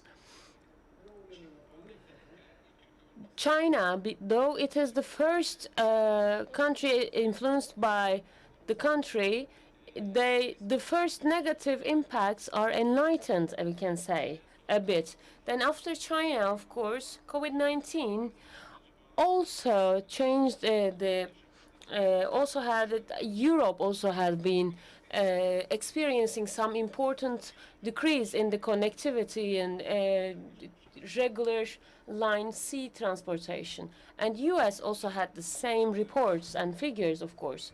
And also, when we have a look at Turkey and also the Mediterranean countries, the connectivity index shows that the China, Singapore, and Korea are in the first ranks, and Turkey is in the 22nd, 23rd place in these ranks, in this index. Though this index is high, but though Greece is under us. And also the LCG changes of huge container ports in Europe. These are some important figures from some ports. What are the decreases in which areas? So, what are the interventions to the supply chain of seaways? Which strategies were talked about to mitigate to these effects, these negative effects? There were some operational arrangements, some financial and economic arrangements like incentives, and also, of course, some health protocols and processes, arrangement processes, applications, and organizational arrangements, of course. And there are also some arrangements made by the ports, and of course it made it to rearrange some port operations. And of course this pandemic changed some habits of doing things which will be more efficient, more digitalized, etc., and also some more eco-friendly applications in healthy environments and with health protocols. So what did the port did? They first prioritized the basic services, and they have rearranged the working conditions and operations because of the health protocols and contacts, and also the digitalization strategies were elevated, and also, as we have also mentioned, now maritime is, when compared with other sectors, it is actually accustomed to crisis, actually to experience crisis. So they were prepared, we can say. They have current emergency, state of emergency plans, and so it is actually its nature to be prepared for these emergency plans. So it made it possible to immediately engage and cope with the crisis in port. So we were one of the most prepared sectors for the pandemic. And so the digitalization and sharing info is also another important critical engagement for the continuity of the transportation operations. So some operational adaptation measurements were also rearranged so that the social distance can be rearranged, shifts, meeting can be rearranged, and some health protocols can be done, and also where the some new use of places can be talked. So for what are the financial outcomes of the crisis for the ports? But it is also more clearer, of course, in some special ports, private ports. There are, for example, some challenges to continue their finance, and also there are some limited financial capacities because of the lower demand and lockouts, and of course some are the challenges for the port users, and of course the crew change. We have some students both in their internship, and we cannot they have been in the for a long time they have been in the seas, on the seas, and that was one of the most important challenges they had. And for the landside operations, though they worked with together, but it was hard to acquire new adaptation skills because digitalization and other shareholders had some challenges to have new rearrangements for governance and communication strategies. So the cooperation and coordination is needed for both shareholders in COVID-19 for coping with COVID-19 challenges. And also the new public policy interventions gained a lot of importance to make people to turn back to their jobs and to support recovery. There have been also some incentive packages started, though in different dimensions. And Mr. Tamer also mentioned about these funds and incentives. We have to thank him because he has put a lot of effort for supporting maritime sector, and also the providers and the load owners also demanded some more better estimations and estimation tools like big data analysis and digitalization to increase the transparency and flexibility of the supply chain. And of course, to prepare the infrastructure and operations according to these conditions is also needed for being aware of new commercial models for the ports. So ports are also commercial places and information place and logistics and sharing, exchange of views and information actually. And new ports actually will provide some more added value services where some new ecosystems can be developed through these operations. And for making Turkey as a logistics center, the ports shall acquire this new thing. And also, and as you can see in the picture too, the ports didn't have a huge decrease. But actually, my chair will say that in this maritime tourism has experienced a serious decrease. Of course, the ports were a part of continuous supply chain, and they continued their operations when compared with other countries. And we had some important elevations. So, what are the opportunities for Turkey for maritime transportation? And then I will close my speech. Yes, we know that Turkey has a strategical geographical location, and it is of vital importance. Asia, Europe, Africa, all the transportation corridors. It is on the junction of all these transportation corridors, and of course, this is also a huge advantage that Turkey benefits from all transportation modes. We have a powerful health system. So being a logistics centered and distributing the products is important in health system too. And also the transit, commercial and foreign and production potentials are important. We have a young and dynamic population, and of course, because of the relocations of supply chains and the product points, the new demands increased against Turkey. And there are some new developments for national production and local production of Turkey, and also technology-based interventions and entrepreneurship ecosystems are being developed, and our students also have some great projects on this sense.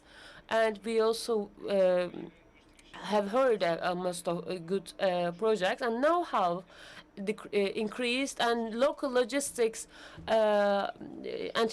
enterprises are also using it, and the number of global and local logistics are increasing. We have a powerful road fleet, and also the incentives and investments made on transportation infrastructure like Marmaray tube under the sea, and other metro and banlieue lines, and also increasing the connections of transportation corridors, international transportation corridors, and providing the integration like Baku-Tbilisi, Kars railways, Silk Road railways, etc. And also, of course, some new sociocultural infrastructure and the increase in the e-commerce, e-shopping, for example. And so, of course, digital transformation strategy is gaining more importance. And of course, some new skills which are rapidly adapting to new changing conditions. And the commercial, logistics, transportation, and public field have a new strategy for increasing digital transformations, the incentives and funds of the government, and of course also the new startups in logistics and maritimes who got some new investments. And we have a lot of startups now. And lastly, some new strategy recommendations. First of all, we should prioritize the eco-awareness, health, and sustainability. And of course, they are all important points we have to take into consideration. We have to simultaneously plan the transportation corridors, routes, and intermodal transportation combinations while determining new target markets and alternatives.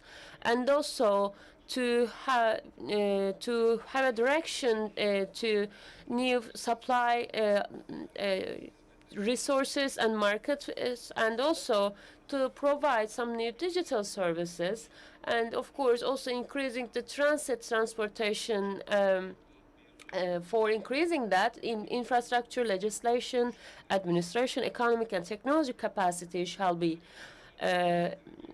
strengthened. And also we have also mentioned that while mitigating the effects of pandemic, we need some closer cooperation and integration using the digital transformation for this aim too, and also to have some new local and national concepts for the maritime supply chain. And thank you so much. Stay safe.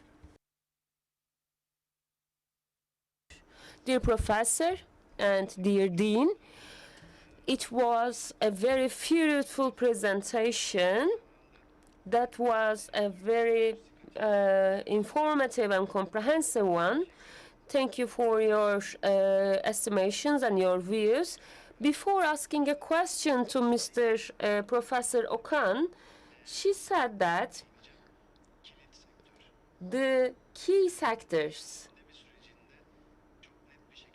we have seen that in the pandemic sector, we are still a key sector and continuing being this feature. So, when we have a look to the contemporary changes and current changes, what is going on in the ship numbers? Are there any changes in the freight, for example, or in the number of ships? So, for example, they can't find some new containers, or even if you find container, you can't find ships, and the freights are doubled or third time multiplied by 3 or 5. So it has created a chain effect. So the dynamo, it has created a dynamo effect, and of course influenced many sectors and challenged them. So, as when we have looked the connectivity index, it was around 1,300, but it's now 4,000. And so, for the container indexes, we can also say that in 2019, it was around $2,000 of the freight, and now it is around 5,000, and now they can't find some new containers, and of course supply and demand balance is changing according to the outburst of the pandemic from Far East, then Europe, then America. Of course, the positioning of the containers were also challenged. Many things, of course, lots of things increased. So when we have a look to Far East shipyards, there are 300 ship orders to these places.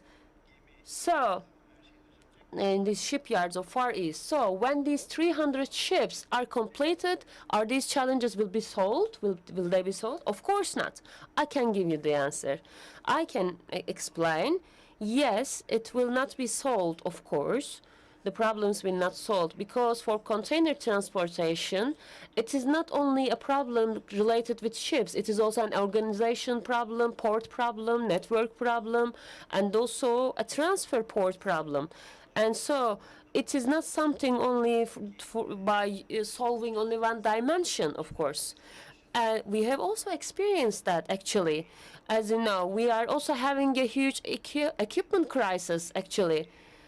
It is not because of the limited number of ships, but with the pandemic, of course, the rotations are changed. There are some different routes, of course, and the containers numbers, because they are limited, we couldn't control them. Of course, we have experienced a huge problem, but let's have a look. Let's consider it as a huge ecosystem, and one of the important parts of this ecosystem, of course, the ships, but the equipment, technology, transfers, and human force is also a dimension that we have to take into consideration. That's all I want to say.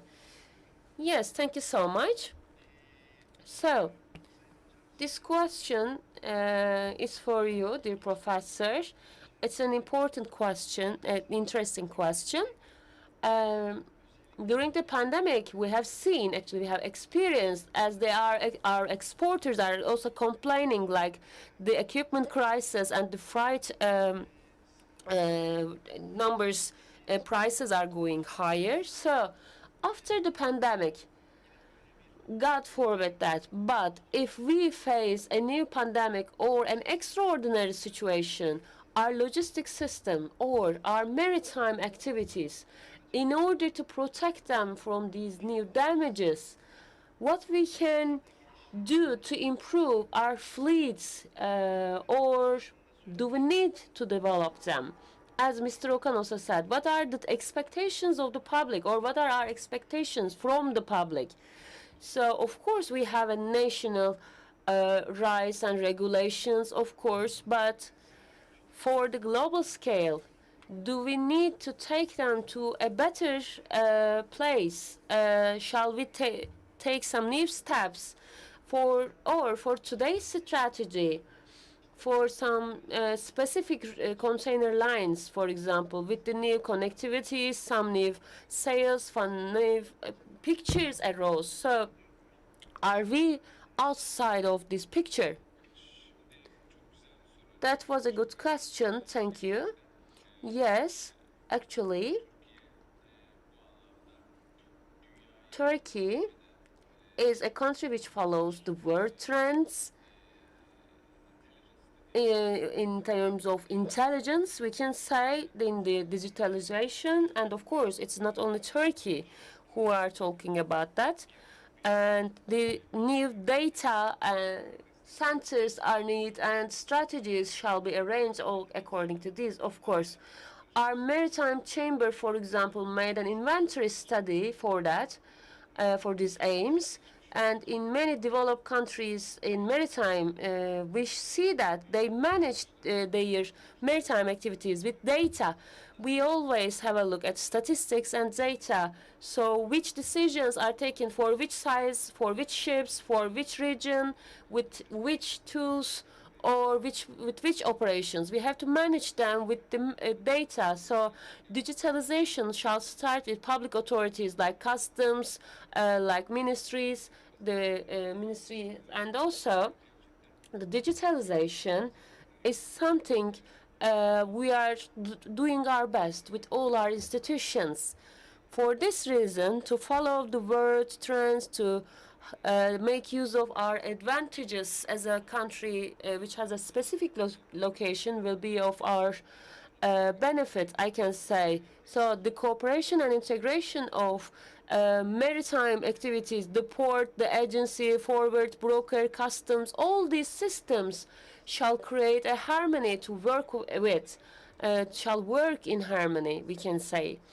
And also the bureaucracy can be minimized so that the logistics approach centered on the ports can be managed so that our country can take a step further in this sense. And the ship owners also will process the analysis and collect the data and analyze this data to do the right thing at the right time and at right place. This is the thing you have to achieve via data. So the Transportation and Infrastructure Ministry and our Chamber of Maritime Activities are also having some serious efforts for that.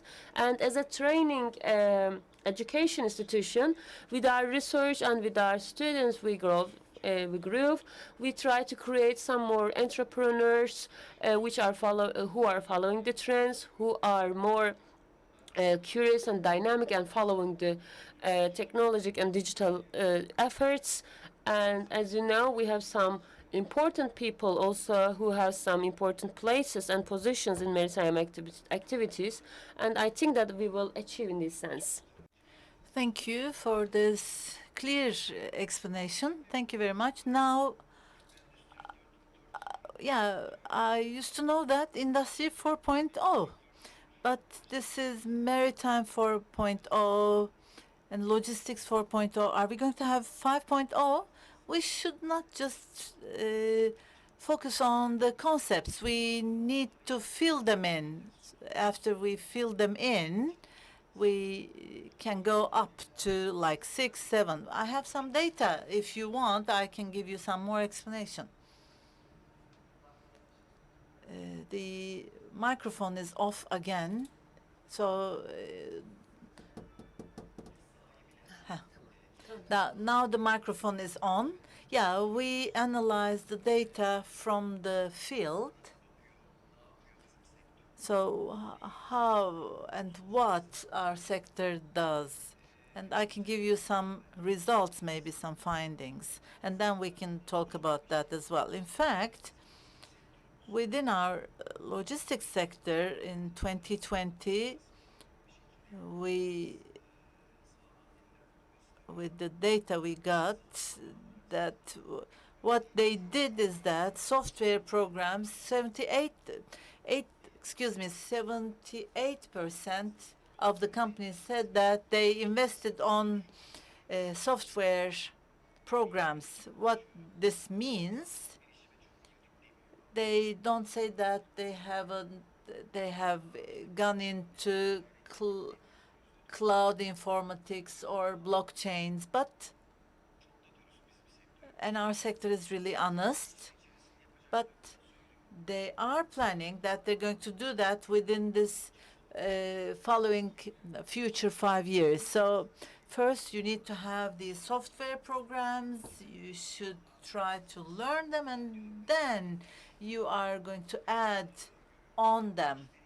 So they are planning for the 5 years, and 74% invested on robotic systems. This is very important for storage and 62% also mentions big data. But about the thing of internet, they are just a little bit hesitant, like 33%, and 33% also hesitant about the automated vehicles and 3D printers. They have also 33% said that they are hesitant. But about software programs, because the providers in Turkey also, the number of providers is increased. Now we are planning for automation and big data analysis. They would like to use that. About big data for the future, machine learning systems, relegation systems, maybe by using these systems and techniques, they are going to predict some unpredictable situations. And they have solid steps. And so they are not quick to act, but they have solid and strong steps. Yeah, the exports sector and our industrialists, if we are talking about Industry 4.0, we need to be talking about Logistics 4.0, so that they can overlap and they can be in line with that. But it hasn't been finished yet. We need to talk about digitalization as well. But if you could just I will ask a question to our Dean. As you know, EU Green Deal is in front of us, and we need to work on that. And Turkey, on this topic, I mean, what does Turkey do, and our ports also, are they getting ready for that? And especially about this mucilage, we have been thinking about that as well. And academically, we are trying to contribute to our public sector. We have a commission working on that. And our Ministry of Communication and Infrastructure, they have been working on this Green Deal, and we have some examples of that, good practices. And our ministry have already laid out the standards and certification, and along with the quality system, they have created a certification system, so they already have their know-how. Of course, we have some infrastructure problems, not especially in big ports, but we had, for example, we used to have blue card, and then there's a new system. Yeah, in our country, the work has been going on. But about this mucilage, the problem in seas, it also was increased, and also there are some regulation changes in the legislations. There are some amendments being done, and I think that we can adapt ourselves quickly because we have really prominent and valuable scientists working with NGOs and institutions, so I am sure that we can forward ourselves quickly. And also there are some alternative energy people working on alternative energies, and we are going to adjust ourselves to this Green Deal. Thank you. Yeah, I would like to give you a short break, I would say that, and let me go on from where you left about alternative fuels. Dear professors, we are not in the old world, and we have a new world, that new rules and new measures and precautions should be replanned, I would say, and strategies should be replanned. It means that the paper should be reprinted again. So, and I'm going to go into maritime tourism. Yeah, before pandemic, yeah, you asked me to also talk about maritime tourism. Before pandemic, when we look at the ports, they're trying to mitigate their carbon emission, and they are trying to encourage the arrival of LNG using ships, or they're trying to adjust their ports so that the ships could get electricity from the ports, because they know that the fuel that the ships have been using will create problems for the cities, for the ports of call. And of course, they're going to be top trends. And yeah, I started with cruise ships, but one thing that I have to mention is that in the following 2-3 years, yeah, there's a question about that, and also I will be answering this question as well. One of, yeah, somebody asks, when are we going to see the cruise ships in Izmir? And I will answer this question as well. In the future, 1-2 years of the future, I mean, yesterday there was a ship coming to Kuşadası. It was very important. But what we have, the idea is that we were never pessimistic, that if one ship comes, the others will follow. That's the idea we have. But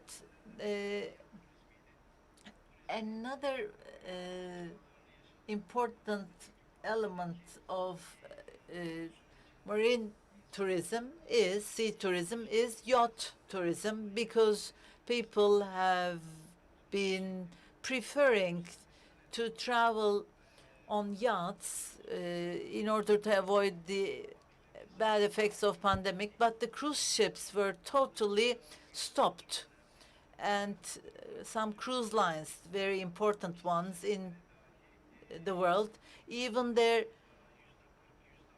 share stocks, I mean, the stocks in the exchange had losses, big losses.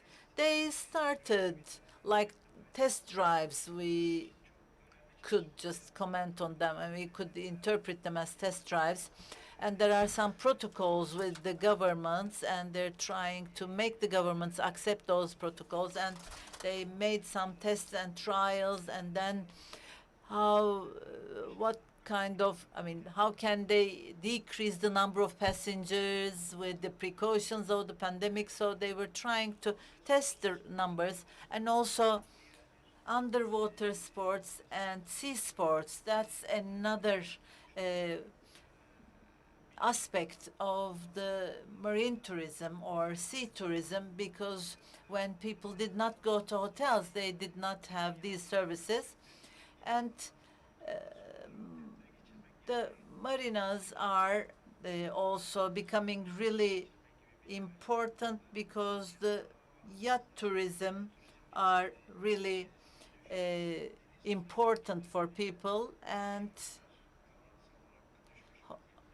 So the hotel incomes fell, but also sea tourism, marine tourism income is also in decrease. And there's another question.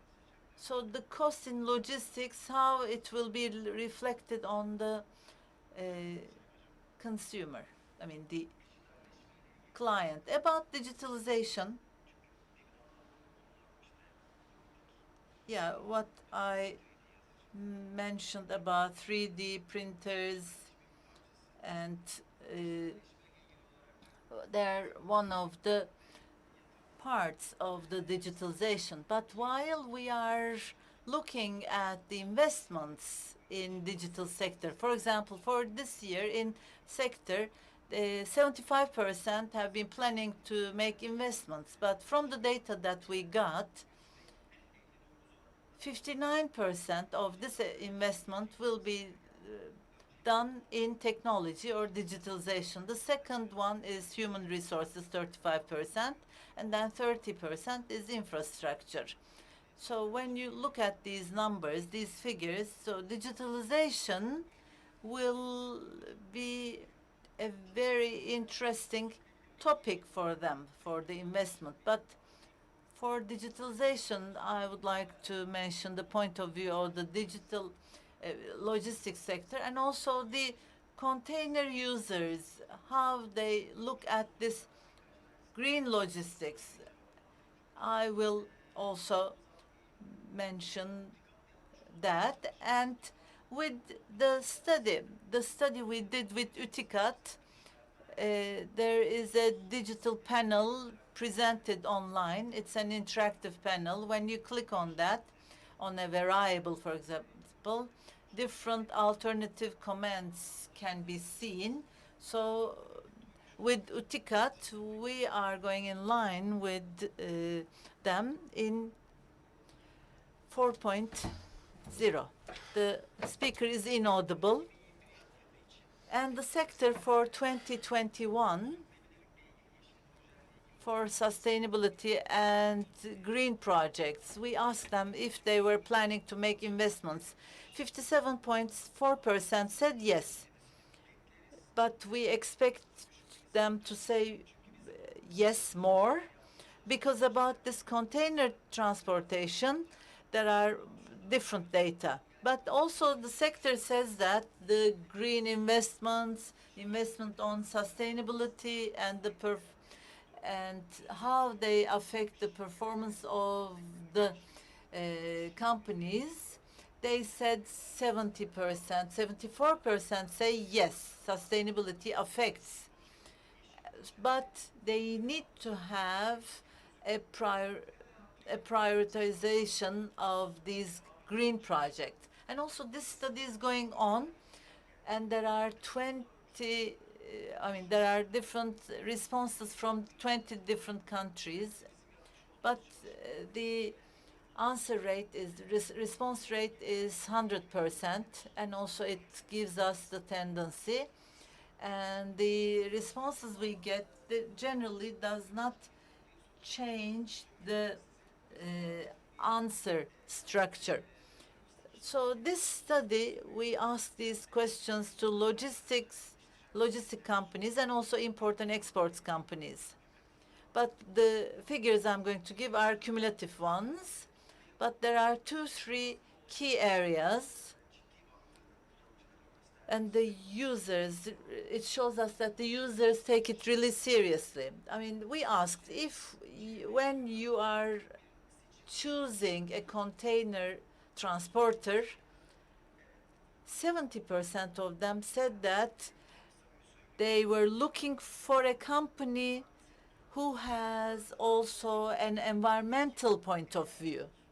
And then we got into details. If the transporter, if the carrier, I would say, are sensitive to environment, would you accept some increase in freights?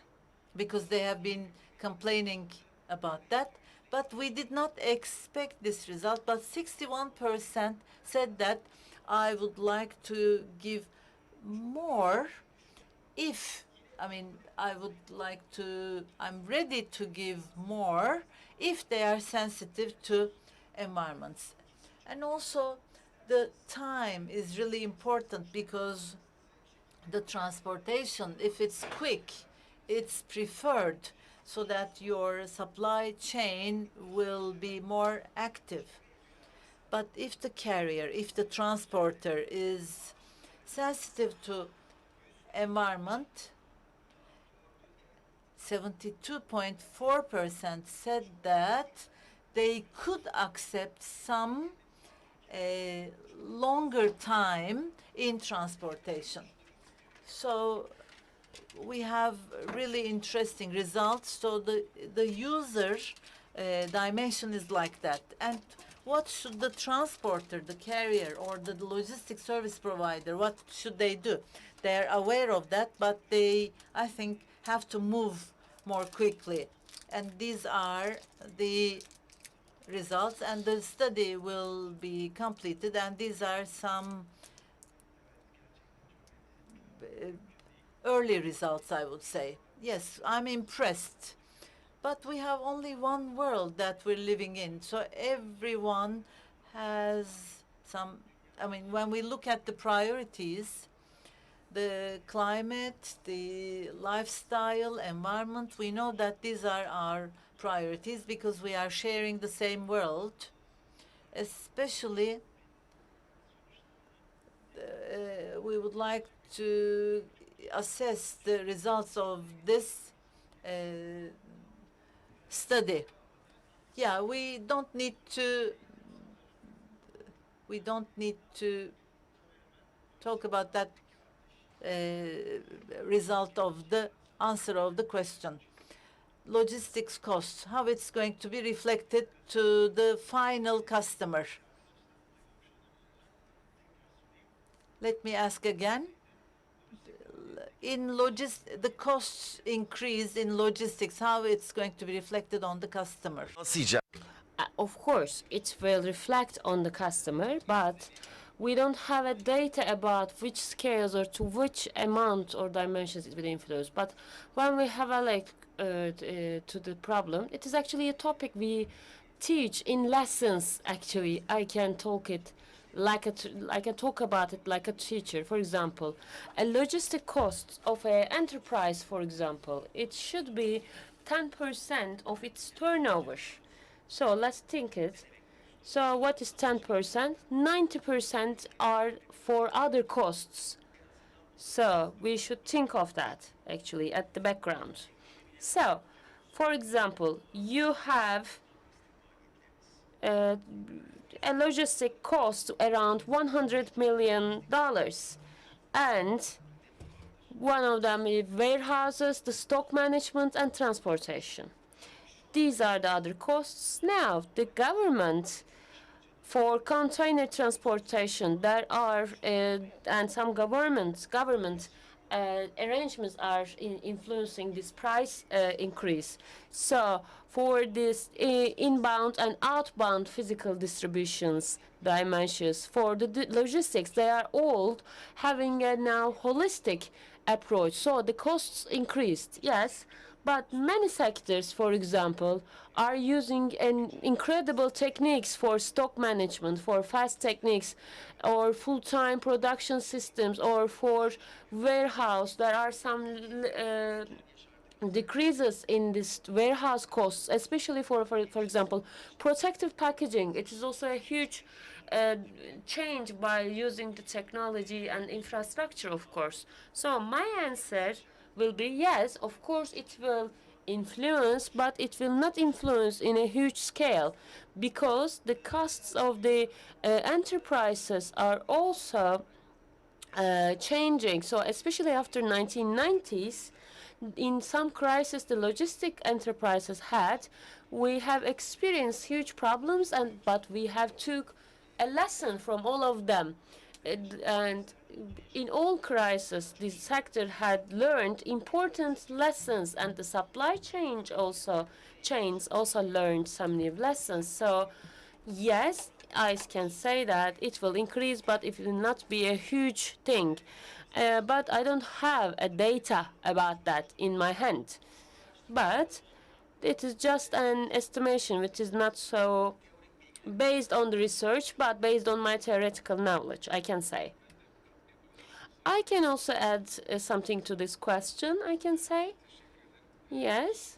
In my presentation, I talked about it in a fast way, sorry, but UN development organizations are giving time now, yes, as the freights are around $10,000 now, increased a lot. So the container problem, pandemic, are they an infrastructure, a structural problem or not? We have discussed that, but this is not. But the capacity, the limitations are also important, an important factor in this thing. Not only the narrowing down the demand, but also these factors and the capacity managing strategies are also influencing these increases in the prices, I can say. And international organizations and local competition institutions shall monitor these things in a very strict way, they think, because it's a violation sometimes, especially for the freights. And all the governments are recommended to monitor all these processes closely. And because of the demand chain management, of course, we all know that every product's prices are increasing, of course, but there's a natural outcome here. But the government authorities and competition institutions and organizations shall monitor these processes well, I can say, and strictly. Then we cannot arrange a new regulation in these prices. I think that's the last question. It is the last 5 minutes. It has been a fruitful meeting, I think. So, my dear professors, we have seen that in the pandemic process, there are some different routes before the pandemic and during the pandemic, of course. We have experienced that some different routes, and researching some more new different routes were on the table. Now we have Arctic route, and from the Baltic Sea to Europe, for example, or where the transit time is now decreasing up to 1/3, I can say, dear professor. Yes. So if this transit time is so, the freight should be lowered too, of course, should be low. But there are also some seasonal problems.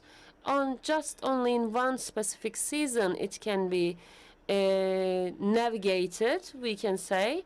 But so the prices are not getting lower. But for Turkey case, the biggest export partner, the biggest income of Turkey is provided by exports, as like every country. That is a good thing, of course. It is around $220 billion right now. But in the first times of the pandemic, it came to a halt, and if the ports will work or not, there were some discussions about that, but the ports were working. But for alternative transportation modes, especially during the pandemic, for example, the outburst in China and its direction, when you think of all of these points in a shell, many providers in Europe left their orders in China aside and think that, oh, maybe we can buy it from Turkey or take it from Turkey. That was a direction change here, and that is actually the logistic costs in the supply chain were high, actually. But for Ro-Ro lines, for example, 50% of our export is to Europe, and with this, because of the pandemic too, with the new orders too, with the new Ro-Ro lines, is it possible for Turkey to do this? Thank you so much. Thank you, dear moderator. This is something we are all discussing as the academic, the Ro-Ro container competition, actually. For the midterm, of course, rural transportation is advantageous in short distances. Turkey is a land bridge, and for maritime seaways for the EU, of course, EU recommends railway and seaways transportation, as you know. That's a policy. So, in the future, the export and import, if they develop in Turkey, of course, it will enliven the new routes. But there are also some dimensions here we have to think. For example, SWEPA also created a transportation in Europe, but it has then converted to container transportation. So Turkey, because of its geographical location, is like a land bridge, and rural lines were very successful, having very successful operations in Turkey, especially for the Balkans problems. But then I can say that creating a business model and cooperation is important with the road and landside and seaway operations. Turkey get awarded by the swap system we established, and with these points, RoRo will be open to Europe and to other destinations. In our fair, you also asked that to a line. You asked about a line to Libya, and new alternatives in Africa, for example, can be also done. I have heard some news here. I just want to say that especially the Izmir Metropolitan Municipality about creating a new Izmir Mediterranean Port Union, and it said is discussed, and the vision says that Izmir is going to be a brand city, so that Izmir can work in coordination with all Mediterranean ports. There are efforts for that, so some new RoRo lines from Izmir or some new cruise lines can be done to Europe or to South African ports. I can add that. So we would like to also extend our thanks for their effort. Do you have anything to add, dear professors? You said, well, actually, our RoRo model is an innovation, I can say. It is a good success story. I see things in a liberal way. If you face some problems, solutions will come out from these problems, and from the business world, of course, they will find the solutions, and the public and the authorities shall provide and facilitate these, provides resources and facilitate all these things, because all crises are also a chance, like in Yugoslavia examples. I think we will create some best examples too. Thank you so much. Thanks to your efforts, actually, because you are a very qualified, you are teaching very qualified young professionals. So actually, we have to wrap it up. Thank you so much for listening us, and thank you so much for the accommodation and help of ISFASH organizers and officers, and to Izmir Metropolitan Municipality and for hosting us, Izmir Chamber Ministry, Turkish Ministry of Commerce, and for all their support. And our dear professors, you can read their CVs can be found in ISFASH website. I hope you will put it in the site. Thank you so much again. Dear participants, thank you so much for attendance. It was a very good conversation. I hope in the next year we will be all together again. Thank you so much for watching us. Good evening.